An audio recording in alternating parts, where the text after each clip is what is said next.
What is going on, guys? It's new, we're here. I was gonna stream yesterday, but I decided I'd work on getting this session set up.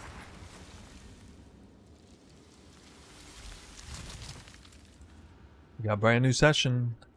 Again. There it is. What's your best mapping strat right now? Well, kind of like the same thing I did in the last session, except 150% Deli, maybe. Kind of need to do the tests to see if it's best or not. Essentially what the group players do, except solo.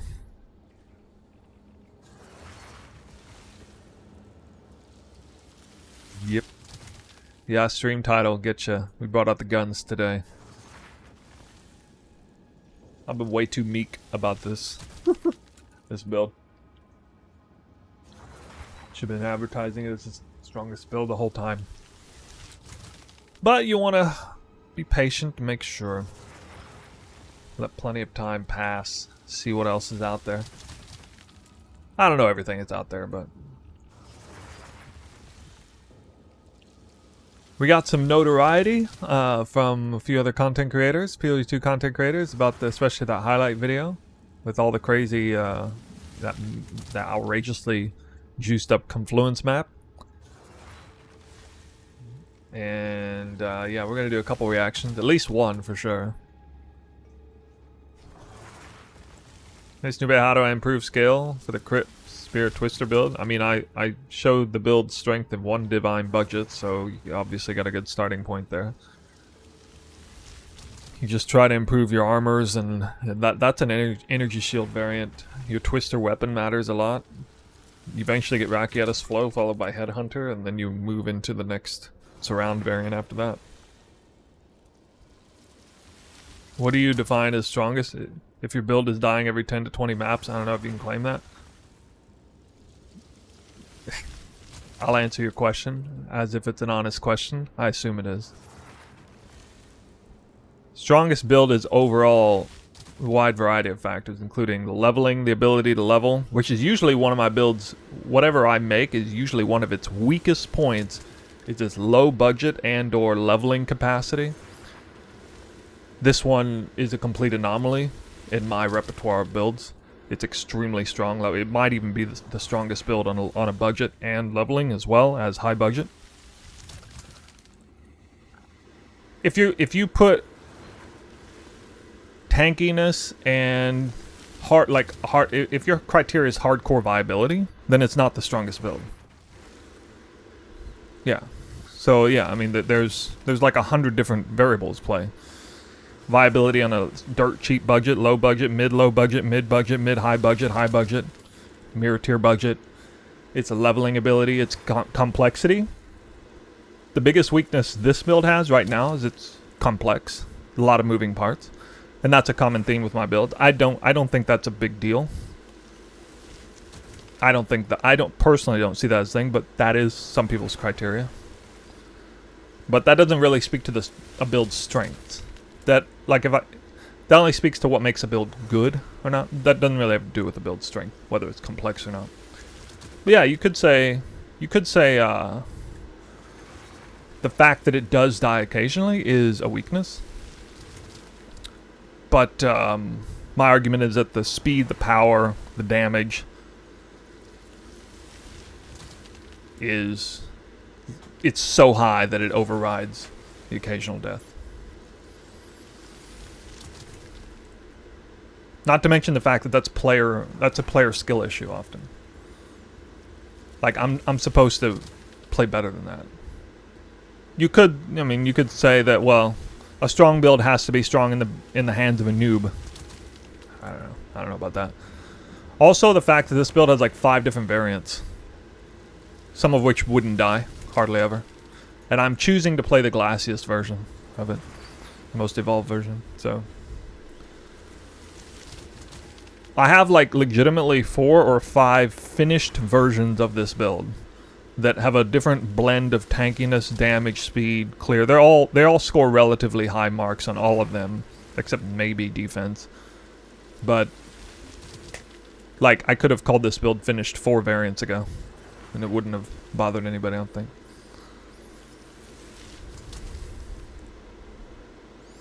The fact that it uses all the tools from... Yeah, one of the highlights is the... no build takes advantage of weapon swap more than this build that I'm aware of. Like, and it's not even remotely close. Weapon swap conventionally would be used for, like... You'd have one weapon set for single target and one weapon set for clear or something. That would be like a conventional usage of it, and you could maximize that to a certain effect. This is a foundational power granted through weapons swap. Straight up movement ability and damage.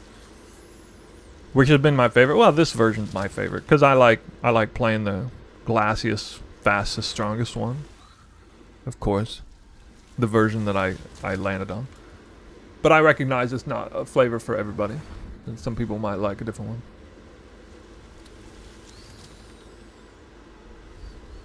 The content we're doing today is content that not everybody can do, for sure.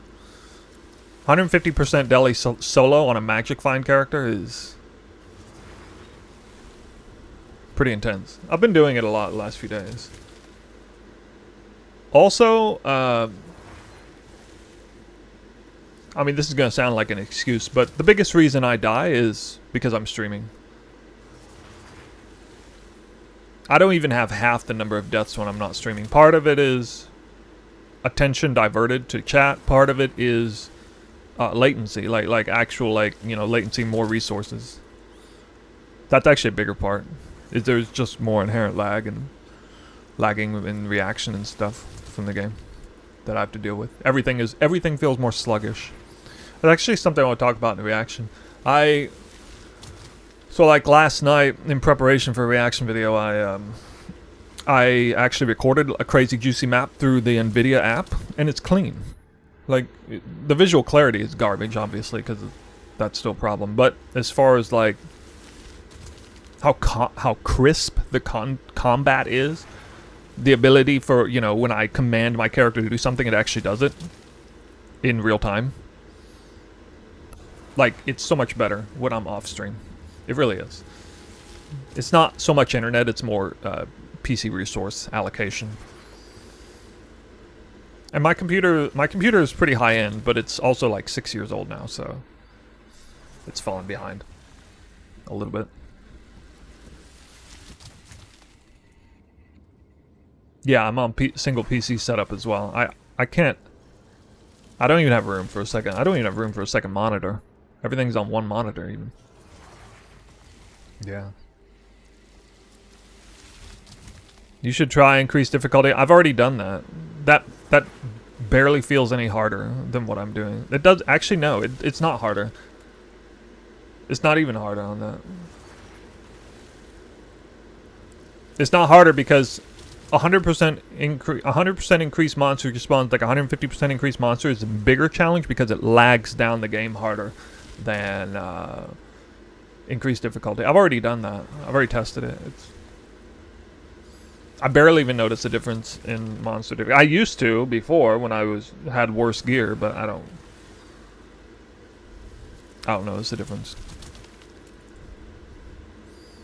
Have you seen Farham's new testing video? No. What's it about?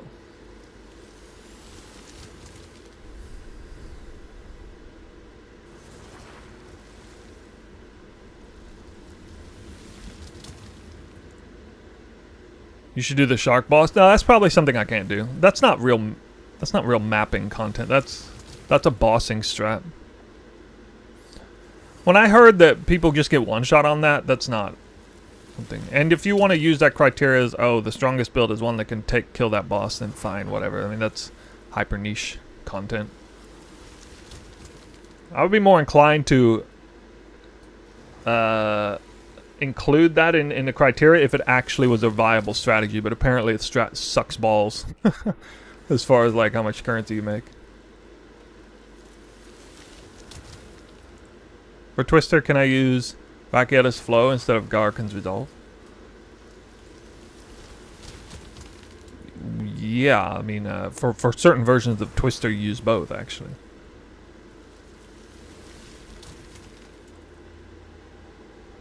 Oh, yeah. I heard you could kite it, true. Yeah, if you had the skill and knowledge and practice on that, yeah, I'm sure it'd be fine. Of course I can kite it. I could, you know, cast twisters and run the F away and just let the twisters kill him. I would never need to get hit. So, I mean, sure. It doesn't matter, like, for that specific boss. For the other bosses, it would be a problem, I guess. But yeah. You need some hundreds of millions of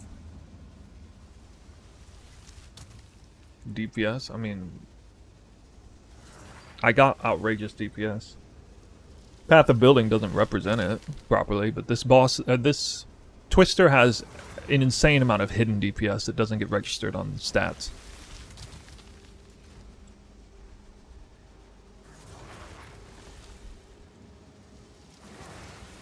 Actually, let me see if I can find the Overrun map, just to show you guys. Natural monsters spawn, just to run one of those, since that's supposed to be really hard content.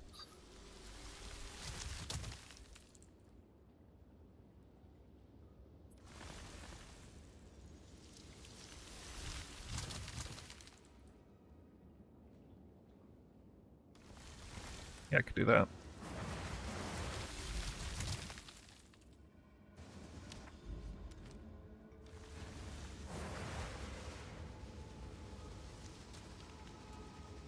I tested bosses where I gave them like 5 additional modifiers or whatever, Asmiri and all that. But I didn't do Natural Union of Souls. I actually didn't even know about it at the time.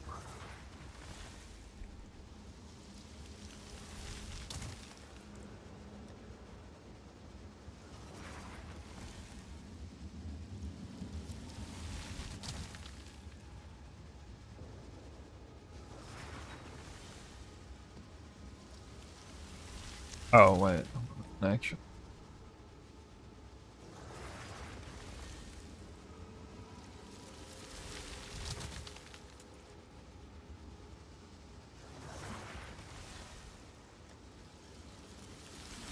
Go craft one. I have to craft a map. I don't even have one that's clean.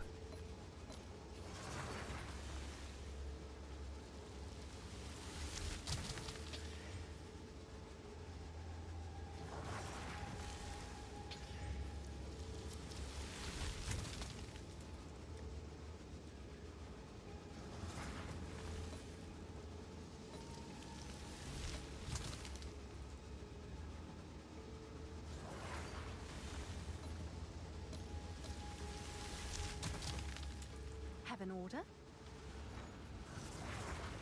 Yeah, I understand Union would make it a totally different animal. I'll post it right away.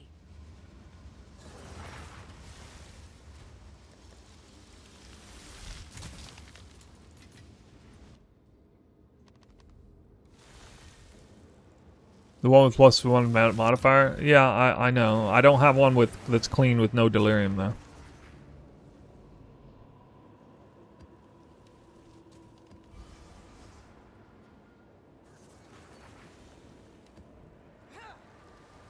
I gotta make one.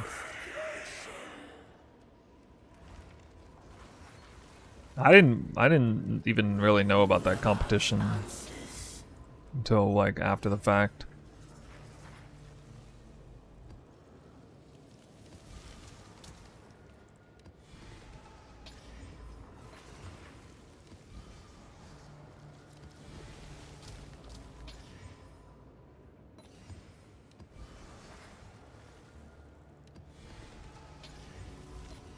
Maybe I'll get overrun. There we go. Okay.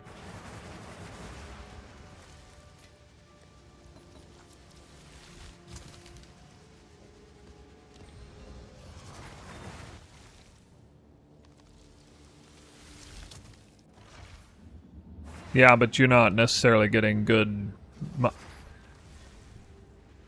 Through a limited amount of testing, I've identified the +1 additional modifier to rares is worth maybe 2 rolls. 2 rarity and or rare monster rolls on a waste stone. In other words, if you have any more than like 2 wasted rolls, either to magic monsters or pack size, it's not even worth it. Plus, you just have to start like micromanaging your precursors for rares and rare monsters and stuff, and it's just super annoying. I feel. I gotta do, actually I gotta do 2 maps here. Alright, first is... Both these are water maps. I mean, it's kind of good because I can juxtapose it here. So there's 2 maps we'll do before kicking this off. One is a straight up water map, and then with Overrun. And then the next will be Overrun monsters getting harder and harder with each closed abyss. And I gotta somehow find where that map was.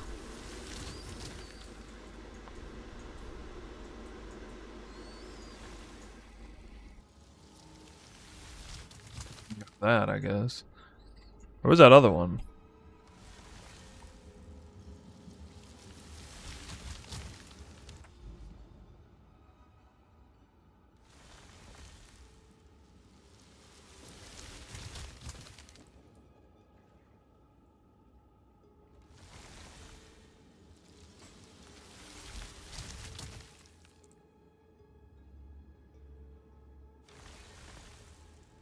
I don't know, whatever. Just cancel that and do this. Alright. Monsters from Abysses have increased difficulty reward for each closed abyss, 150% delirium. Some water map. A good map, so let's see good. I'm no longer a big believer in this. At first I was a believer in this strategy, but I think increased monsters is better overall. And also harder because of lag, if nothing else. It's way more lag inducing.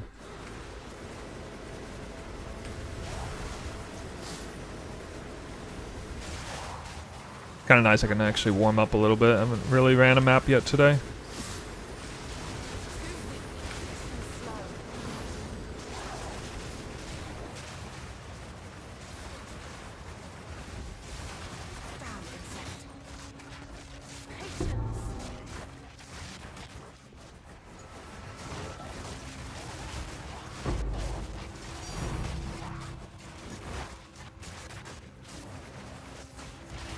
Lied already? Alright.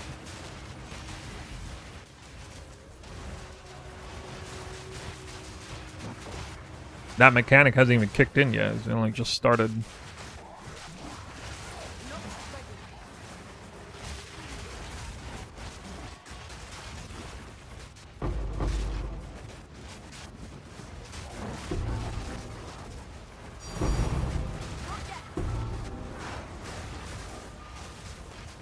Annul. Those annulment orbs dropped off of the natural mobs on the abyss, by the way. Those are naturally spawned abyss mobs. So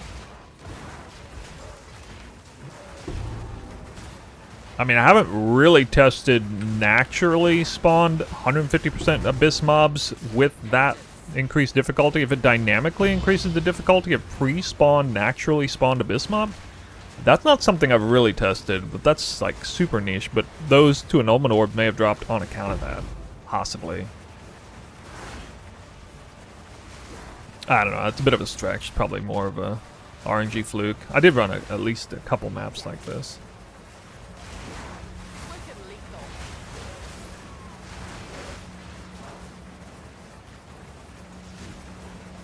Oh, I'm definitely going to get at least 1 divine orb per map on average.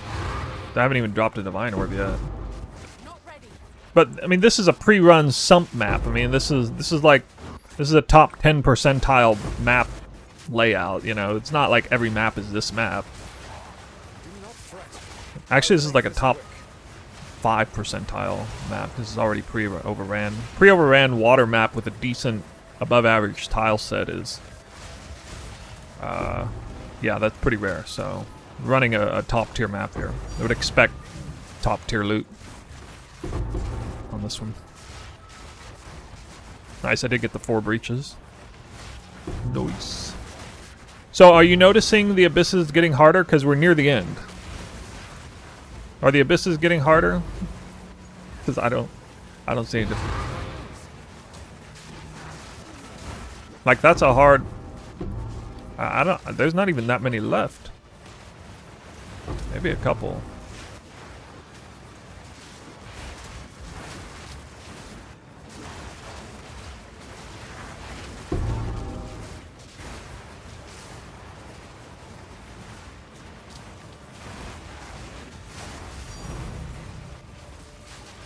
Almond orb?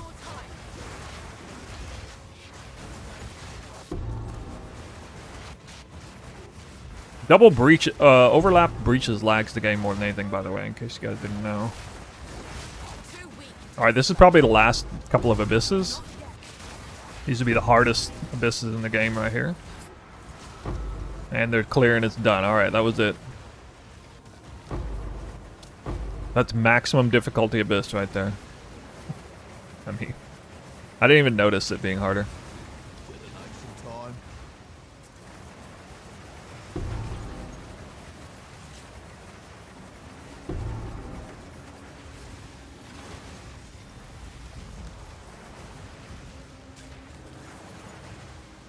Also only 17. Well, I mean, I can't get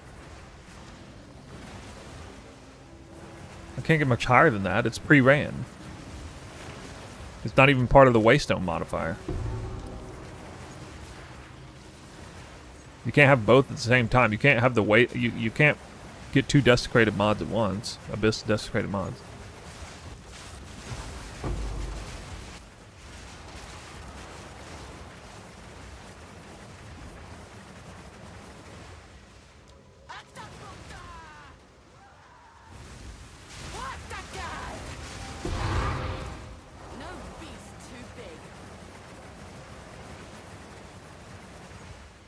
So that, I mean, that was an extremely hard map on paper. I got Visions of Paradise even. Jesus, dude. I got some crazy loot on this map. I actually made like 12 divines on this map or something.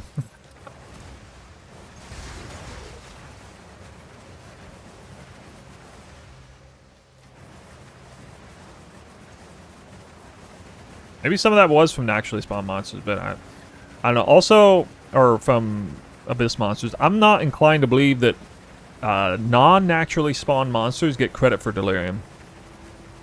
The positive credit. They get the negative credit, but I don't think they get the positive credit. I could be wrong, though. Try again a map like this? Yeah, okay, sure. We'll do one more. I guess, since that one was obviously did outperform what I expected.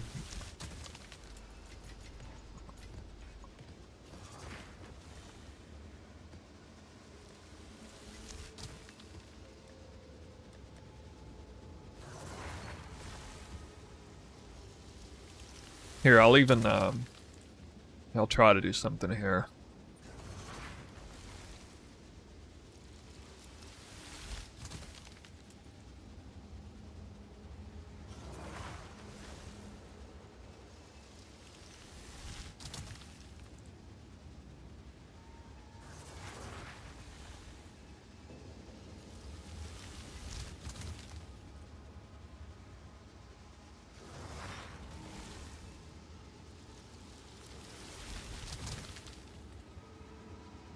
Let me try to, like, I'll actually go on my way to buy a map.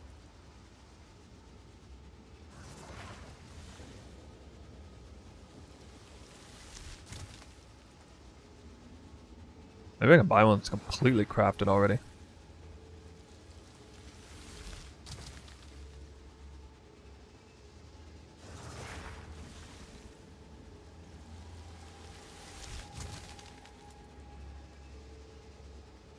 Yeah. Alright, well, I mean, I'm not that concerned about how much this costs. This is basically a perfect map. What I'm buying.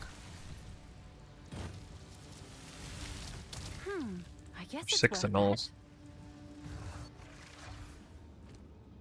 This is a perfect map insofar as I think the Desecrated mod is a pack size mod. No wasted mods. All rare monster rarity.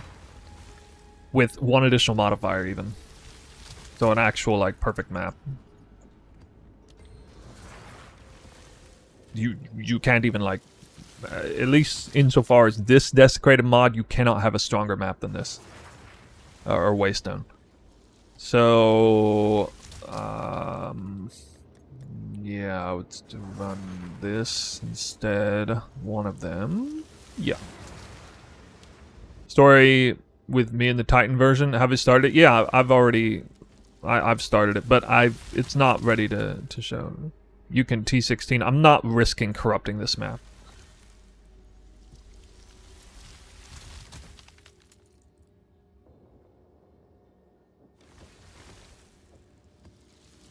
Need to find like a good layout. I think I had. Did I have a good one?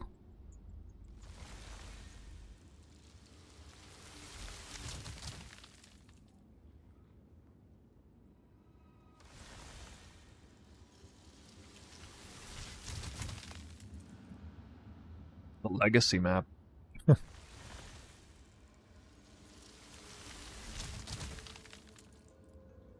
I ain't doing quantity tablets. No, they're inferior. I've done enough testing to know that, and that's the conclusion that everyone has come to. Almost everyone. Oh, here's that other spot where I was. Shit. Alright.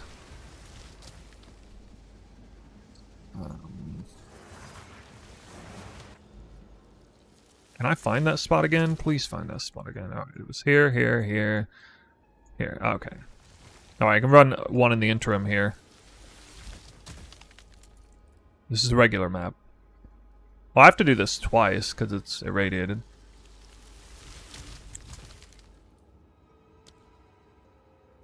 Oh well, that's fine. We'll get to it.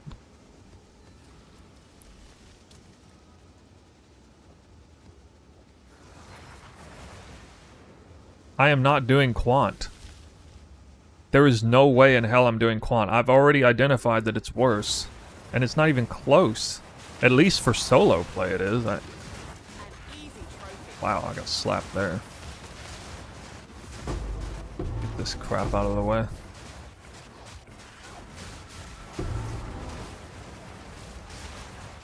Biomes shown are like buggy or something.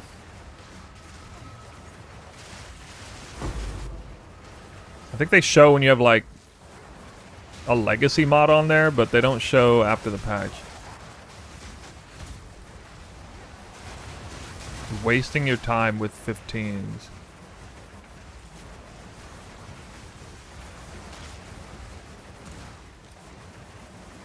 Why do you want T16s?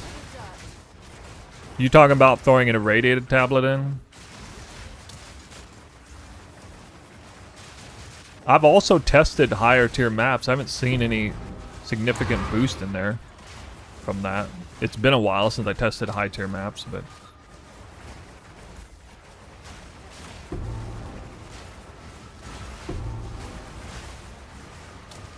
I came to the conclusion just adding more chance to spawn additional breach was better than going irradiated on one of the precursors.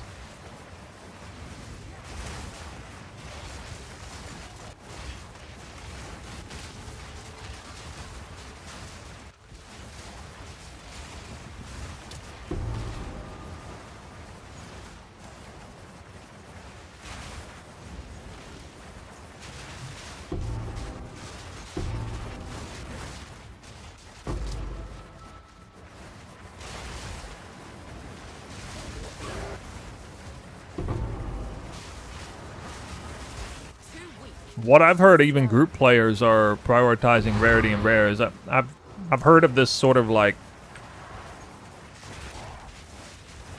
soft to hard cap rarity, like 550 collective rarity or something between player and area, where area doesn't diminish but player does, and it's kind of weird. I'm getting tons of chaos orbs at least.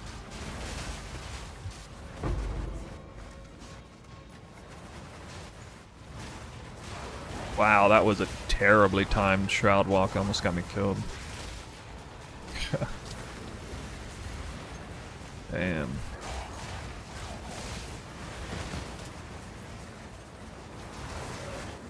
$3,400 HP.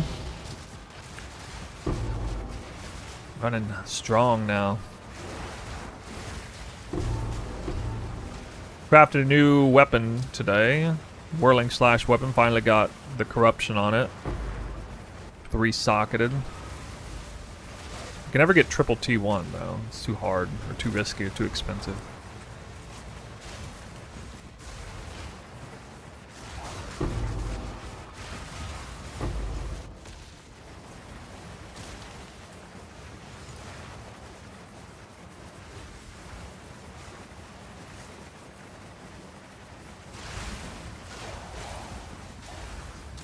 I mean, 10 Chaos Orbs is good.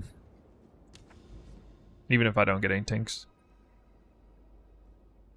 Oh, it did complete. What? That's crazy. Alright, so this is the real one.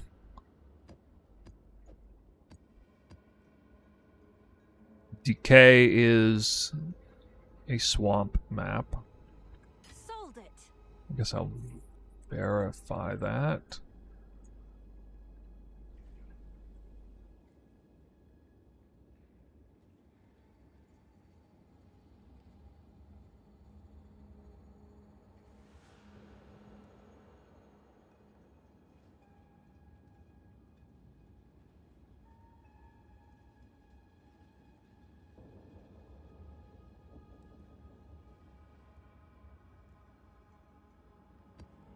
Yeah.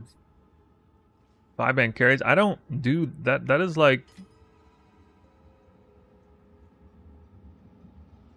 What do you call it? Degenerate content. I do solo play.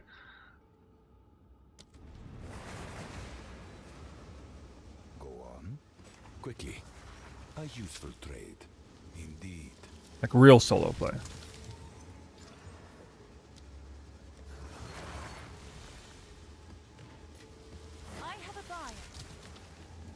Angie has sold your Armageddon Edge Spike Spear for 700 Divine Orbs. Wow. Alright, well, Oh, it's you. that's some money.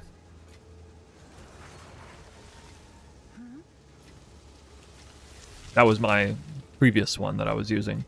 So now I'm using this. I actually got the 3rd socket. The one I just sold is the same as this, basically, except it had flat fire implicit. Corrupted into flat fire. I actually had 2 that way, and the other one sold for 500 div. Like within 30 minutes, so I was like, alright, well, I'll put this one up higher, I guess. Crazy. There are... I don't know. I don't know how PoE Ninja only shows like 12 people using my build, but I get people who pay crazy currency just for that niche gear that nobody would buy except for, you know, the people running this exact build version. Like, that weapon is not viable for, well, for anything other than, like, this version of Twister. So it has to be running my exact build to have paid that much for that.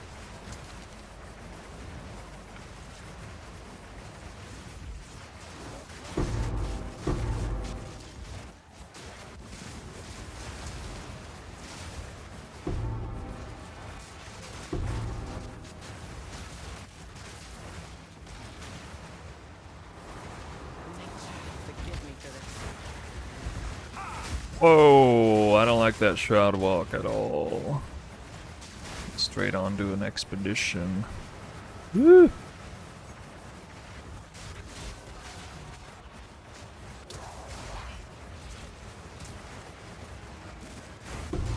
Could get 80 headhunter buffs on this one if I push it.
Guys, I'm not seeing the tinks or the difficulty here. This is more indicative of what I was normally experiencing. There's still a few left, I guess.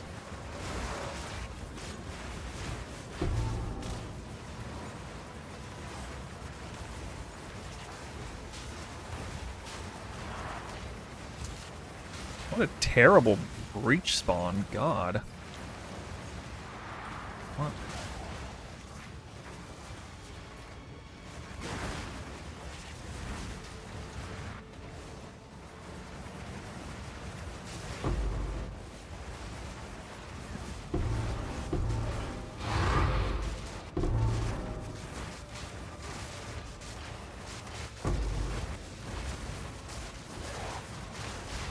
Looks like it spawned them all.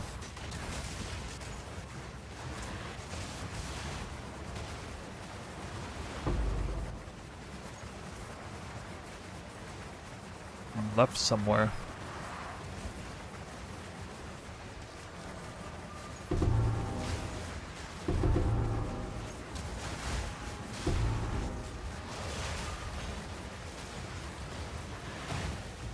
Alright, that's it.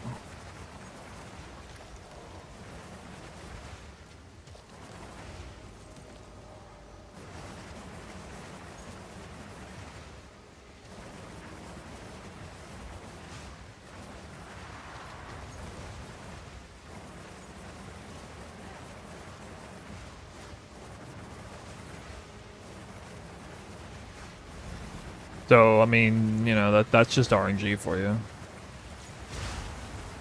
There's a huge RNG swing negative. This map was much better than the other one where I dropped like 12 div worth of stuff. Have an order?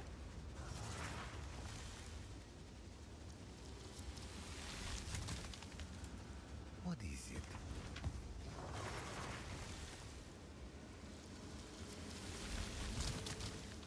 Which evasion do I have? Like 40%-ish in combat. I mean, with Headhunter buffs, probably As expected. close to 50. Go on.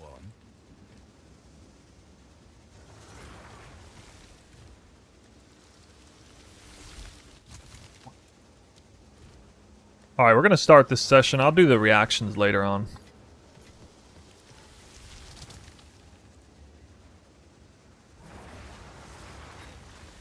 I'm not doing another one on there. I'm stalling long enough. I want to actually get some work done today. I wasn't even planning to run those maps. Wouldn't 8% skill speed? No, because they're local. 5% attack speed is a local roll that moves. You see the number in the blue? It says 2.29 attacks per second. That's a local roll. If you put skill speed in there, that doesn't move up.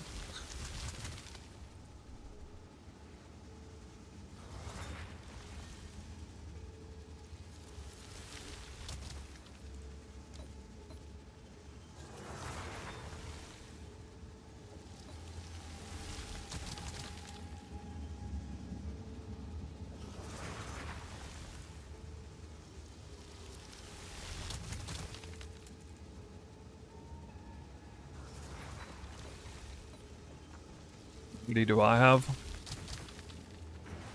144 plus 15 down here. So 159.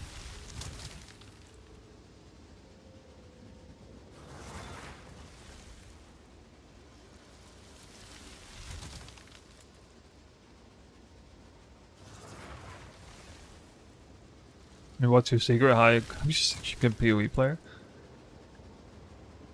We all have different priorities in life. For whatever reason, I prioritize being good at PoE.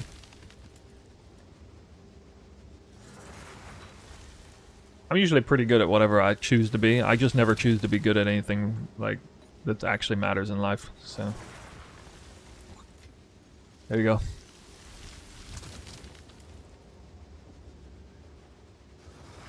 Well, I'm still poor.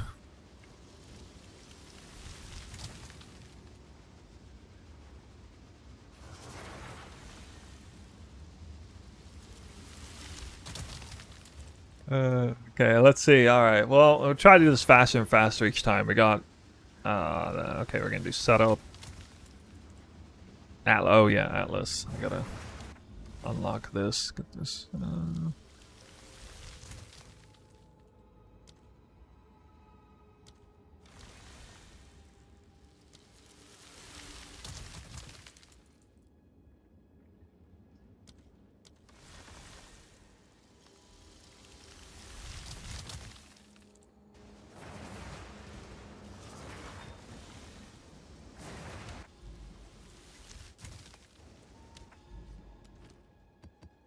Getting tired of my intros and my videos being like 40 minutes long. And try to make it shorter.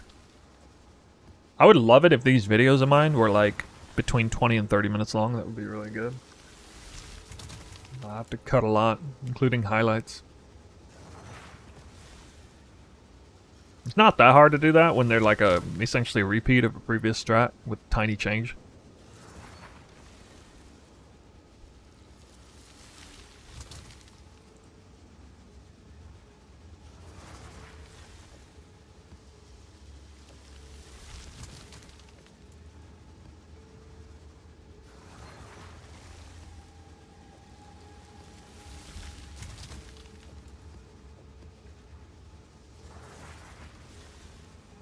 What are you guys bickering about? What are you even bickering about? High-end juicing? Group juicing?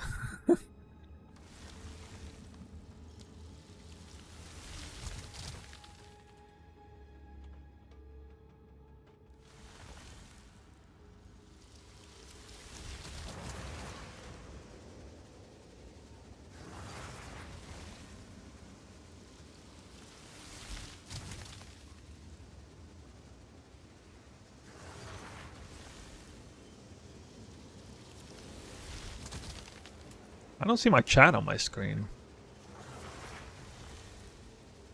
You guys see the chat next to me? Like, right here?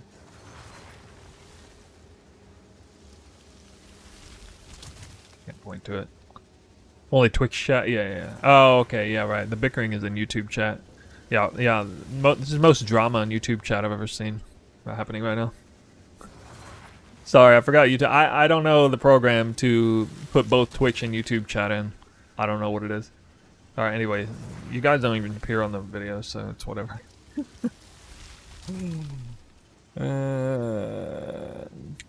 Well. Yeah, so, yep, setup. Show this. Atlas. Oh yeah, investment. Okay, I got that. Hold up, ready to go.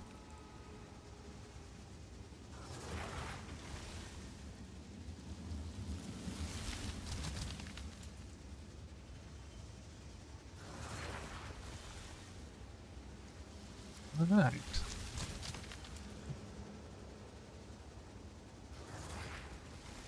Welcome.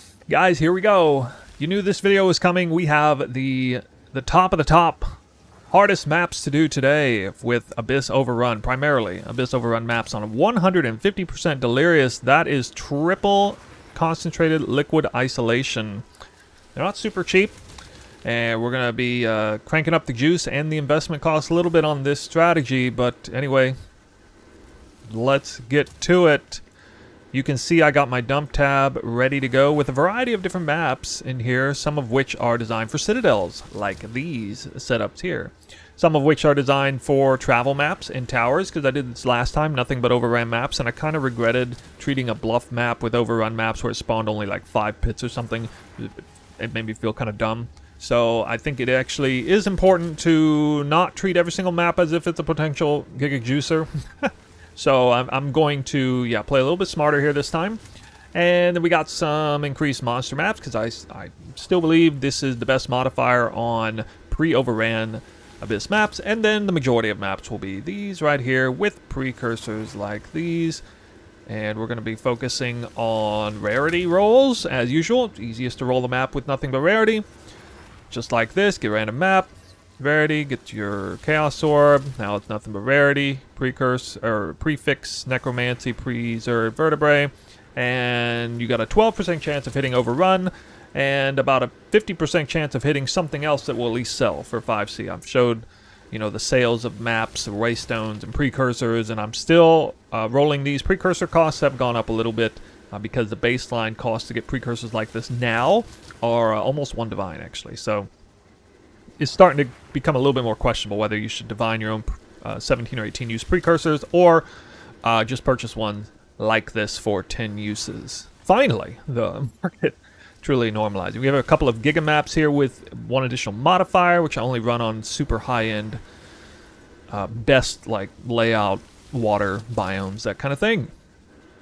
So that is basically the setup. Just kind of went over it, speed ran that one. I don't know exactly how many of each map I will run, but I got plenty of here, so, you know, just make sure the total number of maps is referenced with the amount of precursor choices left, and we'll keep track of the maps that way. We've got an overlay on there, too. Let's quickly look at the Atlas. Alright, bookmarked. Here we go. Okay, I've kind of set this up so that I am moving into the fog. I don't know exactly what I'm going to see here, but fairly promising. Got a big Citadel spot up here with more towers, so I'll be able to open this wide open with grand projects real quick. We got this spot here, a ton of water, and we got another spot kind of over here when there's, I guess there's a couple corrupted zones in play right here. So, you know, I got my pickings, right? I got water, I got citadels, I got corrupted zone. All this just kind of moving downward into new territory. Try to keep this to mimic, you know, a real gameplay rather than just having pre-prepped every single map like that, because that's a little bit disingenuous. So, yeah, we're going to run the whole gambit. We're going to run some citadel maps, we'll run some cleanse maps, we're going to run some not so great layouts because there'll be travel maps. We're going to unlock the towers, and we're going to do all that just like usual. Now for the investment cost, 166 divines total, so the highest investment cost in total this time, in part because the precursors have gone up in cost a little bit, mostly because triple isolation instead of double fear isolation. The reason why I'm doing triple isolation is because Delirium has a hidden quantity and rarity multiplier. This is known in PoE 1. In fact, the numbers, actual, like the stats and those numbers are known.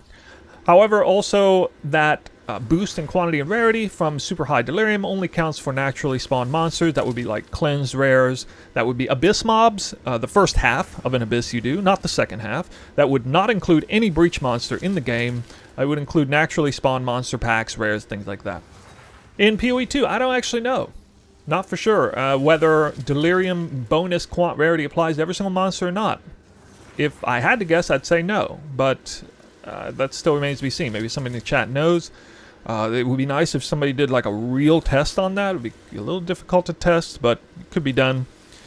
At any rate, precursor total is 56 divines. Oh yeah, another reason why precursors are more expensive is because I'm going to be even smarter this time and run my Citadel maps with Visions of Paradise first. So the Citadel maps, I got nice precursors here with quantity of waystones. This increases the fragment drop chance, and then we have some pretty high waystone chance envy anoints for these. Now I'll run this first with Visions of Paradise. So I know I'm going to run at least 3 Citadels because there were 3 there within the range of that one tower. Yeah, and then kind of already mentioned how I'm divining my own precursors and selling some that hit like dang near perfectly or in the top 30 to 40 percentile range. And I'm keeping ones that are fairly high rolled, trying to be smart about the investment cost and the value I get. Again, I'm only a solo player here, so I don't need to pay the absurd price for perfectly rolled precursors. As far as waystones, they got a little bit cheaper, mainly because the omens, both of the omens got cheaper recently. I don't know why. But the market just has an influx of them, and so it's even cheaper than before to get your waystones. Not that much cheaper. 42 divines invested in there. Distills totaling about 68 divines. Keep in mind, I'm not running only Overrun maps, so this investment cost would probably be closer to about 200 divines in total if I was running exclusively Overrun maps. But because I'm diversifying between, you know, pre-Overrun maps with increased monsters, travel maps, Citadel maps, which are much cheaper, both for precursors as well as waystones, kind of probably around 80 of the maps that I run will be the really expensive ones, and about 20 will be less. So I'm able to cut the cost a bit in there, since we're including all of the travel time and travel maps, investment, trying to make it more of a realistic farming, long-form farming showcase. 100 maps, just like usual. So that is the investment cost total, 166 divines, 1 2/3 divine. This I'm not going to use right now. So the first map on deck will actually be 3. I'm going to run 3 tower maps. I'm going to unlock all 3 of those towers. And I don't know exactly what I'm going to do after that, but we're going to do these towers and oh yeah, it's still probably smart, you know, I don't want to have to do this every single map, but at least at first, micromanaging the towers, sinking Spire or whatever it is, the only tower water map. You would think a tower this close to water would be a water tower, but apparently not. So we need to run Grand Project, and that'll unlock all of this out here. And you'll notice that you do get a lot of, with 3 additional pits, you get a huge rare monster roll. So, I mean, these maps, or no, sorry, with Paranoia Anoint, the cheaper Anoint, you still have a decent chance of getting Divines and stuff here. Fully expecting at least 1 Divine per map ran on average. Hoping for some really lucky stuff, and obviously hoping for a locker mirror. And maybe if I remember this time, we'll attempt to normalize some of those results as we get a little bit ever so closer to understanding the drop rate of mirror and locks. It's still not really known yet in PoE 2, but we do what we can.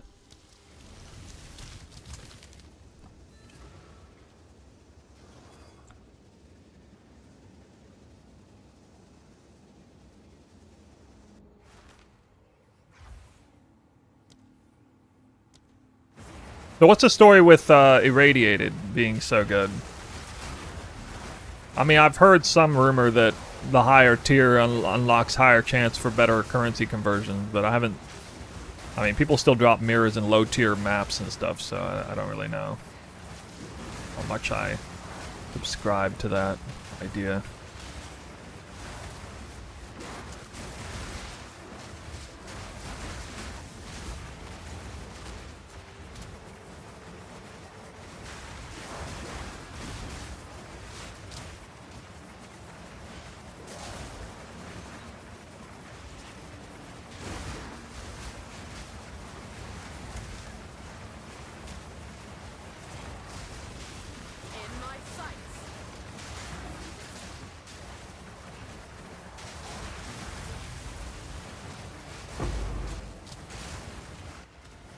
So close to level 99. Somehow going to level from 98 to 99 doing 150% Deli.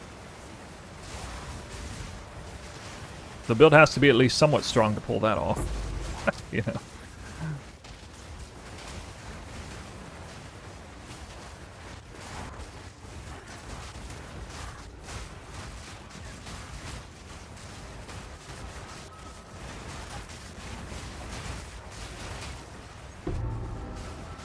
Dude, I haven't even seen an exceptional base in like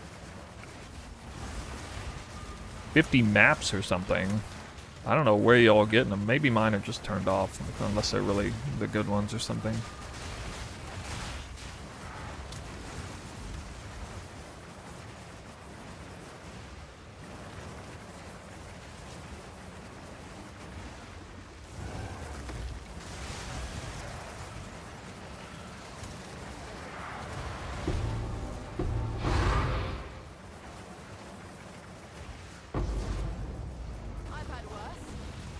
Why would negative rarity help you find? Can an exceptional base only drop normal? It can't drop magic or rare? Maybe that's something I'm not aware of. It's a good start.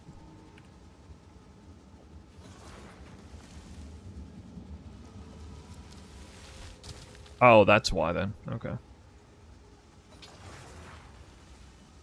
Kind of lame.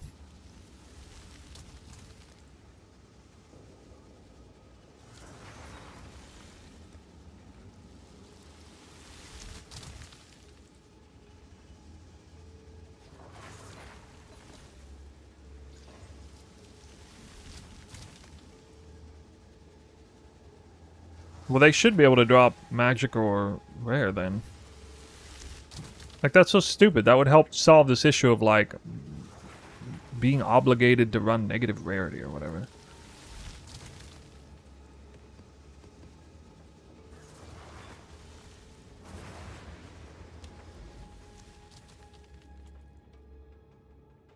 There's a certain position strategy for twisters on bosses. You get right on top of them. You try to be inside their hitbox if possible. Lost Towers. Wait, that is the water map, I think. Isn't that the water? I think that's the water map. Bluff is not.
I really like the fast breaches on Bluff. Don't have to spend extra time. Honestly, kind of happy when I only spawn one. Dude, Paranoia Anoint's so funny. Whirling Slash just completely kills everything. I don't even need Twister. Well, on what, 45% Deli? You know what's really funny is running this build with no Deli.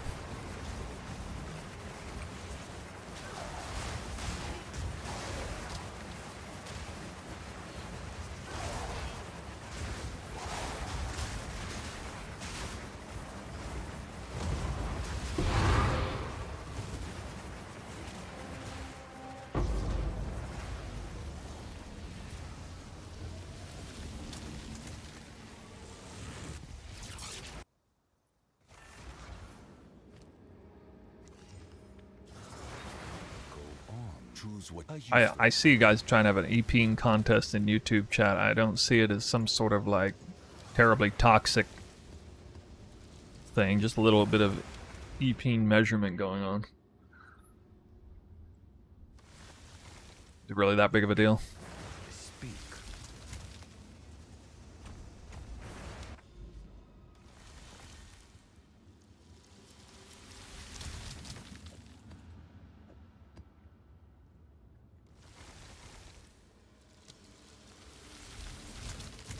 Yeah, YouTube chat's usually nicer than Twitch. Not today, but usually it is. But, you know, at least it's active. Usually it's a lot less active.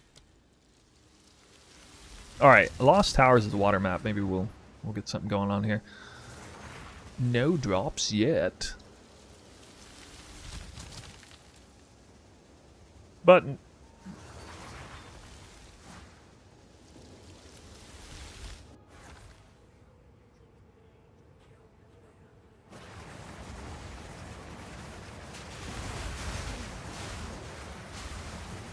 I don't know, man. Twitch got some more giga drama today.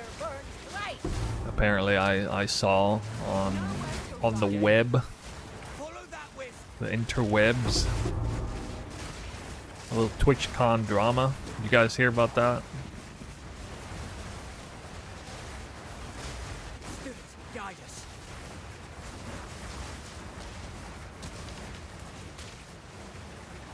I can't be the only one who knows.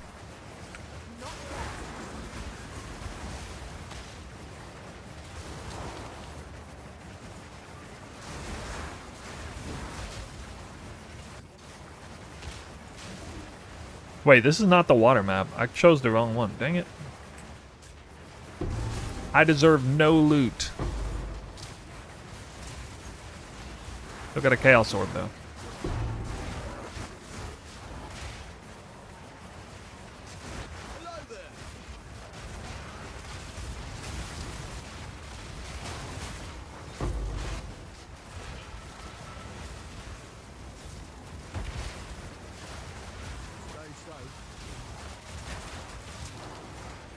Imagine that expedition having any chance at all.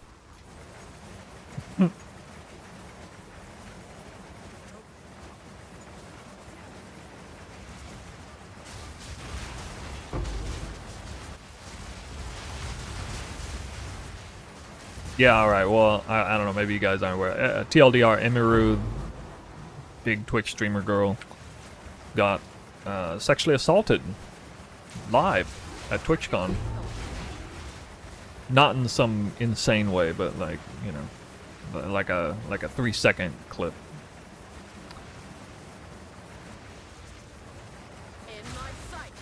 Still really bad because it was, you know, live during event, during meet and greet. Yeah, lucky nothing more happened. Yeah, for sure. I'm kind of surprised things like that don't happen even more with what's going on, you know, in the real world.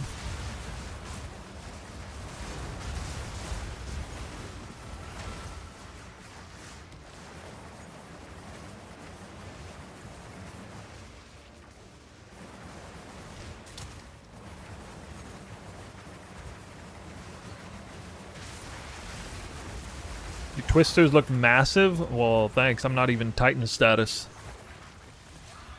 They are breakpoint 1 meter though. Twice as big as the average. I'm twice as big as the average guy, basically. Guy's twisters. Yeah. I speak. Choose what you need.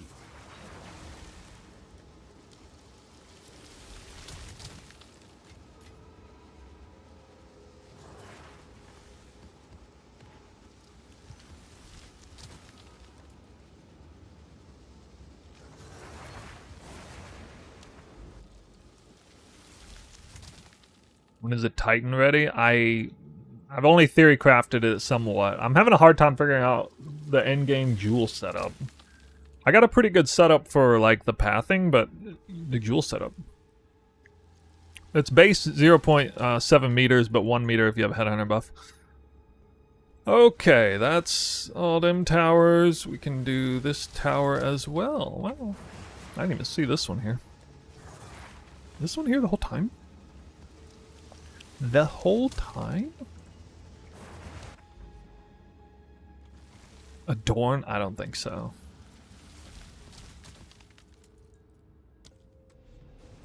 Speak.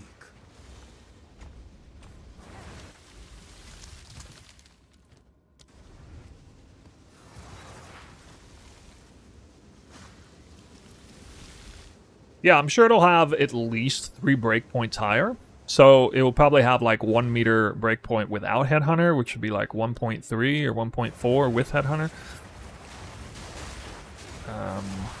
But I mean, it's making some pretty massive sacrifices, no pun intended, for doing that. Like, so Titan Twisters will have more skill effect duration because you get a lot of skill effect duration over there on that side of the tree, and it'll have more AoE. It'll have less projectile speed, it'll have way less % damage, way less crit access. I actually think I might do an accuracy stacking hybrid version because it also has resolute technique over there.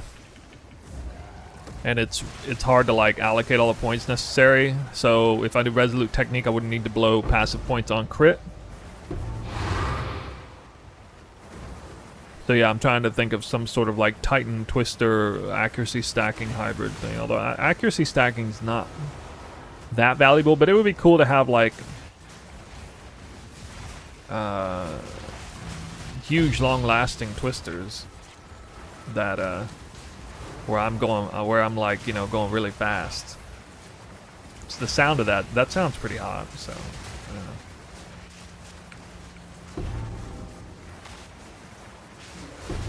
Huge, fast, long-lasting twisters.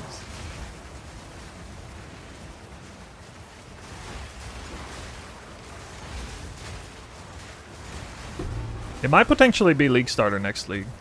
For real though. Especially if the game is easy still, and like, you know, if I suddenly just stopped critting with this build completely, it wouldn't like, it would honestly make barely any difference at all. So yeah.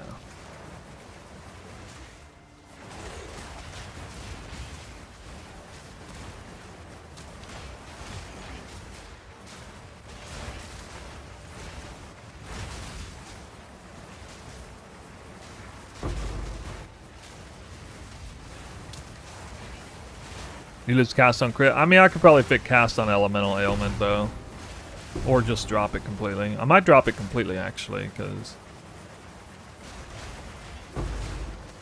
might try to get. I can't get as good of a.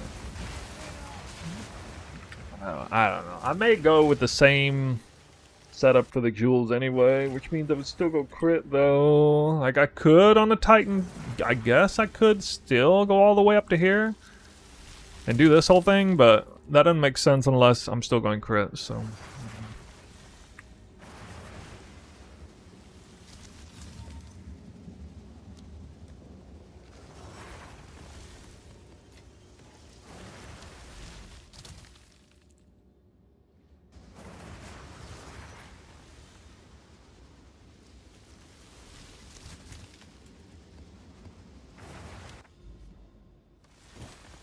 Twisters follow you? No, they go in random directions. They despawn when they're like 5 screens away. Oh man, got another spot? Holy.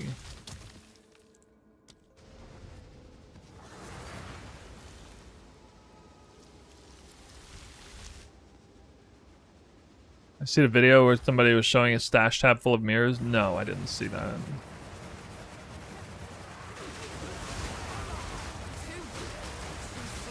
I mean, it could have just been doctored video.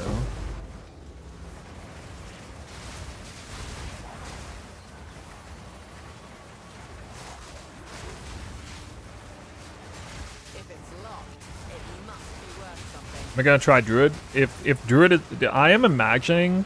Imagine if instead of it's Twister Hollow Palm, it's Twister Druid. Like travel form. Imagine travel form Druid. Whatever that is, you know, fast form. Speccing all points into like speed. And then Twister when you're outside the form. Oh. It'd be Whirling Slash and Twist. Yeah, Twister Wolf basically, I guess. Kind of Twister Wolf. Could be crazy.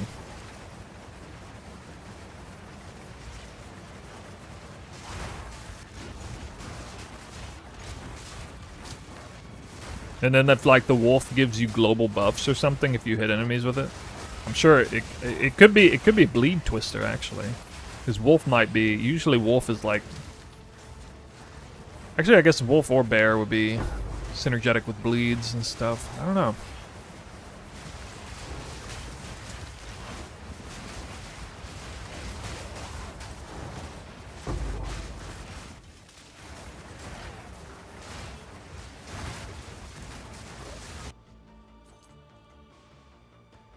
To update this. I haven't dropped a single high tier currency yet. What's going on?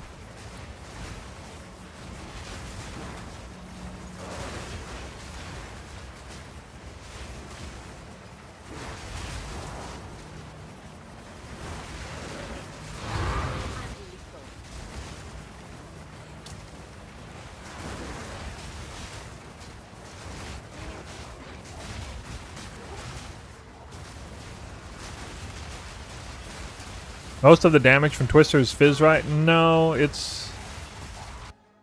I don't know, let's see. My Trinity's not even up properly right now.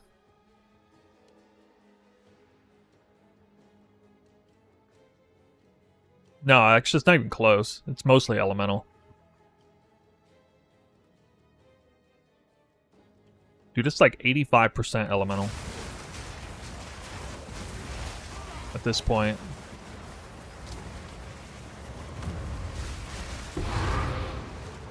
I just have so much gained as extra.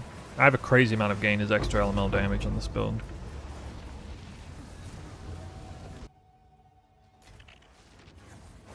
Go on.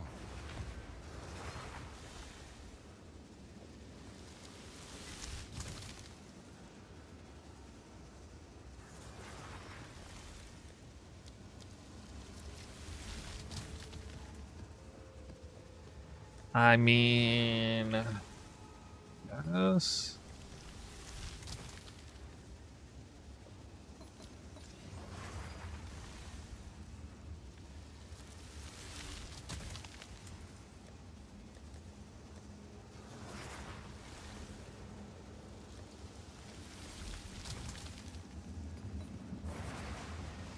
$2.5.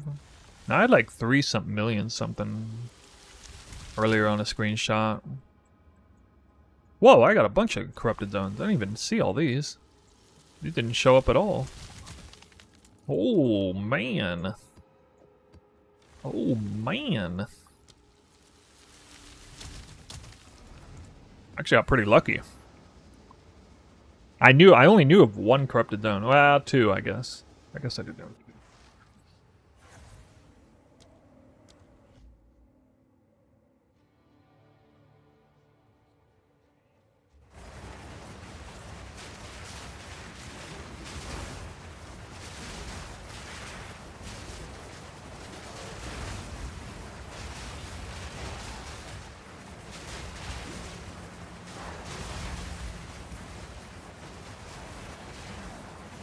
Yeah, and like most of my support gems don't affect Twister's sheet damage either.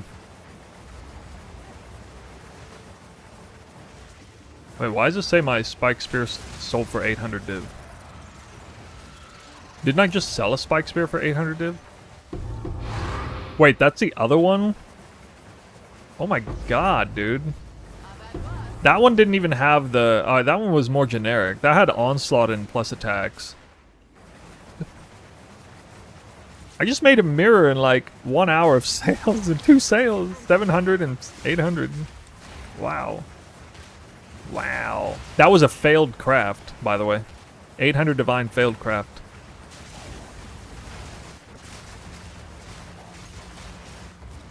Like crafting for yourself / for profit when you miss. Or no, oh, I remember what happened. Okay. Alright, that was actually a funny story. So that one is... I forgot to desecrate it. To desecrate Spirit Reservation before I corrupted it, and successfully corrupted a 3rd socket. So it was actually tier 1, tier 2, tier 2 with Onslaught and 4 attacks. And 3 sockets. The same speed as mine. So it's actually, technically it was a brick, because I completely effed up the craft and forgot one step. Forgot the final step. The second to last step. A very fortuitous final step for... Very lucky it was generically good still. Imagine an 800 Divine Spear with no Desecrated mod. There's no Desecrated mod. Wait, that's a Visions. We just dropped a Vision to Paradise. Yeah. Yeah, dude. Nice.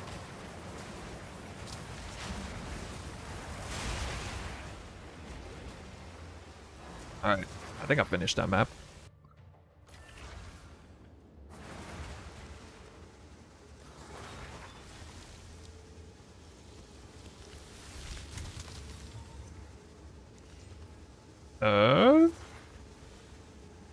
Nope.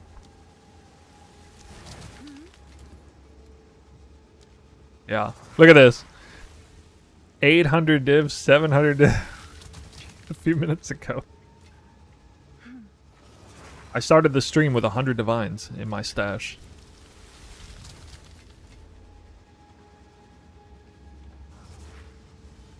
Your chat is broken? What do you mean? This is the most divines I've ever held at one time, by the way. They usually... I'm always, like, breaking my own bank, crafting, and profit crafting and stuff. I'll have to highlight that Visions.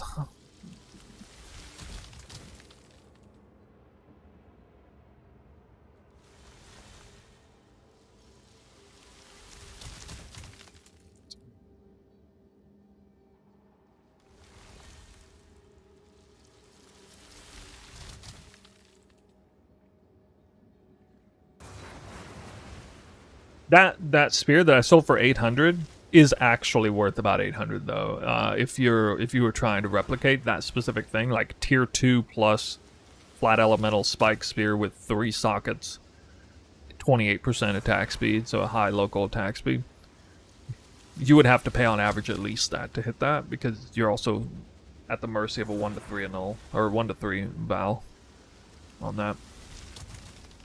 And it probably takes on average like 200 or 300 divines to even craft a spear. 200 to 400 actually, really. You think this is better than the Huntress Amazon? Yeah. I would say no if we were not already moving as fast as we are, but since we're able to move as fast as we can now, yes. Can I have a look at the stats? I don't know how to show the stats of the spear. It was basically identical to this, except instead of the Desecrated mod, it had Onslaught on kill.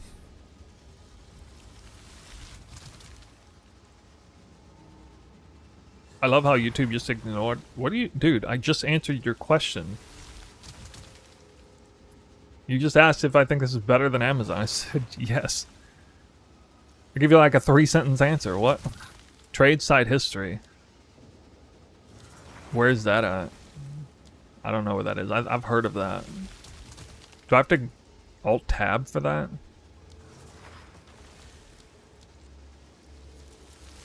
Yes?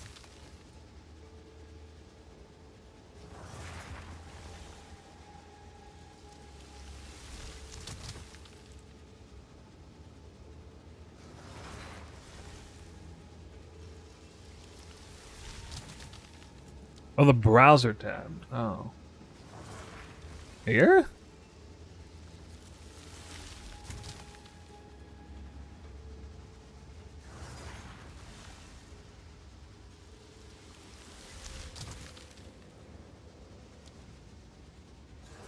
Have an order? I'm not alt tabbing for that. Then I have to like change mode, game mode and everything. Alright, I can do that. We got that. We got that. And, I mean... Guess I got another one. How many citadels do I have here? 1, 2, 3, 4... 5... Sixth one over here, which I can... Well, hell yeah, I'll do Confluence at some point.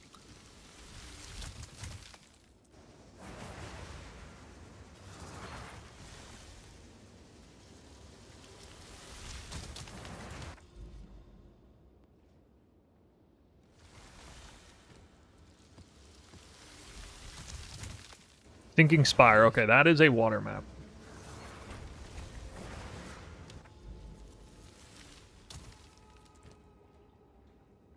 Why do you use Spike and not Projectile Spear? They both have the same damage, just Spiked has 1.5% crit, flat crit higher, and this is a Whirling Slash Spear. It has nothing to do with projectiles.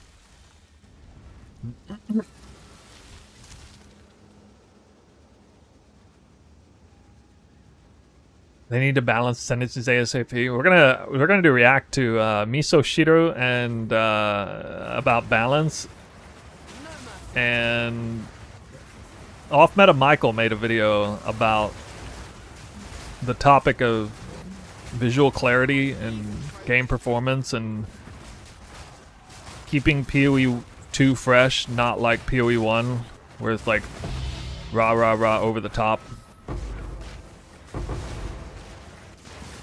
And he was critiquing, he was using my footage as a point of criticism. Whoa. Did you guys see that video? Well, he's complaining about the visual clarity, yeah, right? Which I 100% agree, visual clarity is a problem. It's not much less of a problem in PoE 1. It's a little bit less, because I can use, like, MTX to hide tornado shots, projectiles a little bit, but it's still kind of a LOL.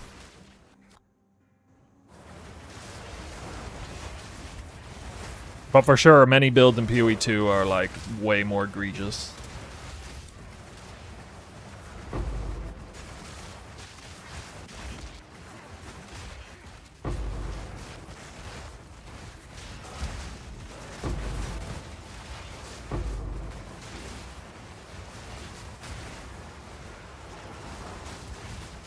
I haven't got a single tink yet. What is going on? I keep forgetting to change the map account.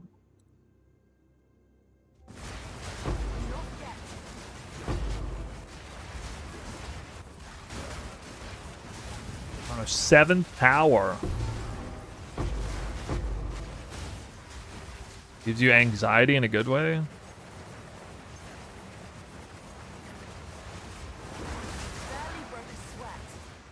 Why ever would that be the case?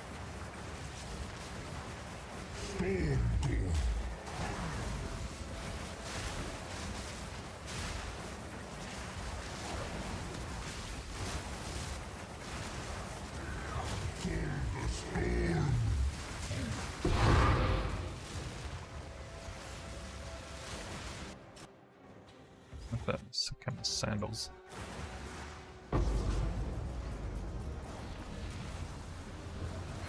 That's probably the last tower map I'm doing. I'm gonna double check, but think it is.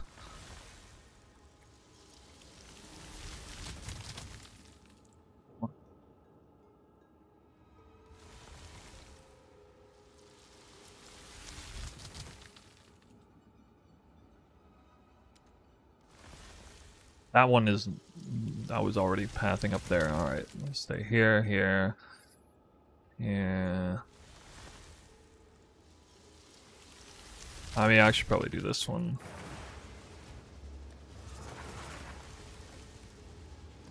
You can treat this like a real map.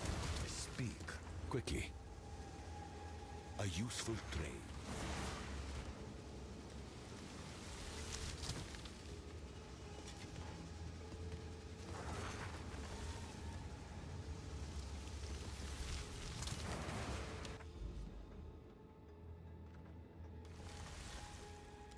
Agree.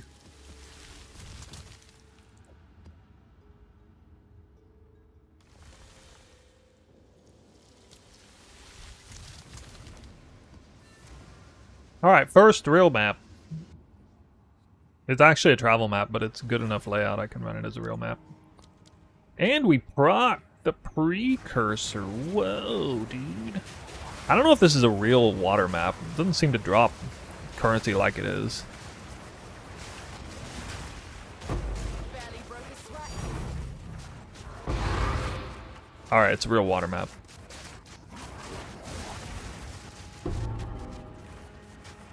Not ready. Confirmed. Confirmed water map, first tink. Uh-oh. Overran double breach. What's he doing? Taking crazy pills. Not yet. Think of the children. All those internet resources that could be diverted to feeding children. Wow. Alright, 3 breaches. Now I'm cooked. Can't even see the twisters anymore.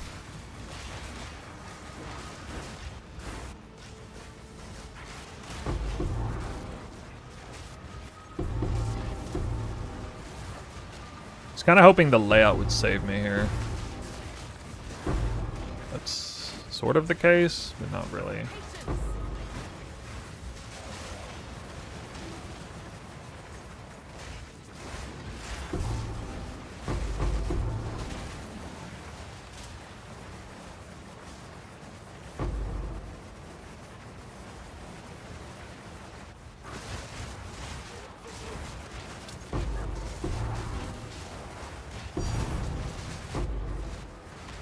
Still no divine orb. Huh. Patience.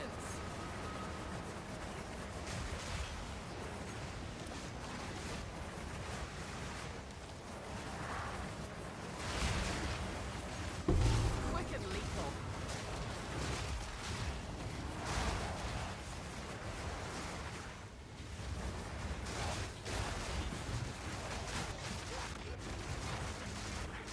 Need more time. Even 7. I'm not ready.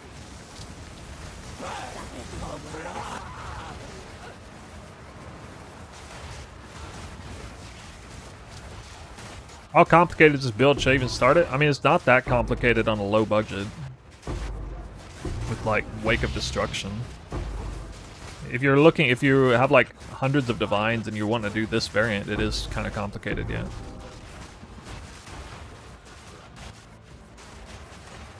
Not yet.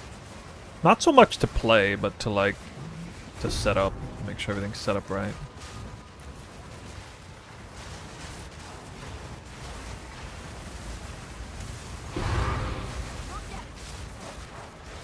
This is 150% Deli, guys. Are you able to notice the increased difficulty from the previous farming videos? From 94 to 150% Deli?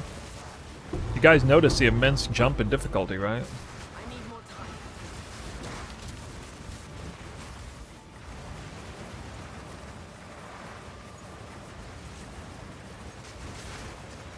I do not have Timekeeper Atlas, no. Not yet. Oh yeah, I just forgot that. Item. Where's the boss at?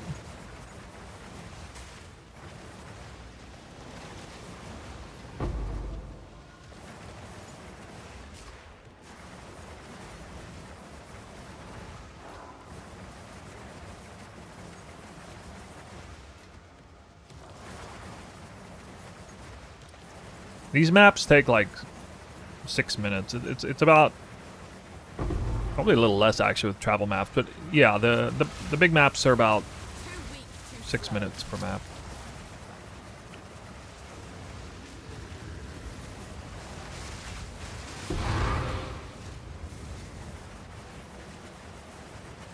The build gets more difficult. It gets more difficult to keep set up properly, but it's more, there's more complexity to the initial setup process of the build, the deeper you go into the investment and things. Mostly in terms of like spirit and where the weapon set allocation. The only real complexity of the build is the weapon set allocation, both in terms of spirit gems and like points, and just understanding that all of that together. That's where the real complexity lies.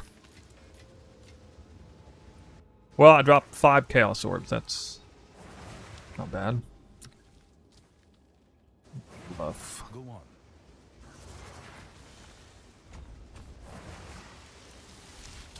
So we're about to go 10 maps with no Divine Orbs. Oh, it's you. More Div!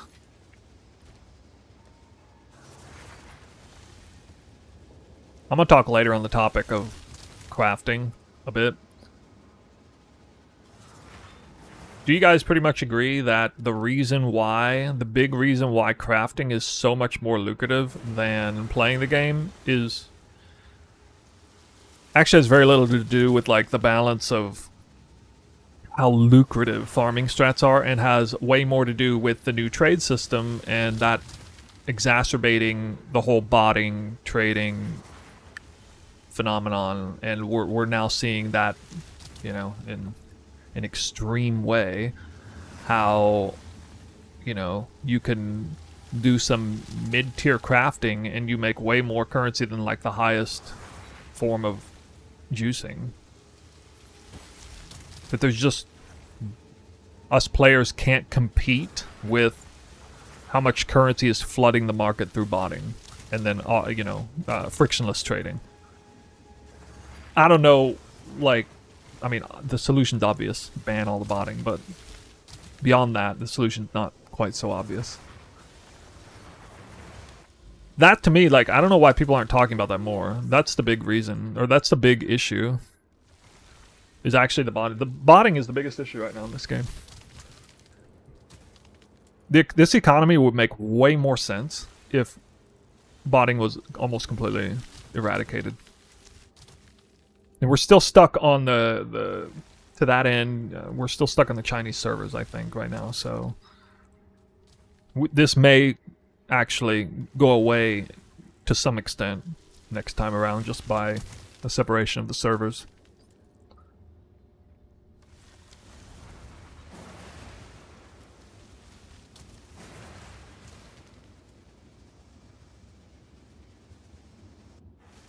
But yeah, I've been playing ARPGs a lot my whole life, and I know PoE markets pretty well, and the juxtaposition of how much currency you can make by doing, you know, crafting versus juicing at the high end, it doesn't make any sense based on everything I know, and the only way it does make sense is if I come to the conclusion that botting is gone absolutely bonanzas right now. It's not even RMT specifically is the problem. It's actually just the bot farms. That's the real root of the problem. Like, you could have all the RMT in the world, it wouldn't like jack the economy over this hard without all the bot farms.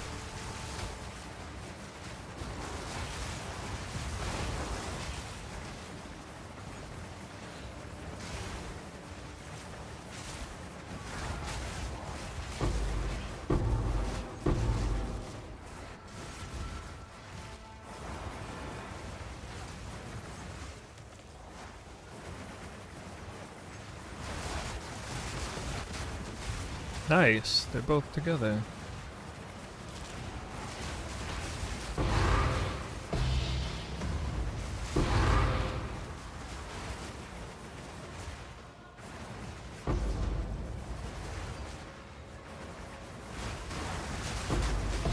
Hey, I get to play with the zoomed out screen for a second. Oh, it was so nice.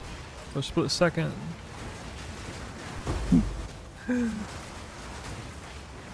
It did actually cause more lag though.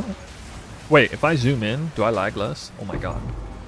Just might have discovered secret tech, lagging less.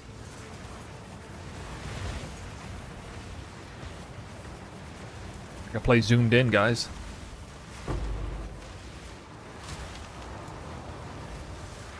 Wait, really? Is that real? Oh my god. Does it still render stuff? No way, dude. I can just zoom in. I mean, it doesn't matter. Might as well. Looks amazing, too. Oh, I bet it looks amazing. I'm gonna try it. Try it next map. Okay. Molten Vault. There you go, cannon. Nope. Nope on that. Alright, I'll do... Let's see. I can do... this hive.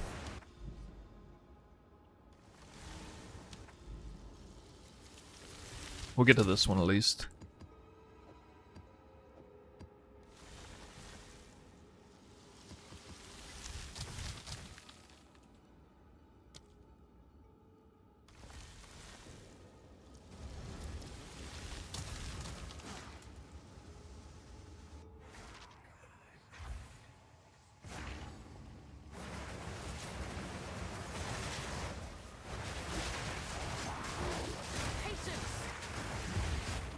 Alright, guys. No lag. The lag is gone. Pig.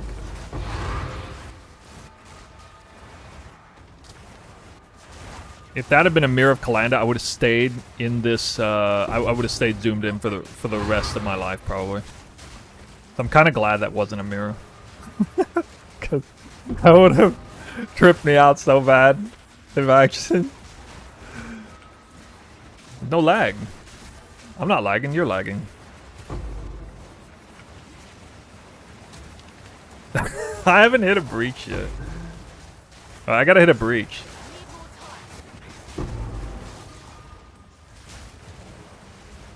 I mean, the content's not any harder. Because, you know, the mini-map is the same size. And since I'm only playing against the mini-map anyway... What difference does it make, right? Wait, something's weird with the... my direction. My body is bigger, though, on my screen. So I have to... It's harder to... It is actually harder to move around accurately.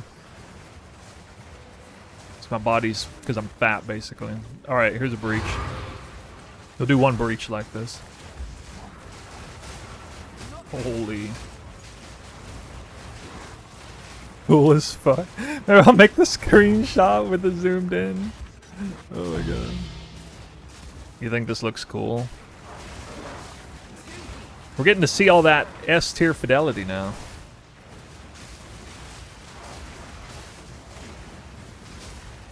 I can barely move downward. I'm having a hard time like whirling / downward. I have to like click way on the bottom of my screen to do that. Oh my god. This is no lag, guys. Definitely not lagging one bit. Nope. Alright, that's... I'm done with that. Wait, what? I can't do it while paused?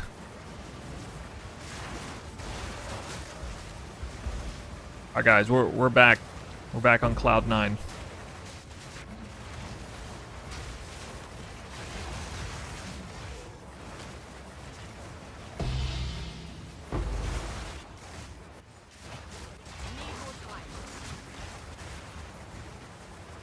Oh, what? I was wondering where that breach was.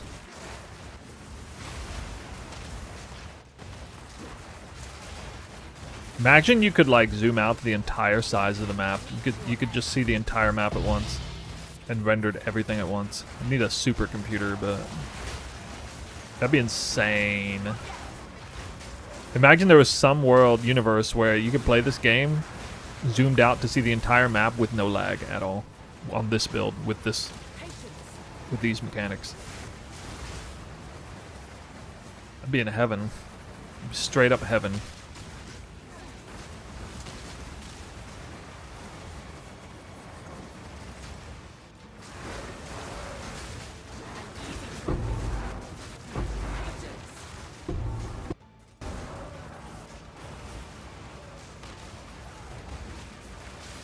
Guess there would be to do up here.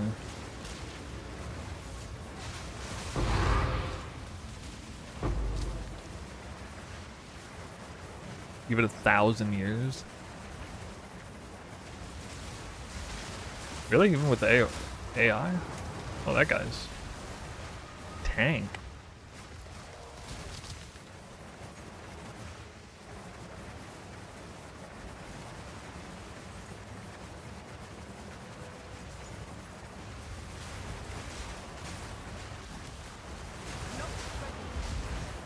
I still haven't dropped a divine orb. What is going on?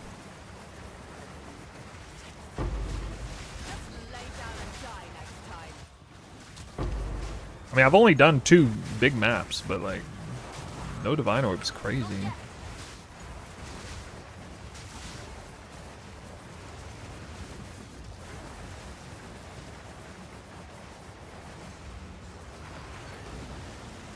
Scammed.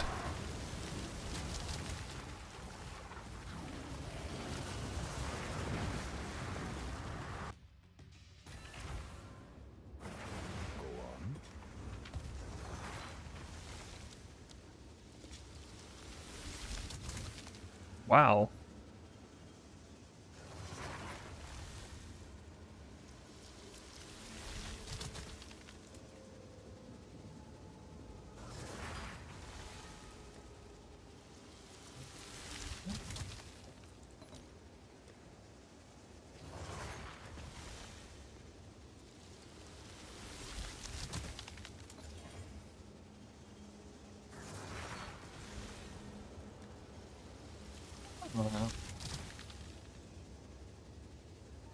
Wait, I don't have a collar? What? What's new?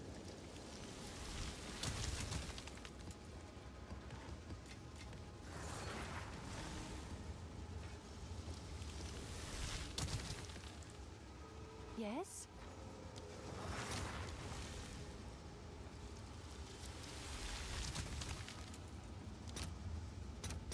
I'll post it right away. Tier 9s drop the mirrors. Wait, somebody said tier 7 dropped the mirrors.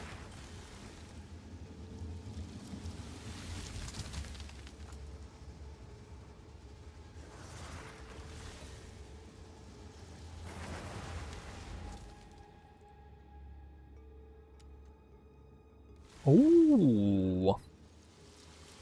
An Overrun spring map. Oh, it's you. Right.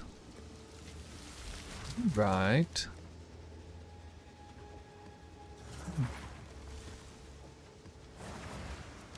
Oh wait. No, no, no, no, no.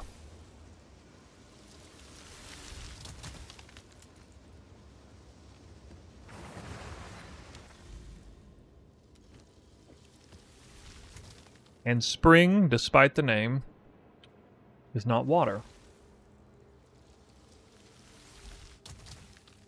It's desert. Of course. Of course it is.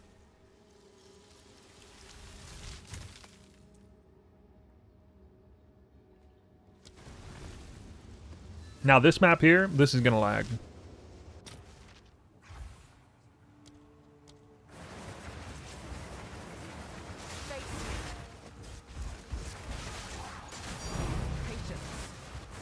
Hey! Oh my god, that's so bad. What? So many monsters, holy cow. Need more time. Quick and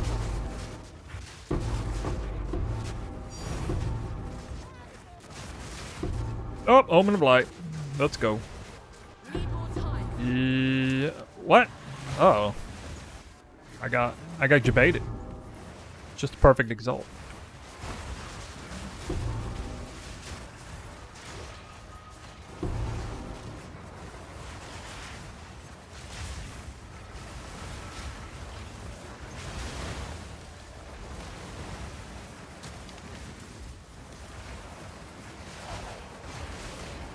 Hello there.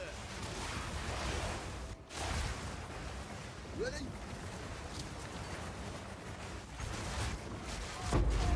Can't argue with those results. Yeah, that's nice and all. We got some catching up to do though.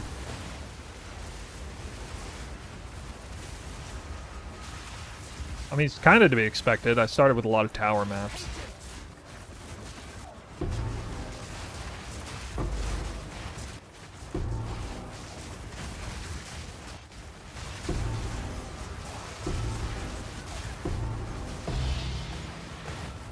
Explain how to get 3-2-1 flat damage on the spear. Well, you start fractured and then you chaos spam for the first 2-1. Greater chaos or regular chaos, doesn't matter that much.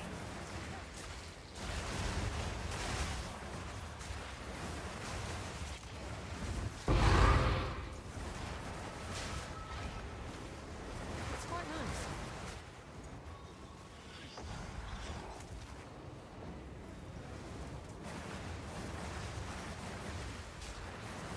Stupid bug needs to come down. Yeah, then you perfect exalt double slam. The remaining prefixes, you whittle them out to suffixes, and then you double perfect slam again, open prefixes, and then you're stuck on like whittle. I do whittle perfect chaos orbs. Dude, I really want to get every single one of these. Come on, man. Like, this is so dumb. This drives me freaking nuts. They're finally released. Because now I get the entire gambit of all these mobs here.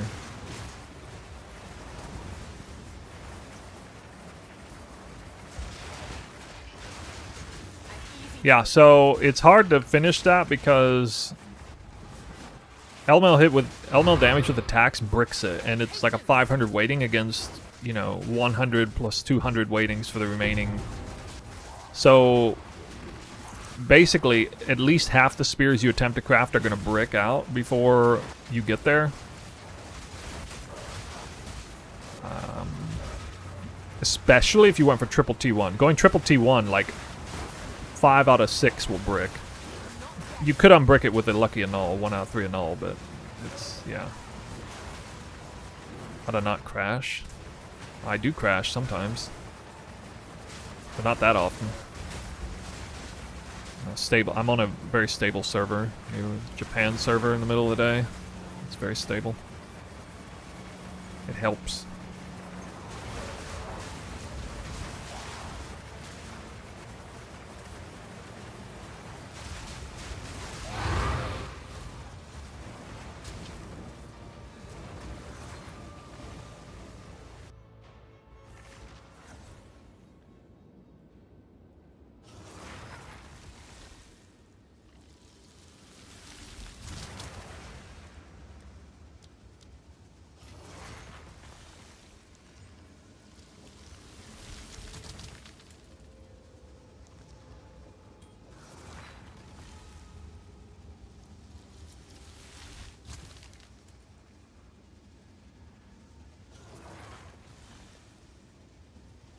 Okay. I think we're ready for Citadel maps.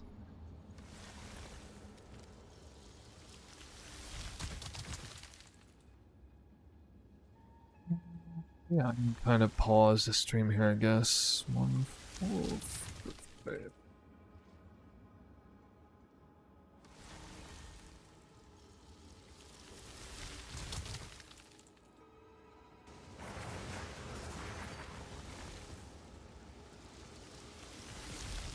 Wait, what? Not like this.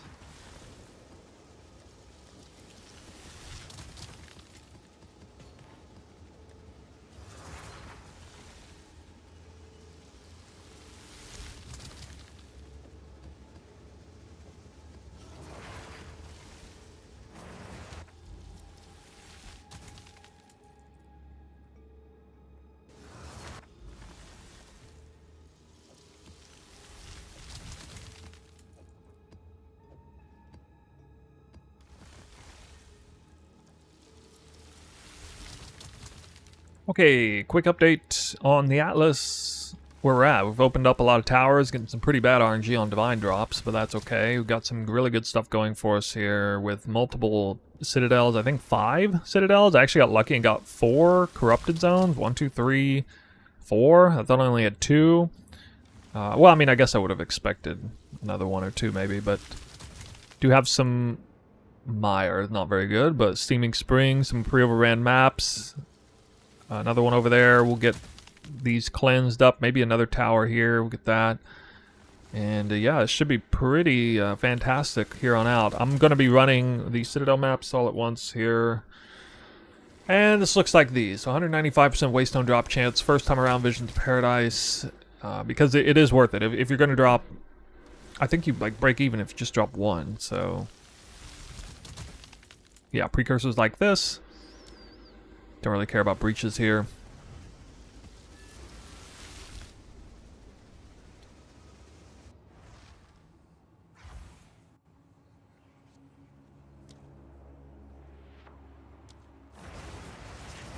Rock the precursor even. Prepare yourself. Map tiers are alive for currency drops. Is there some definitive data on lower tier maps actually being better for currency drops? Or is that like just for targeting specific currency drops?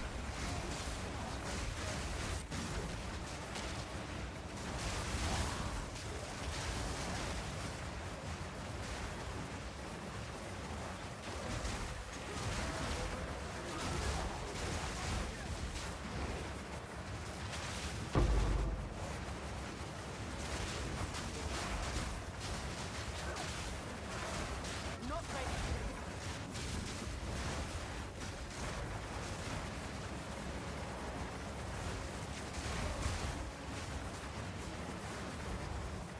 So, at the eve of the end, the demon of Vanzoatl has finally come for me.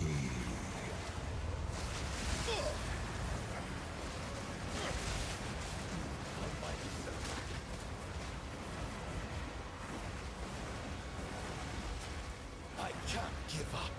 I must save my people.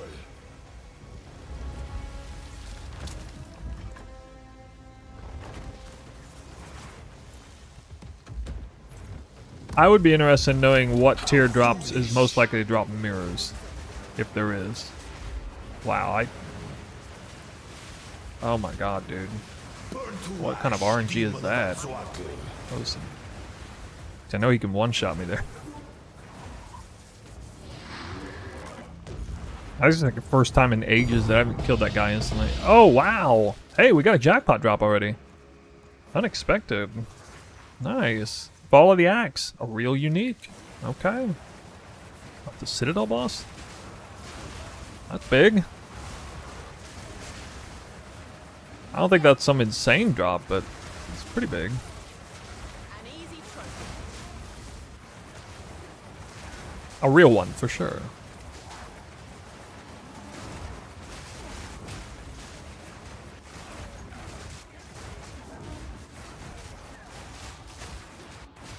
Not yet. Well, I know you don't need to do T15s to drop mirrors. Like, that's for sure. But, you know, does it imply that mirrors are more likely to drop at a lower tier because it removes a bunch of things off the, you know, the list or whatever. Streamer clients working hard at it. What are you talking about, dude? I got 1 divine after 10 maps. Is terrible. Terrible, dude.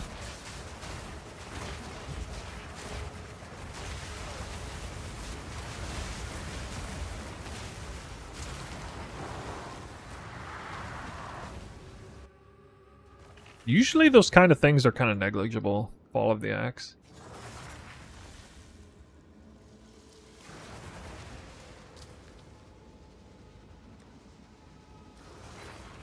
The Fall of the Axe.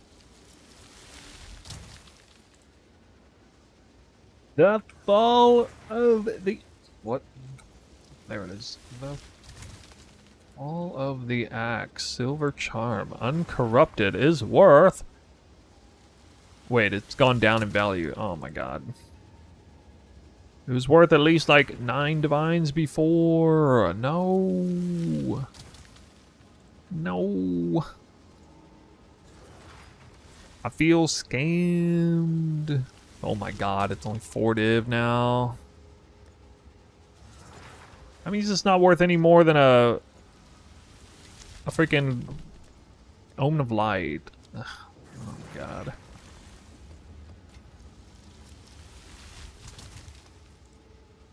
Wait, I dropped another Visions of Paradise? What? I didn't even know I dropped that.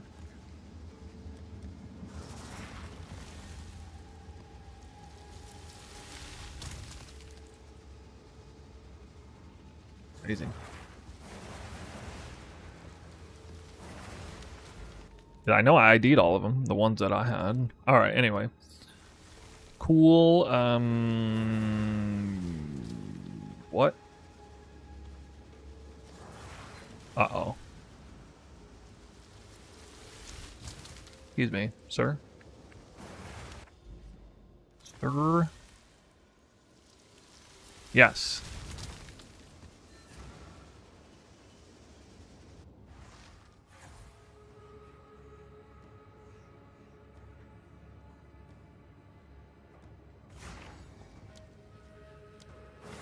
Guaranteed 2 with like a 1% chance of dropping 3. Lol.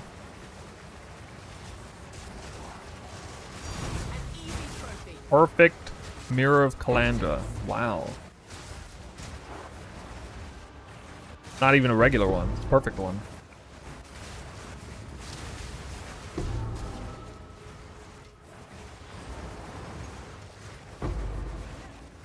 If there was such a thing as Perfect Mirror of Calandra, what would it do? I have a chance not to give it the mirror tag? I guess it would copy the item and make every single... It would raise every single modifier to eye level 50 plus automatically. If it wasn't already, which obviously it would be already, but if it wasn't.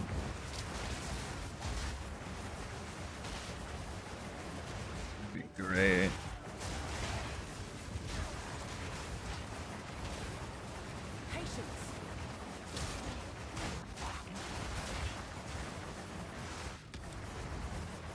So, at the eve of the end, the demon of Vatzoatl has finally come for me.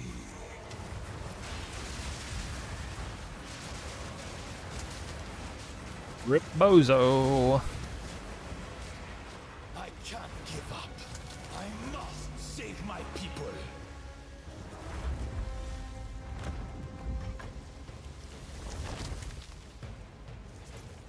Chance exchange roll. No, we don't need nerfs, alright? There is no escape. We don't need any nerfs.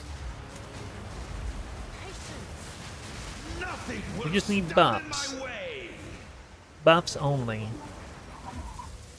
Give me 3, do it. 3 fragments. No, okay.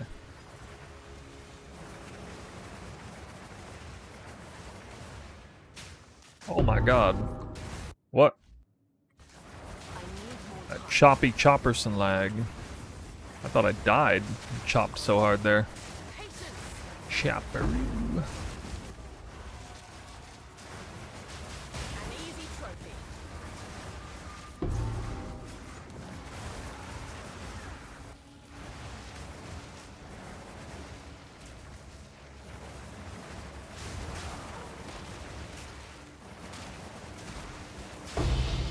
I don't see any need to chase a mirror. Well, it's more about identifying to you what is the pinnacle of the game.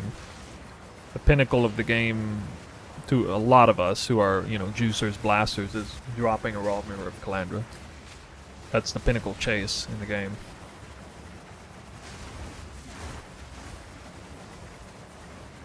Not yet. The reason it's pinnacle chase in the game is because it's the most valuable single item you can drop in the game.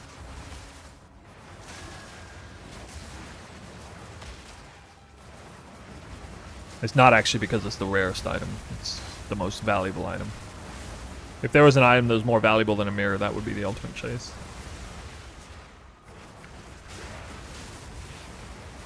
I guess at certain points in the past, the high simplex amulet has been worth more than a mirror, like in one league or something.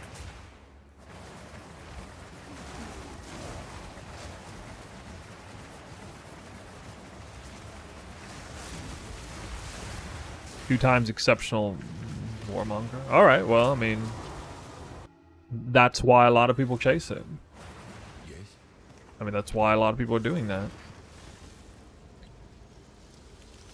Wow, that turned out pretty good. Yeah. Those boots looking pretty nice, actually.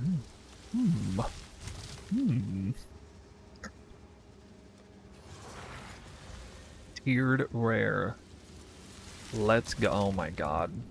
Life regen. Life regen. Now this is gonna go into life, isn't it? Screw you.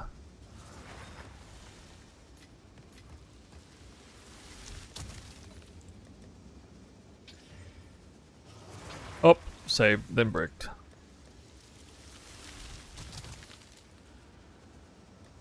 I don't really like the idea. That particular type of farming doesn't appeal to me very much. I understand and believe that it is incredibly lucrative just based on what I hear, but as far as like me doing it personally, really doesn't speak to me. Yeah. Yeah, anything like negative rarity is not.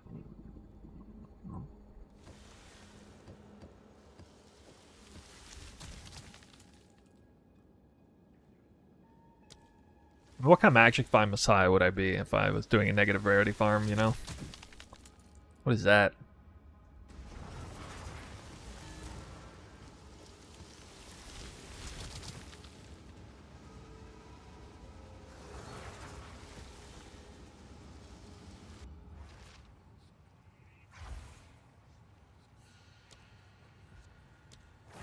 Uh-oh. I might only drop one. Nowhere to run. Need more time.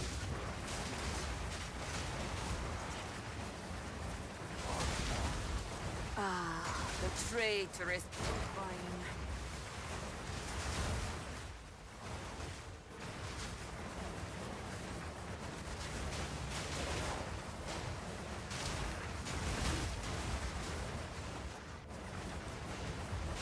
Not yet.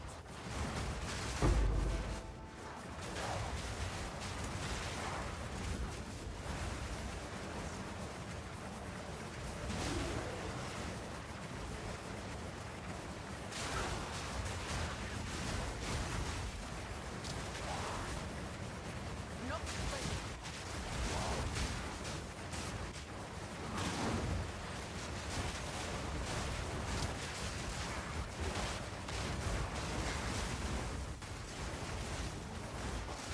Not ready.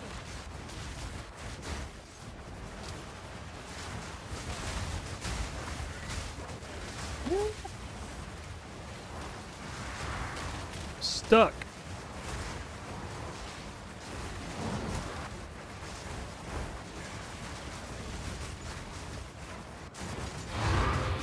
Need more time.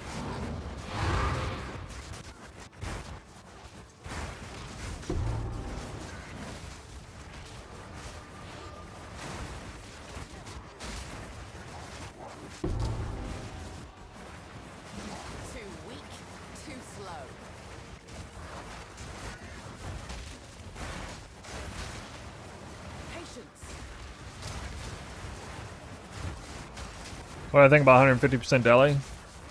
I'm really hoping that it's the best, but I'm not so convinced that it is. It should be, it deserves to be. But I think especially when it comes to breach farming, it's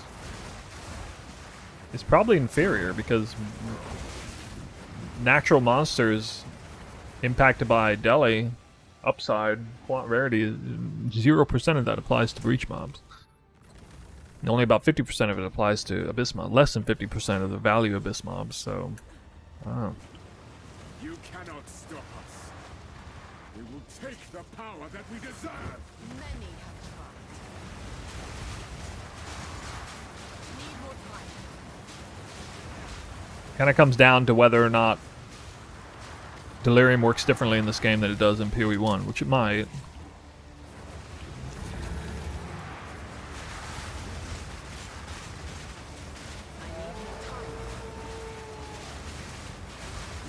Wait, why am I doing no damage to him? Is this real life? Oh, it doesn't even matter.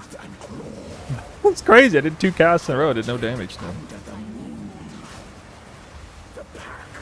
I can't believe I actually have to do this phase. Of course, it's incredibly easy phase, but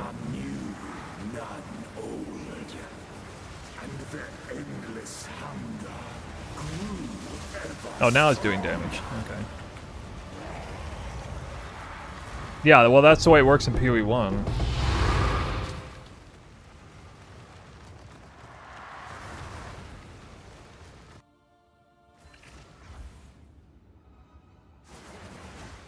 Go on, quickly. A useful trade.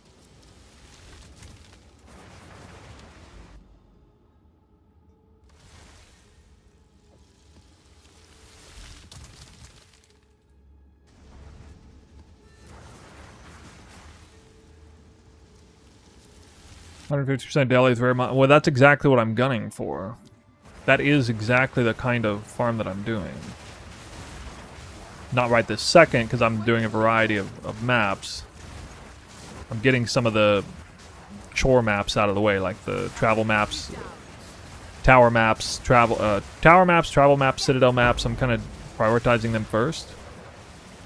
Then we'll just hit up all the good stuff. Obviously, citadel maps still very lucrative. They just have them sitting there.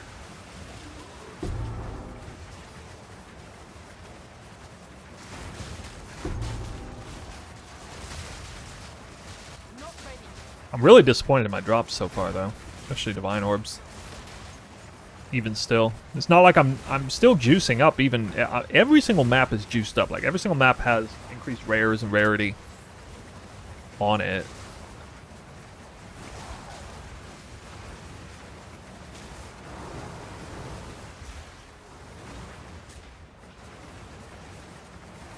What skill is this? Whirling Slash to move, and Twister for crazy clear single target damage. In general, Whirling Slash does some damage though.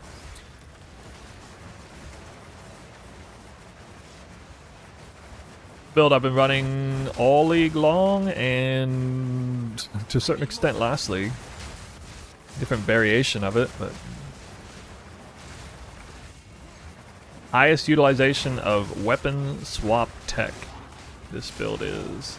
Not yet.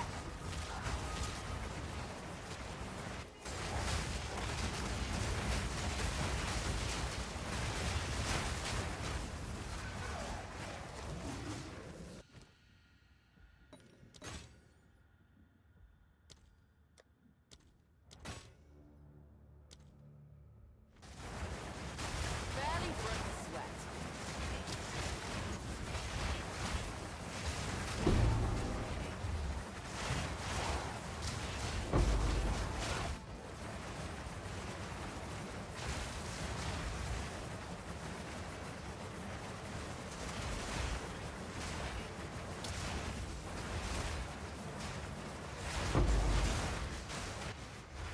So who saw the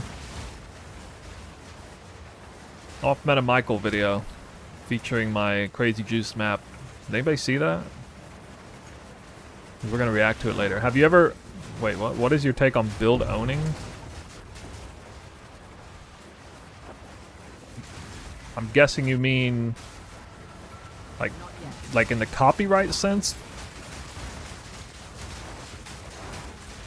No formal rules on that, just informal rules, good gestures to credit people where you can. If you happen to be doing a build that somebody else is doing and you took no inspiration from it, I don't think you're obligated to credit it.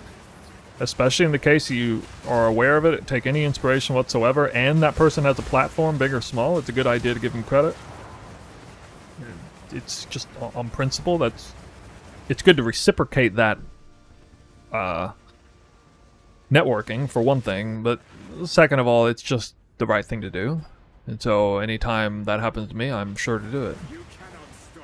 If I don't credit somebody for something, it almost invariably means I'm just not aware of who they are or what they're doing. I don't think you necessarily have to credit somebody if they have no platform other than just, you know, they're like a Reddit person or something. Like, did they change this fight? Dude, they like changed the fight or something. This has never happened to me before. Oh, I guess maybe it's 150 Deli. That's crazy. I can't do any damage to him when it comes out. That's wild. Dude, I haven't died on the Citadel boss in a while. That was second round, though. Dang.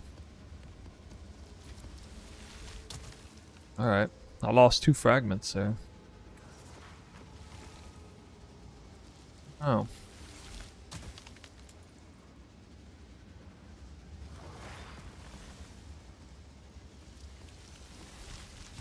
Surprising.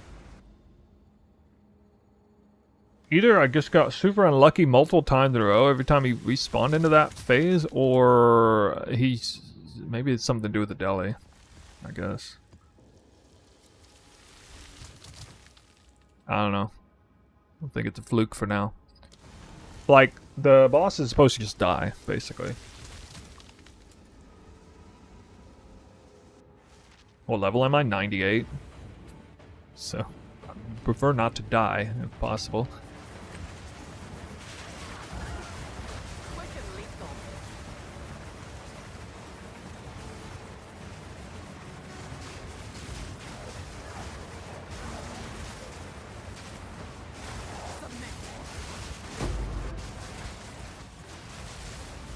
4 hours.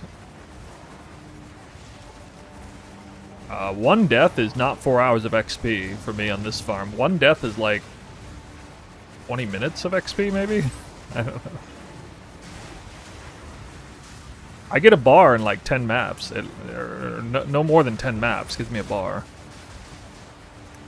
This is like psycho high juice content. There's crazy amount of mobs on the map. Maybe not this exact map, but these overran maps are... These overran quadruple breach maps are, yeah, they be juicing. Would I randomly spawn a breach?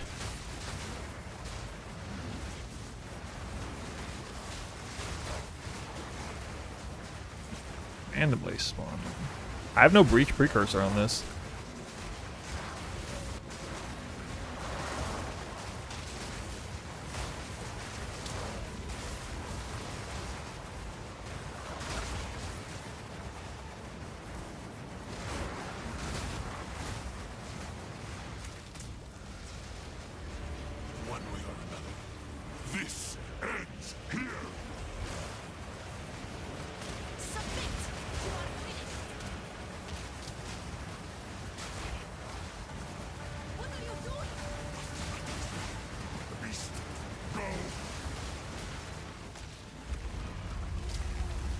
What if the breach came down with us? No?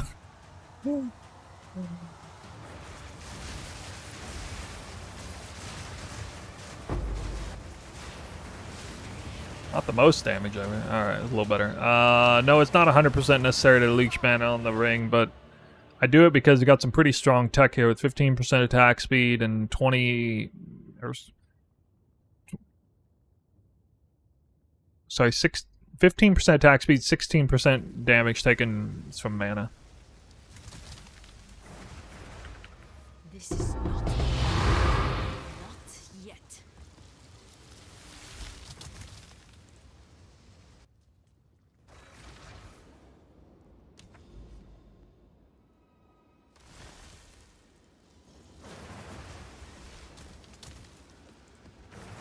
I think I might have to craft a couple more of these. There's a couple more citadels than expected.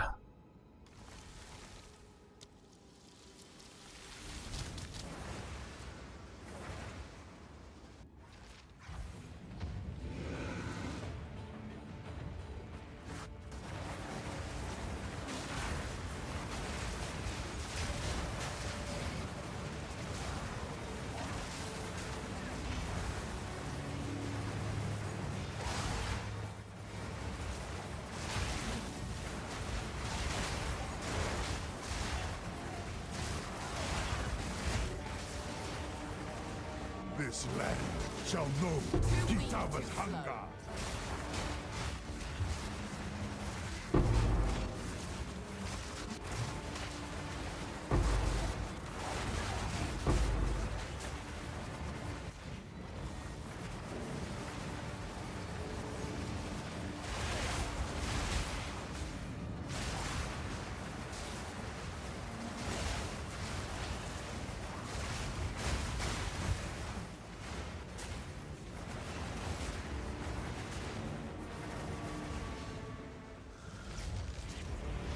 One way or another, this ends here. What? Oh, I waited too long. Oh my god. Barrage fell off. Okay. Uh-oh. Oh god. What is this bullshit? Are you bugged? You might straight bugged. Oh, thank god. Alright. Start floating around doing nothing but floating. That was weird. Did you see that? Whoa.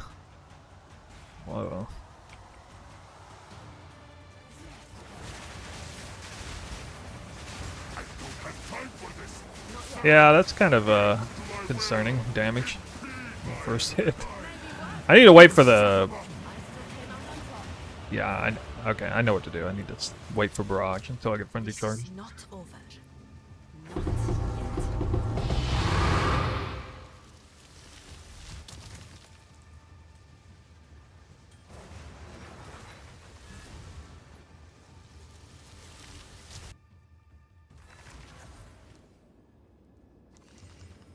Always not enough. Yes, choose what as expected.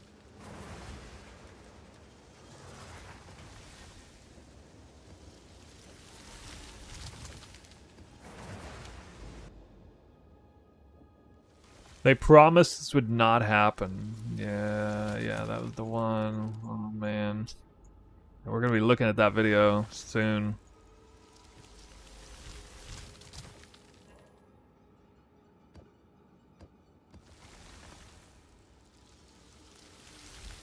I was featured.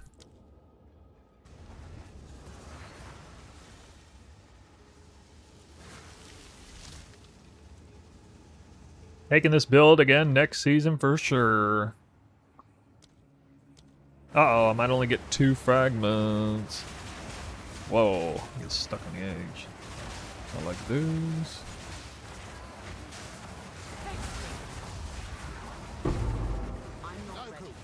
Omniphobia dies around the corner. Poor guy.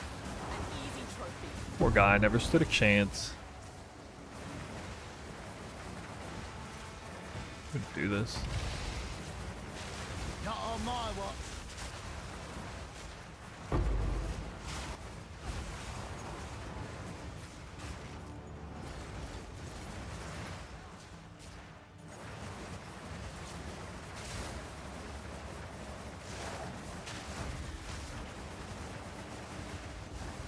So weird doing maps with no breaches on.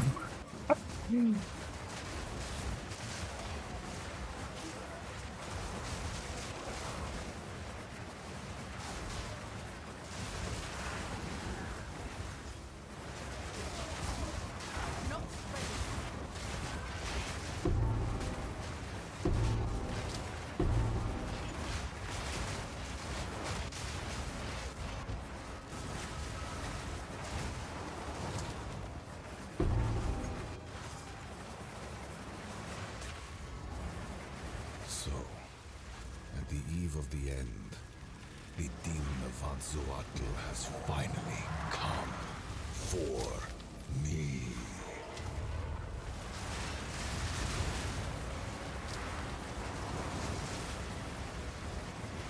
I can't give up.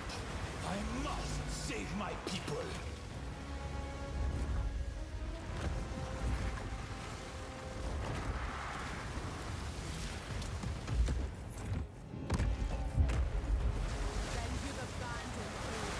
I cannot let my efforts be in vain.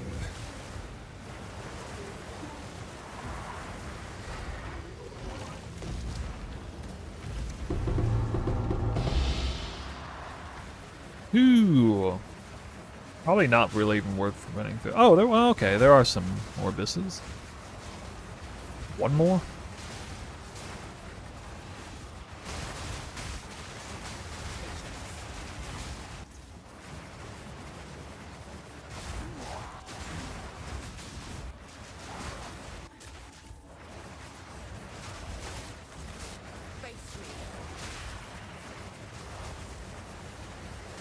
Does your beast have haste aura? Yeah, it does. It has ever since, you know, in the beginning. An easy trophy. Need more time. I always had it.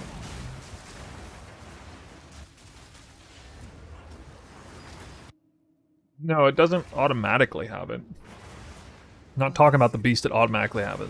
Like, you can still get... As far as I know, you can still get, the beast with haste aura the hard way. Like, it spawns with haste aura as a random rare mod, as well as Trail of Ice. Where are the tinks? I mean, I should be getting more tinks in this for sure, but to be fair, we're running maps, we're like doing Citadel maps, which, I mean, I do have a lot of rarity, but... Yeah, I mean, that's how I got mine. Like, I'm running the ant. See, it has haste aura and Trail of Ice. Random mods. What is it? This is all we have. I will make use of this. Of course.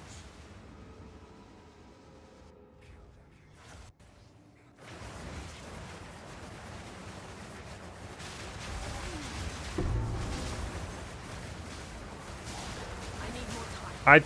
I think it's an average of like 500 to 1,000 checks to get those two combined.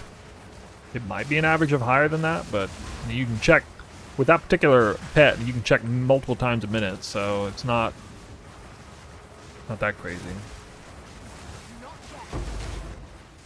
It was a 4 modded beast, but only 2 of the modifiers do anything to help.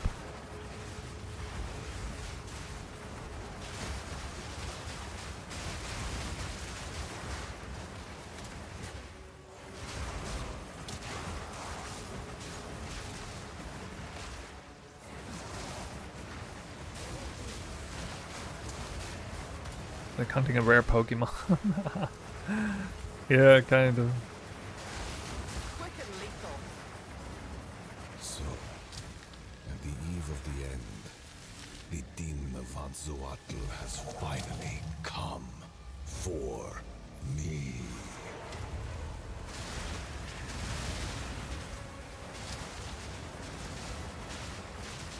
I can't give up.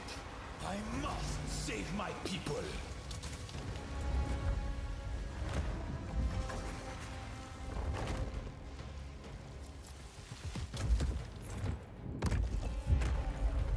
Then you've abandoned all reason.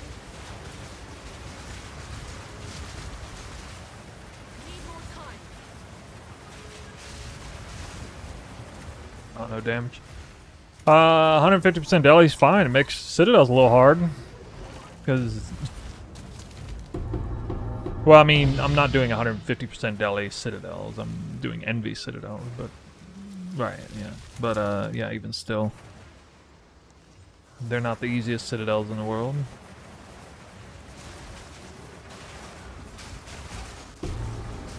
I haven't done that many maps yet of Juiced. I've only done like 2 real maps. We're getting the Citadels and travel maps out of the way first.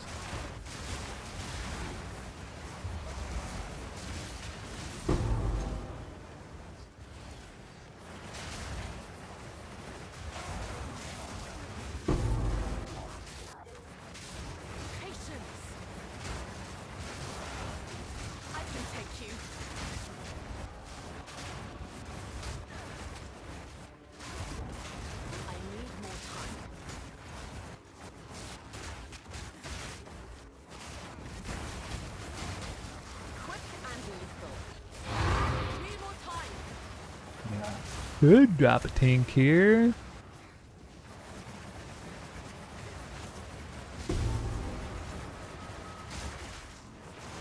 I'm not ready.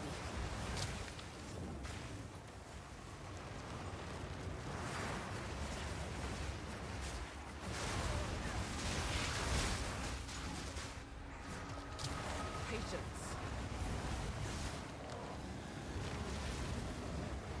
I think I have to craft a couple more Citadel maps, at least 2 more.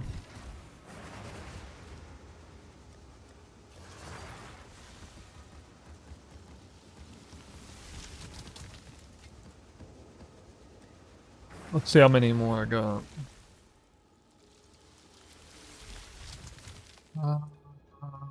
Okay. Done.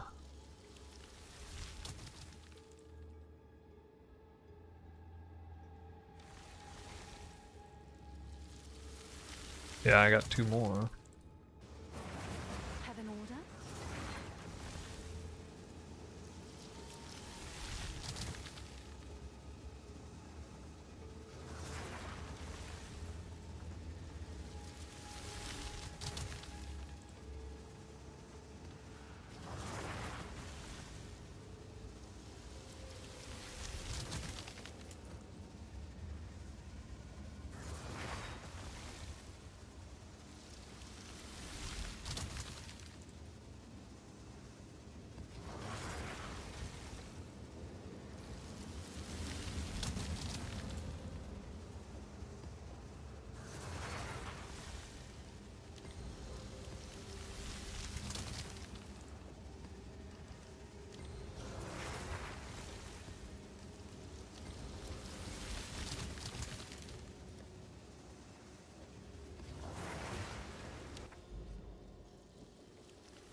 Yeah, looks like we got 2 more.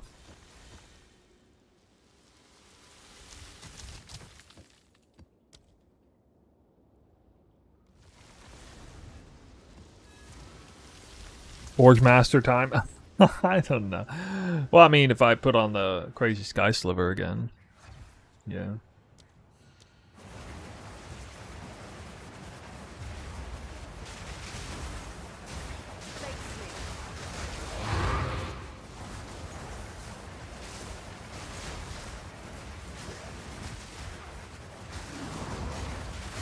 Quick and lethal.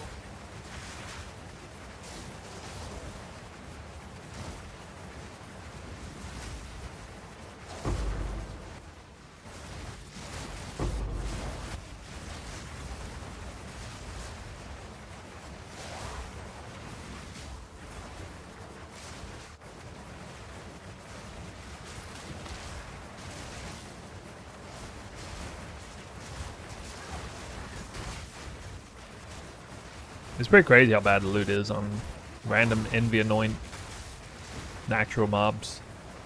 It's like trash. Even the abysses seem to drop nothing.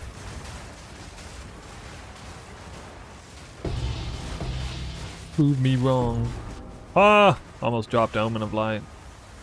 Almost.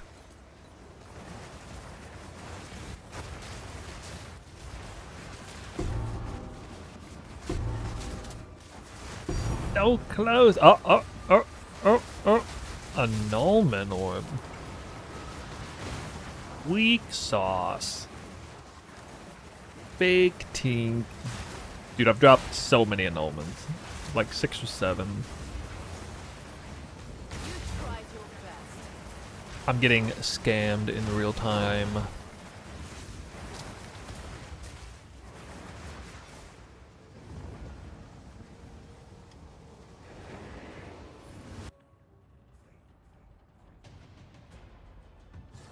You used to get bone out of every chest. Well, I don't care about the bone. Only We will take ancient the power bones. that we deserve. Many have tried.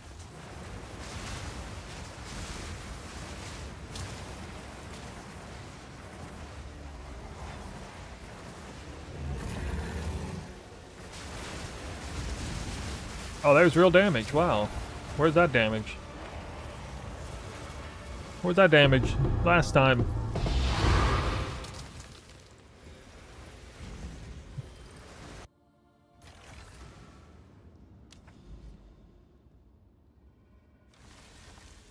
We're gonna react to the casuals video.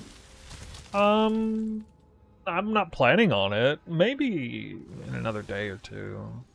That was a good video. Go on. Choose what you need.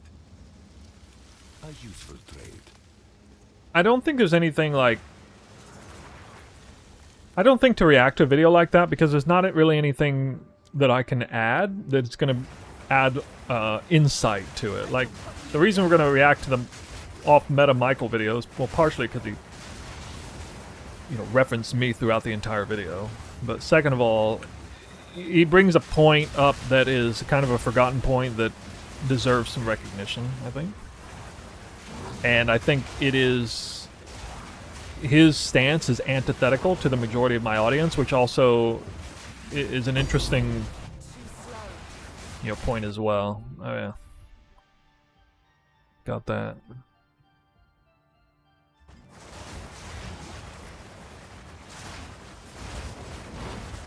Ideal attacks per second, like 12 plus. I guess. I don't even know what mine is right now.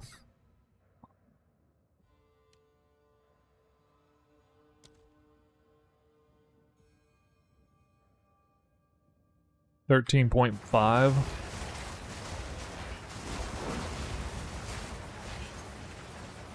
I always felt like somewhere around 10 to 12 is start to feel really good. You reach a speed where it doesn't really help that much to go faster, because, you know, you just be running into walls all the time. Except for, like, really wide open easy maps like Slick or something.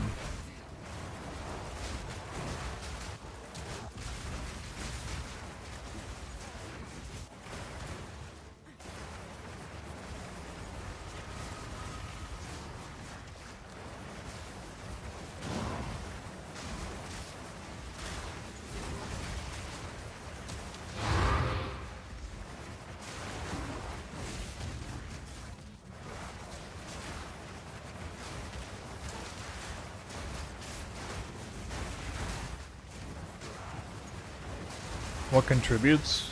Mostly, most of that difference is fast weapon, local weapon speed roll, like 2 attacks per second plus.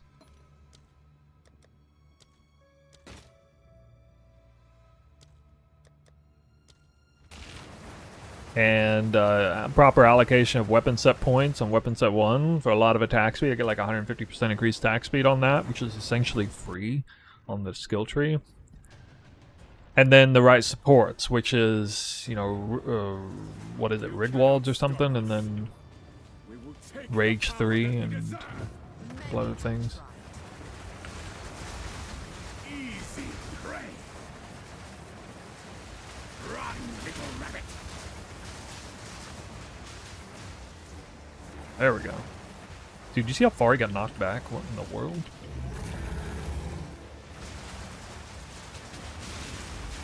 Real damage! Wow! That guy's instantly frozen. Michael was in my YouTube chat? No, I didn't see that. Really? Hi, Michael, if you're here. Let me scroll up.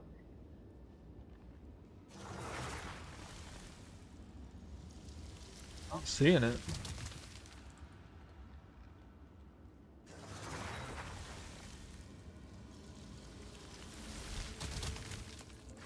I didn't see it. Named off Meta Michael, right? Gold is useless to me. Take it. I think he'd be one of the most interesting people to talk to, actually. Especially, like, because he and I have very different... I have to be careful with my words. He and I have very different ways that we play the game, but we have very similar opinions about about what makes a great game. Does that make sense? Like, we play the game super differently, but we have very similar opinions, actually.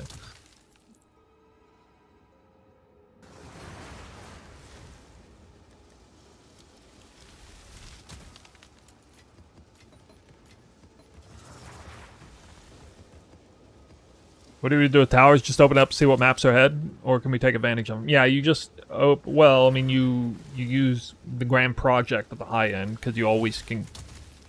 You get maximum maneuverability through the map atlas if you do that, and you can select any map you want. And you can fast forward straight to the corrupted map, heart of the corrupted zone, and cleanse that whole zone right away without any traveling or anything.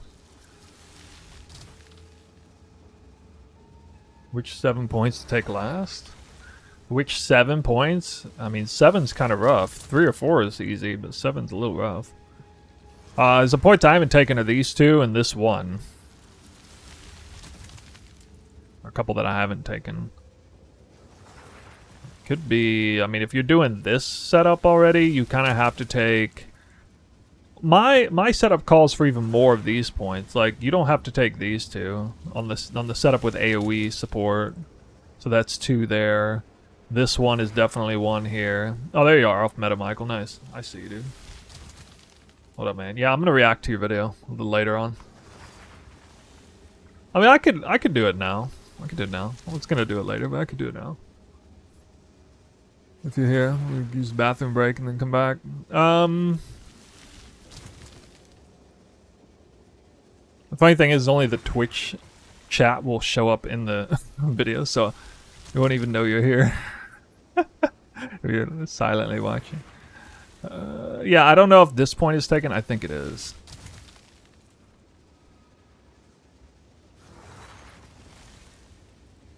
Oh, you don't need these 2 points. You don't have to take these. Also, you could, like, it would suck a little, but you could pull, like, all these crit points if you really had to. What's new?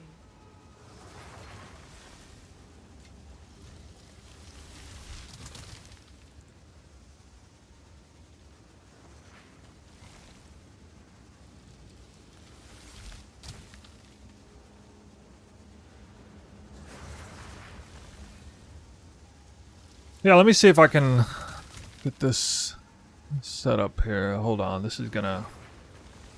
You guys about to see my face real big. Ugh.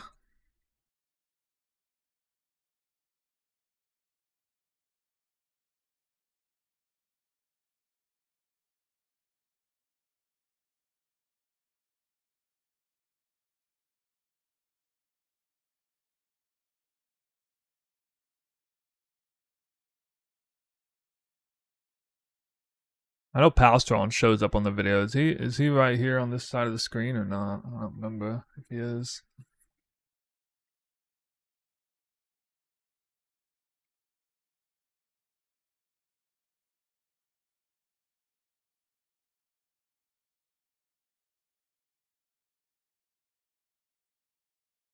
I'm gonna set up the react thing this way.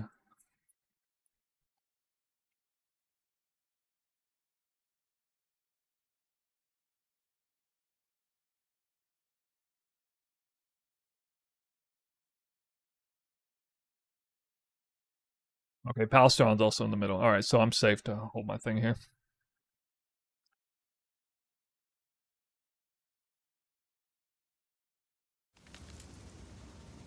Yeah, give me a second. I'm gonna use the bathroom and then we'll be back.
All right, we're here.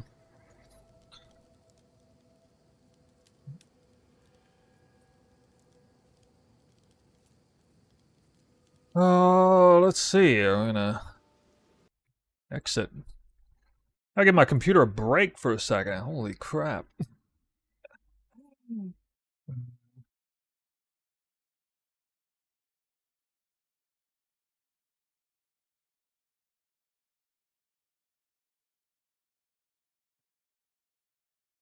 All right, give me a minute. I'm getting ready.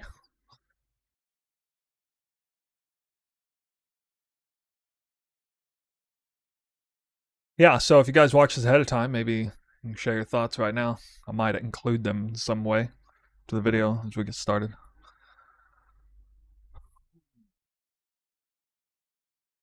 People really agree with what he said. His own audience, very much. He was preaching his video, in effect, his video is preaching to the choir. I'm very curious to what extent you guys agree with him. I'm going to link the video for you guys now. The video, and then I guess I can pull it up over here as well. Wait, who's winning right now? Who's winning? YouTube is absolutely winning in terms of chat. The how many people are like chatting and whatever. Up, Twitch is still winning though, barely. Dang.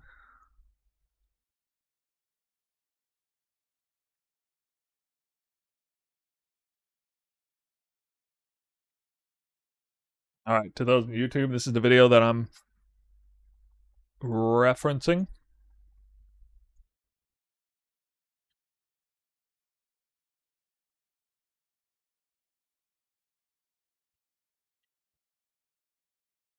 I don't see how people say their PC is going to explode. I feel like that's overblown too. I got a high-end built PC. I got a Asus ROG PC from 6 years ago.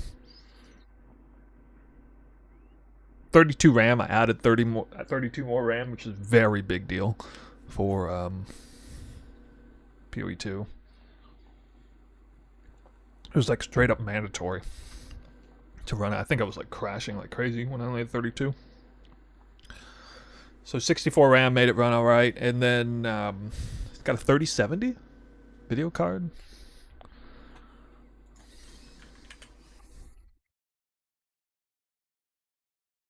With a 5800X Ryzen 7 5800X 8-core processor. And I mean, times are changing now, but I know what, generally speaking, throughout the decades, when I have a PC that's, I almost always buy a not top of the line, but kind of close to top of the line pre-built PC. And by the time it's about 5 years old, it really starts to slow down. This one has been hanging on better than usual. I had to remount the CPU though because of the what's that stuff called, the coolant, that coolant liquid stuff dried out completely. I had to redo that. It's the only thing I've had to do as far as maintenance because there's no water coolant or anything. It's a big tower though, so it sends the heat out pretty well. The time before that I had like a compact tower. I'll never do that again. It's good for travel though. All right. I think I'm ready.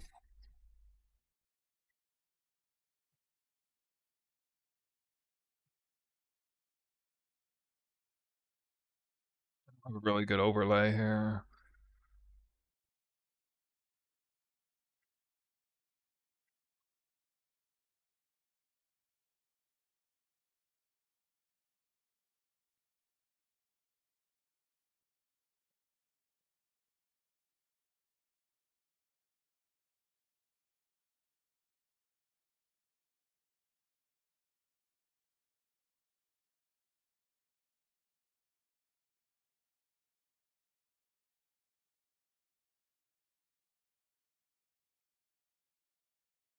Sound check. Hey, what's up, dudes? Off Meta Michael here. So you can see I'm watching Snoobay's character, and it's ridiculous, right? It coats the entire screen in twisters. It's so fast. It doesn't use any movement speed. It just uses attack speed to get around with Whirling Slash. And there is another build. Does that sound alright? I haven't done this in a while.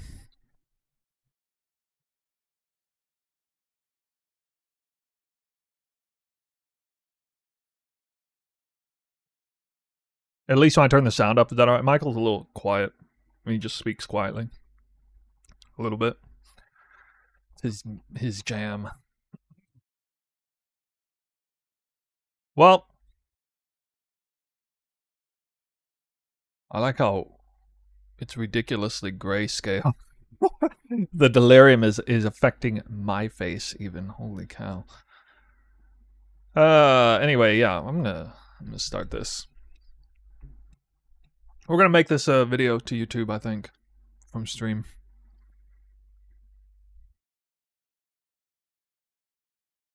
Yeah. Oh, my eyes. What's going on, guys? Snoo here. We got a reaction video for you from one off Meta Michael. He's a PoE 2 content creator primarily, and he plays the game very differently than I do. He had a few words to say on a recent video I came out with that it was titled something like "When PoE 2 becomes peak PoE 1 gameplay" or something like that. And this exhibits some absolutely insane juicing and bogging of the server down, and the game almost comes to a halt, and you're going to see all this in here, and we're going to watch what he has to say, because I think he had some interesting opinions on it. And he basically called me out, saying he didn't like the way I play the game, to a certain extent. So, yeah, let's listen to this, see what he has to say, and I'm going to react to it. Hey, what's up, dudes? Off Meta Michael here. So you can see I'm watching Snoobay's character, and it's ridiculous, right? It coats the entire screen in twisters. It's so fast. It doesn't use any movement. Sorry if I got to do something here so I can see you guys. Speed. It just uses attack speed to get around with Whirling Slash. And there is another build that uses Tempest Flurry to do basically the same thing for movement, you know?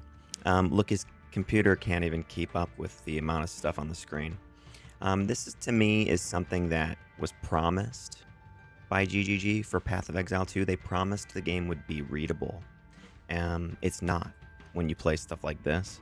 Also, this is so much more efficient to play in terms of map clearing and all that stuff, that there's no reason to play anything else. So this is nothing against Snoobay for creating like a god tier build, you know? Nothing against you, dude.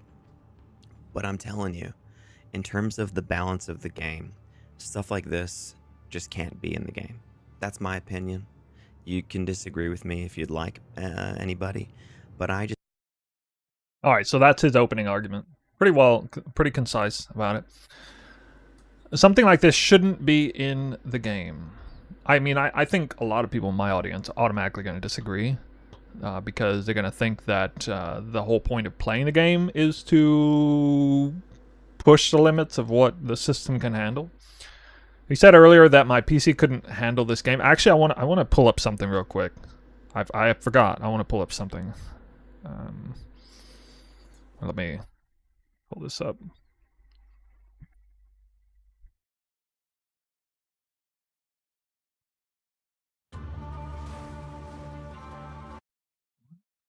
Nope. Sorry, give me a second.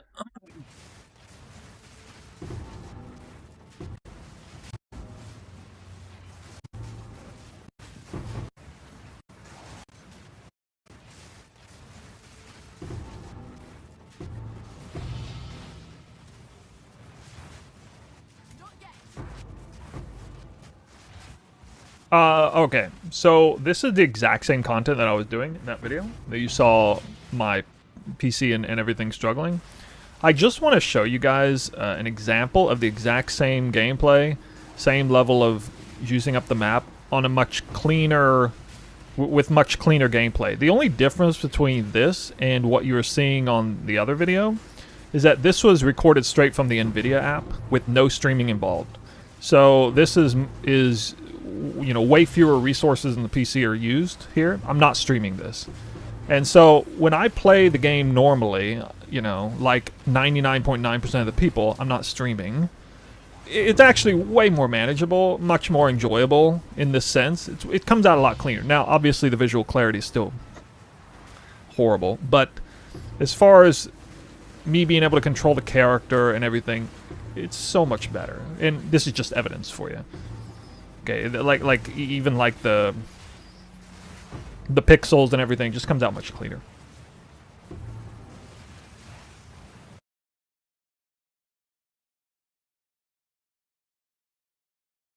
Just think that if you're going to want people to load into the game every league and play a build that they feel like is their own, you can't have this kind of stuff in the game be the most efficient. You just can't. You need to have way more balance. There's got to be a lot less screen-wide stuff, a lot less zipping through the... Like I says, people want to be able to come into the game and feel like they're playing a build that's their own. I'm having that feeling more than most leagues right now. The feeling that this build I'm playing is my own, because it's so much time and effort I've put so much time and effort into refining and updating, evolving this build, fixing issues with the build after the bug fix, the whirling slash. But I'm obviously the only person who has that feeling for this specific build. Totally on point though with what he's saying, because I wish, I really do wish way more people would make their own builds, would do what I do and come out with all the kinds of crazy builds. I wish fewer people would be followers and more people would be creators. Definitely. It would make the game a lot better overall. Map, the game needs to stay readable and clean. This, by the way, in terms of like capturing new players, is terrible. This looks like an arcade mobile game. This does not. I love that. Well, that's so provocative. What do you guys think? Do you think that's right? Do you think when newer players see this, they're just instantly turned off from PoE 2, and it's actually a massive detriment to recruiting new players? Like, part of me thinks he's absolutely right. Part of me definitely thinks he's right. Because I am also massively turned off from arcade-ish looking games. And this does look like an arcade game. The way like, if you just saw this from nothing, you had zero reference whatsoever. I actually think that's based as hell, what he just said there. Honestly. I don't agree. It's one of those things where, like, about 80% of my being agrees with it 100%. You know what I mean? And like 20% of it's like, no, you can't say that. Like, so it's an incredible point that he's making. Look like a top tier ARPG that is supposed to follow in the that's supposed to be like a Diablo 2 successor, So I think they really do need to figure out what the top end of speed is they're willing to have, so that they can bring that down to a level that makes sense with other builds in the game. Okay? Like, if you're not playing this build, you're not clearing maps very fast. All right. To that point, he said earlier, why would anybody play anything else when this exists? There's one massive problem with this point. He pulled up the wrong build. He should have pulled up Lightning Arrow Deadeye if he was going to make that point, because that is the predominant meta build. Which is a huge hole in his argument in this particular case. Only if you go look on PoE Ninja right now, like 2% of people play this build. Like, nobody's playing the build. Which I personally have a bit of a hard time believing, considering this is what it can do. And I have seen footage of super high-end LA Deadeyes, which I don't have anything directly against. I'm not a big fan of Roa. I think Roa as a mechanic is antithetical to the core ARPG experience. I'm not a big fan of like mounted gameplay generally. But other than that, I don't actually have anything against LA Deadeye. But yeah, the problem with his argument is, there are certain things about the build that for whatever reason people don't latch onto, and I think if we listen to more of what he says, there's just going to be kind of a lack of one. There's just a point that he's missing completely, and that is that builds aren't popular because they're overpowered. Builds are popular because popular people popularize them. That's really the reason why, and that weighs into it way more than how the strength of a build or whatever else you can say about it. Right. You're wasting lots of time trying to get through the maps. And now that this is here, right, it's going to be hard for some people to go back, But if you leave it, then nobody's going to play anything else. So, yeah, sorry, Snoo. You got an awesome build. I know you've been working on it all league or whatever, and you kind of did the same thing last league. But I think it's time to let it go, man. You broke the game completely, and it's super, super, super fast. And it's cool that you can scale things like that in the game. But at the same time, it just, nothing else makes sense, Like, how are you going to even have any other type of new build that's using flails and shields and traps and, like, what is the shadow going to do if there's going to be some kind of stealth mechanic and backstabbing and, like, big crit damage, single target stuff? Like, it doesn't even make sense, So, I really do think they need... Excellent point in the chat. He forgot that this level is prohibitively expensive. That's true. When people who have never invested thousands of divines into a build, like this build currently that you're seeing has thousands of divines, at minimum 2,000 at this point. I don't think I crafted the mirror tier spear yet, so probably 3,000 or 4,000 at this point. And to be fair, a lot of builds in PoE 2 right now are not going to get a whole lot of value out of investing that much into it. That's one thing I pride myself on build creation, is trying to, because the amount of value you get out of currency tapers off, and it becomes flat towards the end. The real challenge of high-end build creation is figuring out how to maximize the value that you get out of a build going from 1,000 to 2,000 divines. Because if you don't take that part seriously, you'll get almost nothing out of it. And this was a build where I did actually get a decent amount out of that stretch. A lot of it was like the investment into Against the Darkness, opening up another few spirit gems, unset rings, not other ring archetypes, and like, of course, like mirror tier weapons, things like that.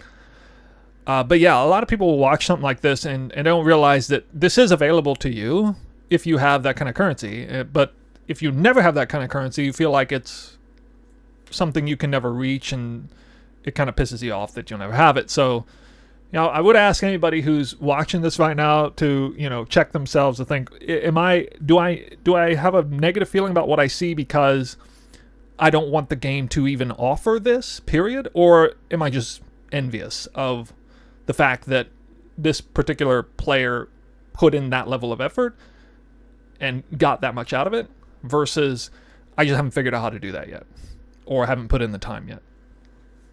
Because I definitely want the game to exist in a way where maximal effort gets maximal reward, and that players at the super high end have an opportunity to actually keep playing for a reason. Keep investing currency into the gear for a reason. And I do want players at the low end to have a reason as well. At the low end, you should get even more out of less, of course. But at the high end, you should still get something out of continuing to invest. And again, it's not enough just to throw 1,000 or 2,000 divines into a random build. It's got to be a well-constructed build as well. Need to take a look at some of this kind of stuff and really rein it in a lot, So if they don't, then they're going to fall into a problem that Diablo 2 has, actually, which is that whenever there's a ladder or league reset, most people feel compelled to pick the fastest thing, which is in Diablo 2, a sorceress, because she gets teleport at level 18 and nobody else does. Yo, shout out to Palsteron on the screen. Is this not the fastest, most degen build you guys have ever seen Palsteron play? I almost couldn't believe it that he's playing this. I saw him working on this, so kudos to Palsteron for making a Giga Blaster on this. This is like, yeah, this was a sort of Tempest Flurry, just crazy high movement attack speed build he did. Everyone usually picks a sorceress on ladder reset in Diablo 2 because it's just the fastest thing to get up and running for magic finding so that you can fund the builds that you actually want to play. And I feel like this game is kind of doing that too, where you play the fastest thing you can play in order to get a lot of currency, and then maybe you can either min-max that or you could actually play a build that you want to play. And I just don't really want to see them go down that road. I really think they need to figure out, once again, how readable everything should stay. Like these maps with the delirium fog, for example, are really not nice looking. They're not fun to look at, you know? When he says readable, is he referring to like visual clarity specifically, and like how like the pixelation gets distorted because, you know, the graphics card can't handle, and you got to do like dynamic resolution and stuff, and delirium fog and everything? I'm guessing that's what he's talking about. And it just slows down. I hadn't really heard that terminology used in the context of like visual clarity, but I'm guessing that that's basically what he means. And I know like when you're playing these yourself and you're the one in control, you're moving, zipping around the map, you're finding divine orbs and stuff. It can be fun. Like I know that. Don't get me wrong. It can be fun. But what you're creating is like, you're creating a game, though, where when people look at it from the outside, they don't want to play it. Okay? I'm just telling you that because that's why I stayed away from Path of Exile 1 for so long. Is because it did not look fun, because it didn't look readable. And it looked way too spammy. So I'm not saying the game has to be completely the campaign the entire time. I'm not saying that. But I am saying there needs to be probably a cap on some of the top end of speed and everything, and then they should balance accordingly to that. So what do you guys think? Am I completely off base here? Is this what's best for the game actually? Is this what makes it more fun to play, to be able to do really insane stuff like this? Or does it make you feel like, yeah, I can't really play the builds I want to play because these are just so much faster and more efficient and better. Why would I not play these instead? Does it kill the build variety a bit for you? I kind of feel like it does. So let me know what you think, and talk to you later.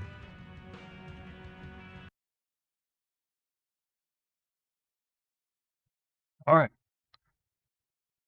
Initial thoughts from that video being done. I think his strongest point is the idea that if somebody randomly saw this footage, as in like they're thinking about playing PoE 2, and maybe they saw a couple different things and then they see this, would it turn them off?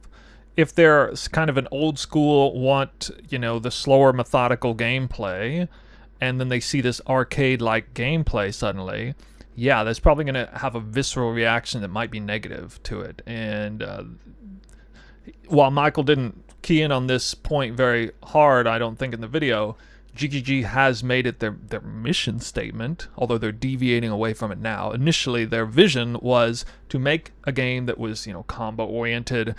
You had enough time to react to things. Monsters might interrupt what you're doing. You have to reset your combo, and that this would be, you know, an invigorating way to play the game. And, you know, the whole pacing would be slowed down from what we see in PoE 1, certainly at the top end. And if you combine that point with what Michael's saying, then it does make a lot of sense. If that's the type of player GG is trying to recruit to their game, trying to attract, well, then, and it makes sense too, right? Because arcade games are a dime a dozen. There's, I don't know how many ARPG games that look like this, where PoE is supposed to represent a different type of game, one that's, you know, a little bit more crisp, clean, and grind or gritty, I guess. A little bit slower, certainly, than PoE 1. But I think what Michael overlooks, what he's really overlooking in this video is the fact that when you open a YouTube video and you see content like this, you don't actually see the amount of time and effort that went into the creation of everything it took to reach that point. Like, you have no idea how much time. People just have no idea how much time and effort. I'm not even talking about the grind. I'm talking about, like, dozens and dozens of hours of research and testing gone into every single micromanaged decision on what to do with each passive point, and testing different support gems and trying to, like, hyper optimize the build, and then also doing the grind for the currency to do that, and do further testing, and wasting 100 divines on a piece of gear that doesn't quite do what you wanted to, and then it's not sellable because it's not part of any meta. I mean, there's just so much that goes into it, at least, especially from the creator's standpoint.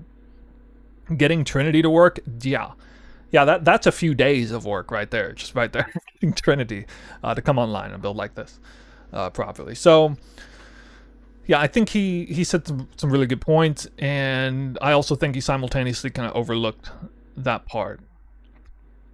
But I do think if you check off Meta Michael's comments section, you'll see that he's preaching to the choir. Like, his comments are very much in favor of his point of view, and it definitely represents a significant portion of the community. Where you watch my comments in this video, it's probably going to have a lot of people saying, you know, they don't agree with what he said.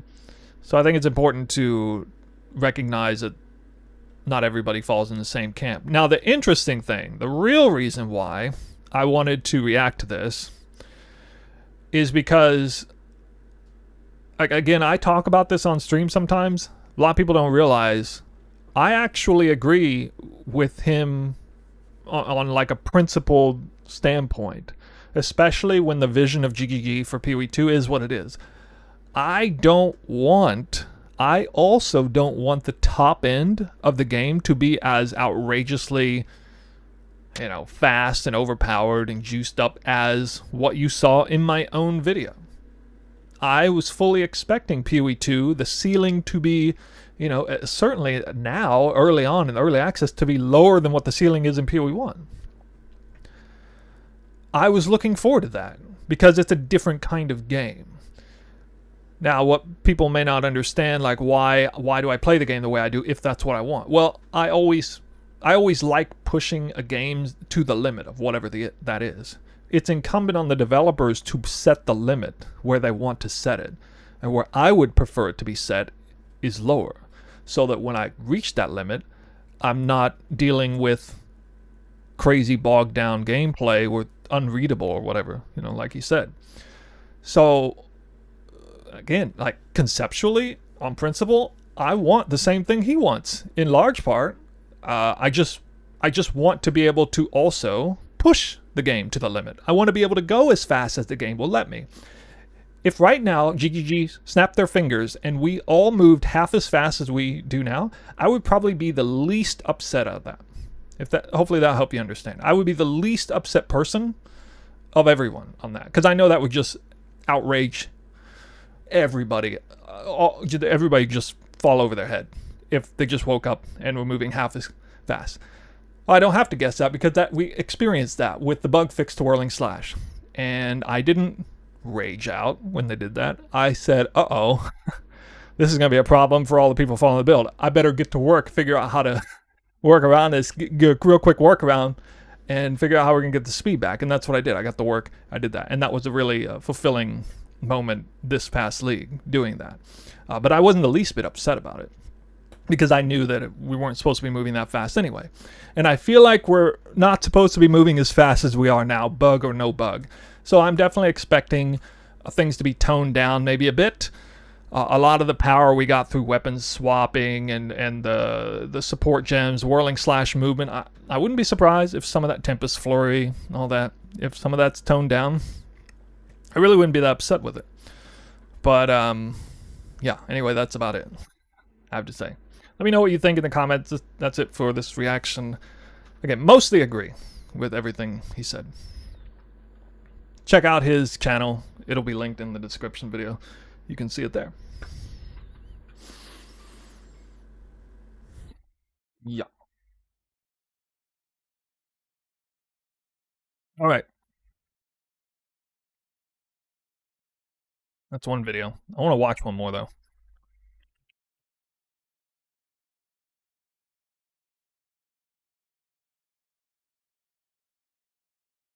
Hey guys, a little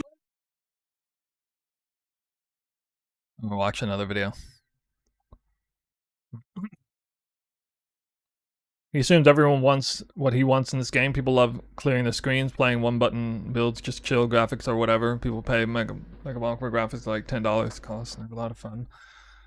Progression is the key. Yeah, progression is a big key for sure. The longevity of enjoying the game. A lot of people, you know, take longer or shorter to reach an end point, and people's end points, you know, vary dramatically.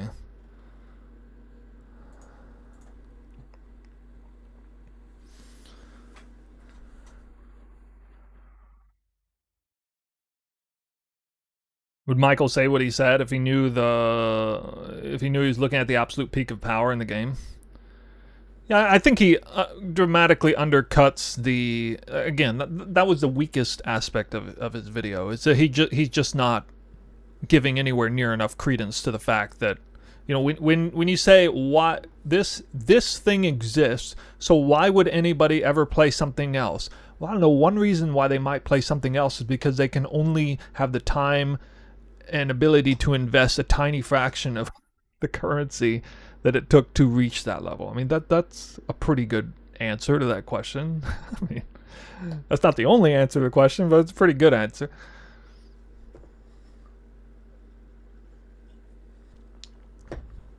When I log into the game in Act 1 and I kill the first boss, mini-boss, before reaching the first town zone, I'm not moving any faster than anybody else. We all start at the same place. We just don't all end at the same place because some of us put more time and effort into it.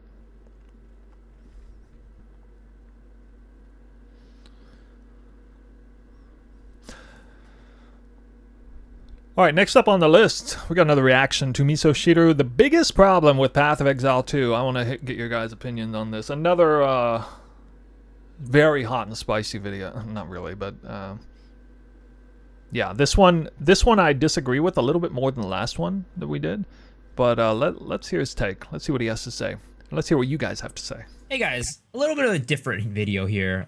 Today I want to do a little bit of a, I don't know, mono type of moment where I talk to you guys while I'm just in the game, hanging out, doing some simulacrum on my character, because we can just do AFK simulacrum on this guy. But today I really want to talk about some issues in the game right now, namely what. Hold on, let me do that again. All right, for the sake of the YouTube video, I had the wrong thing on. Hey guys, a little bit of a. Sorry. For the sake of video, I'm going to do that intro again. What's up, guys? New here. We're going to do another reaction. We're going to react to Miso Shiru's video. The biggest problem with Path of Exile 2, we recently reacted to Off Meta Michael. This video here does not include content from me specifically. He has a totally different take and points on it, and it's not something I agree with very much. So I thought it was, you know, kind of interesting point of conversation. Would like to hear what you guys have to say as well. And we're going to play this video and see what becomes of it. Hey guys, a little bit of a different video here. Today I want to do a little bit of a, I don't know, mono type of moment where I talk to you guys while I'm just in the game, hanging out, doing some simulacrum on my character, because we can just do AFK simulacrum on this guy. But today I really want to talk about some issues in the game right now, namely what I think is the biggest issue moment. Hey guys, a little bit of a different Thank you. Sorry, that was my fault. Video here.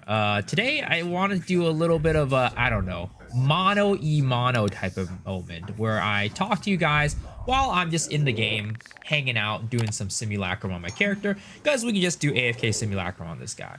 But today, I really want to talk about some issues in the game right now, namely what I think is the biggest issue in Path of Exile 2.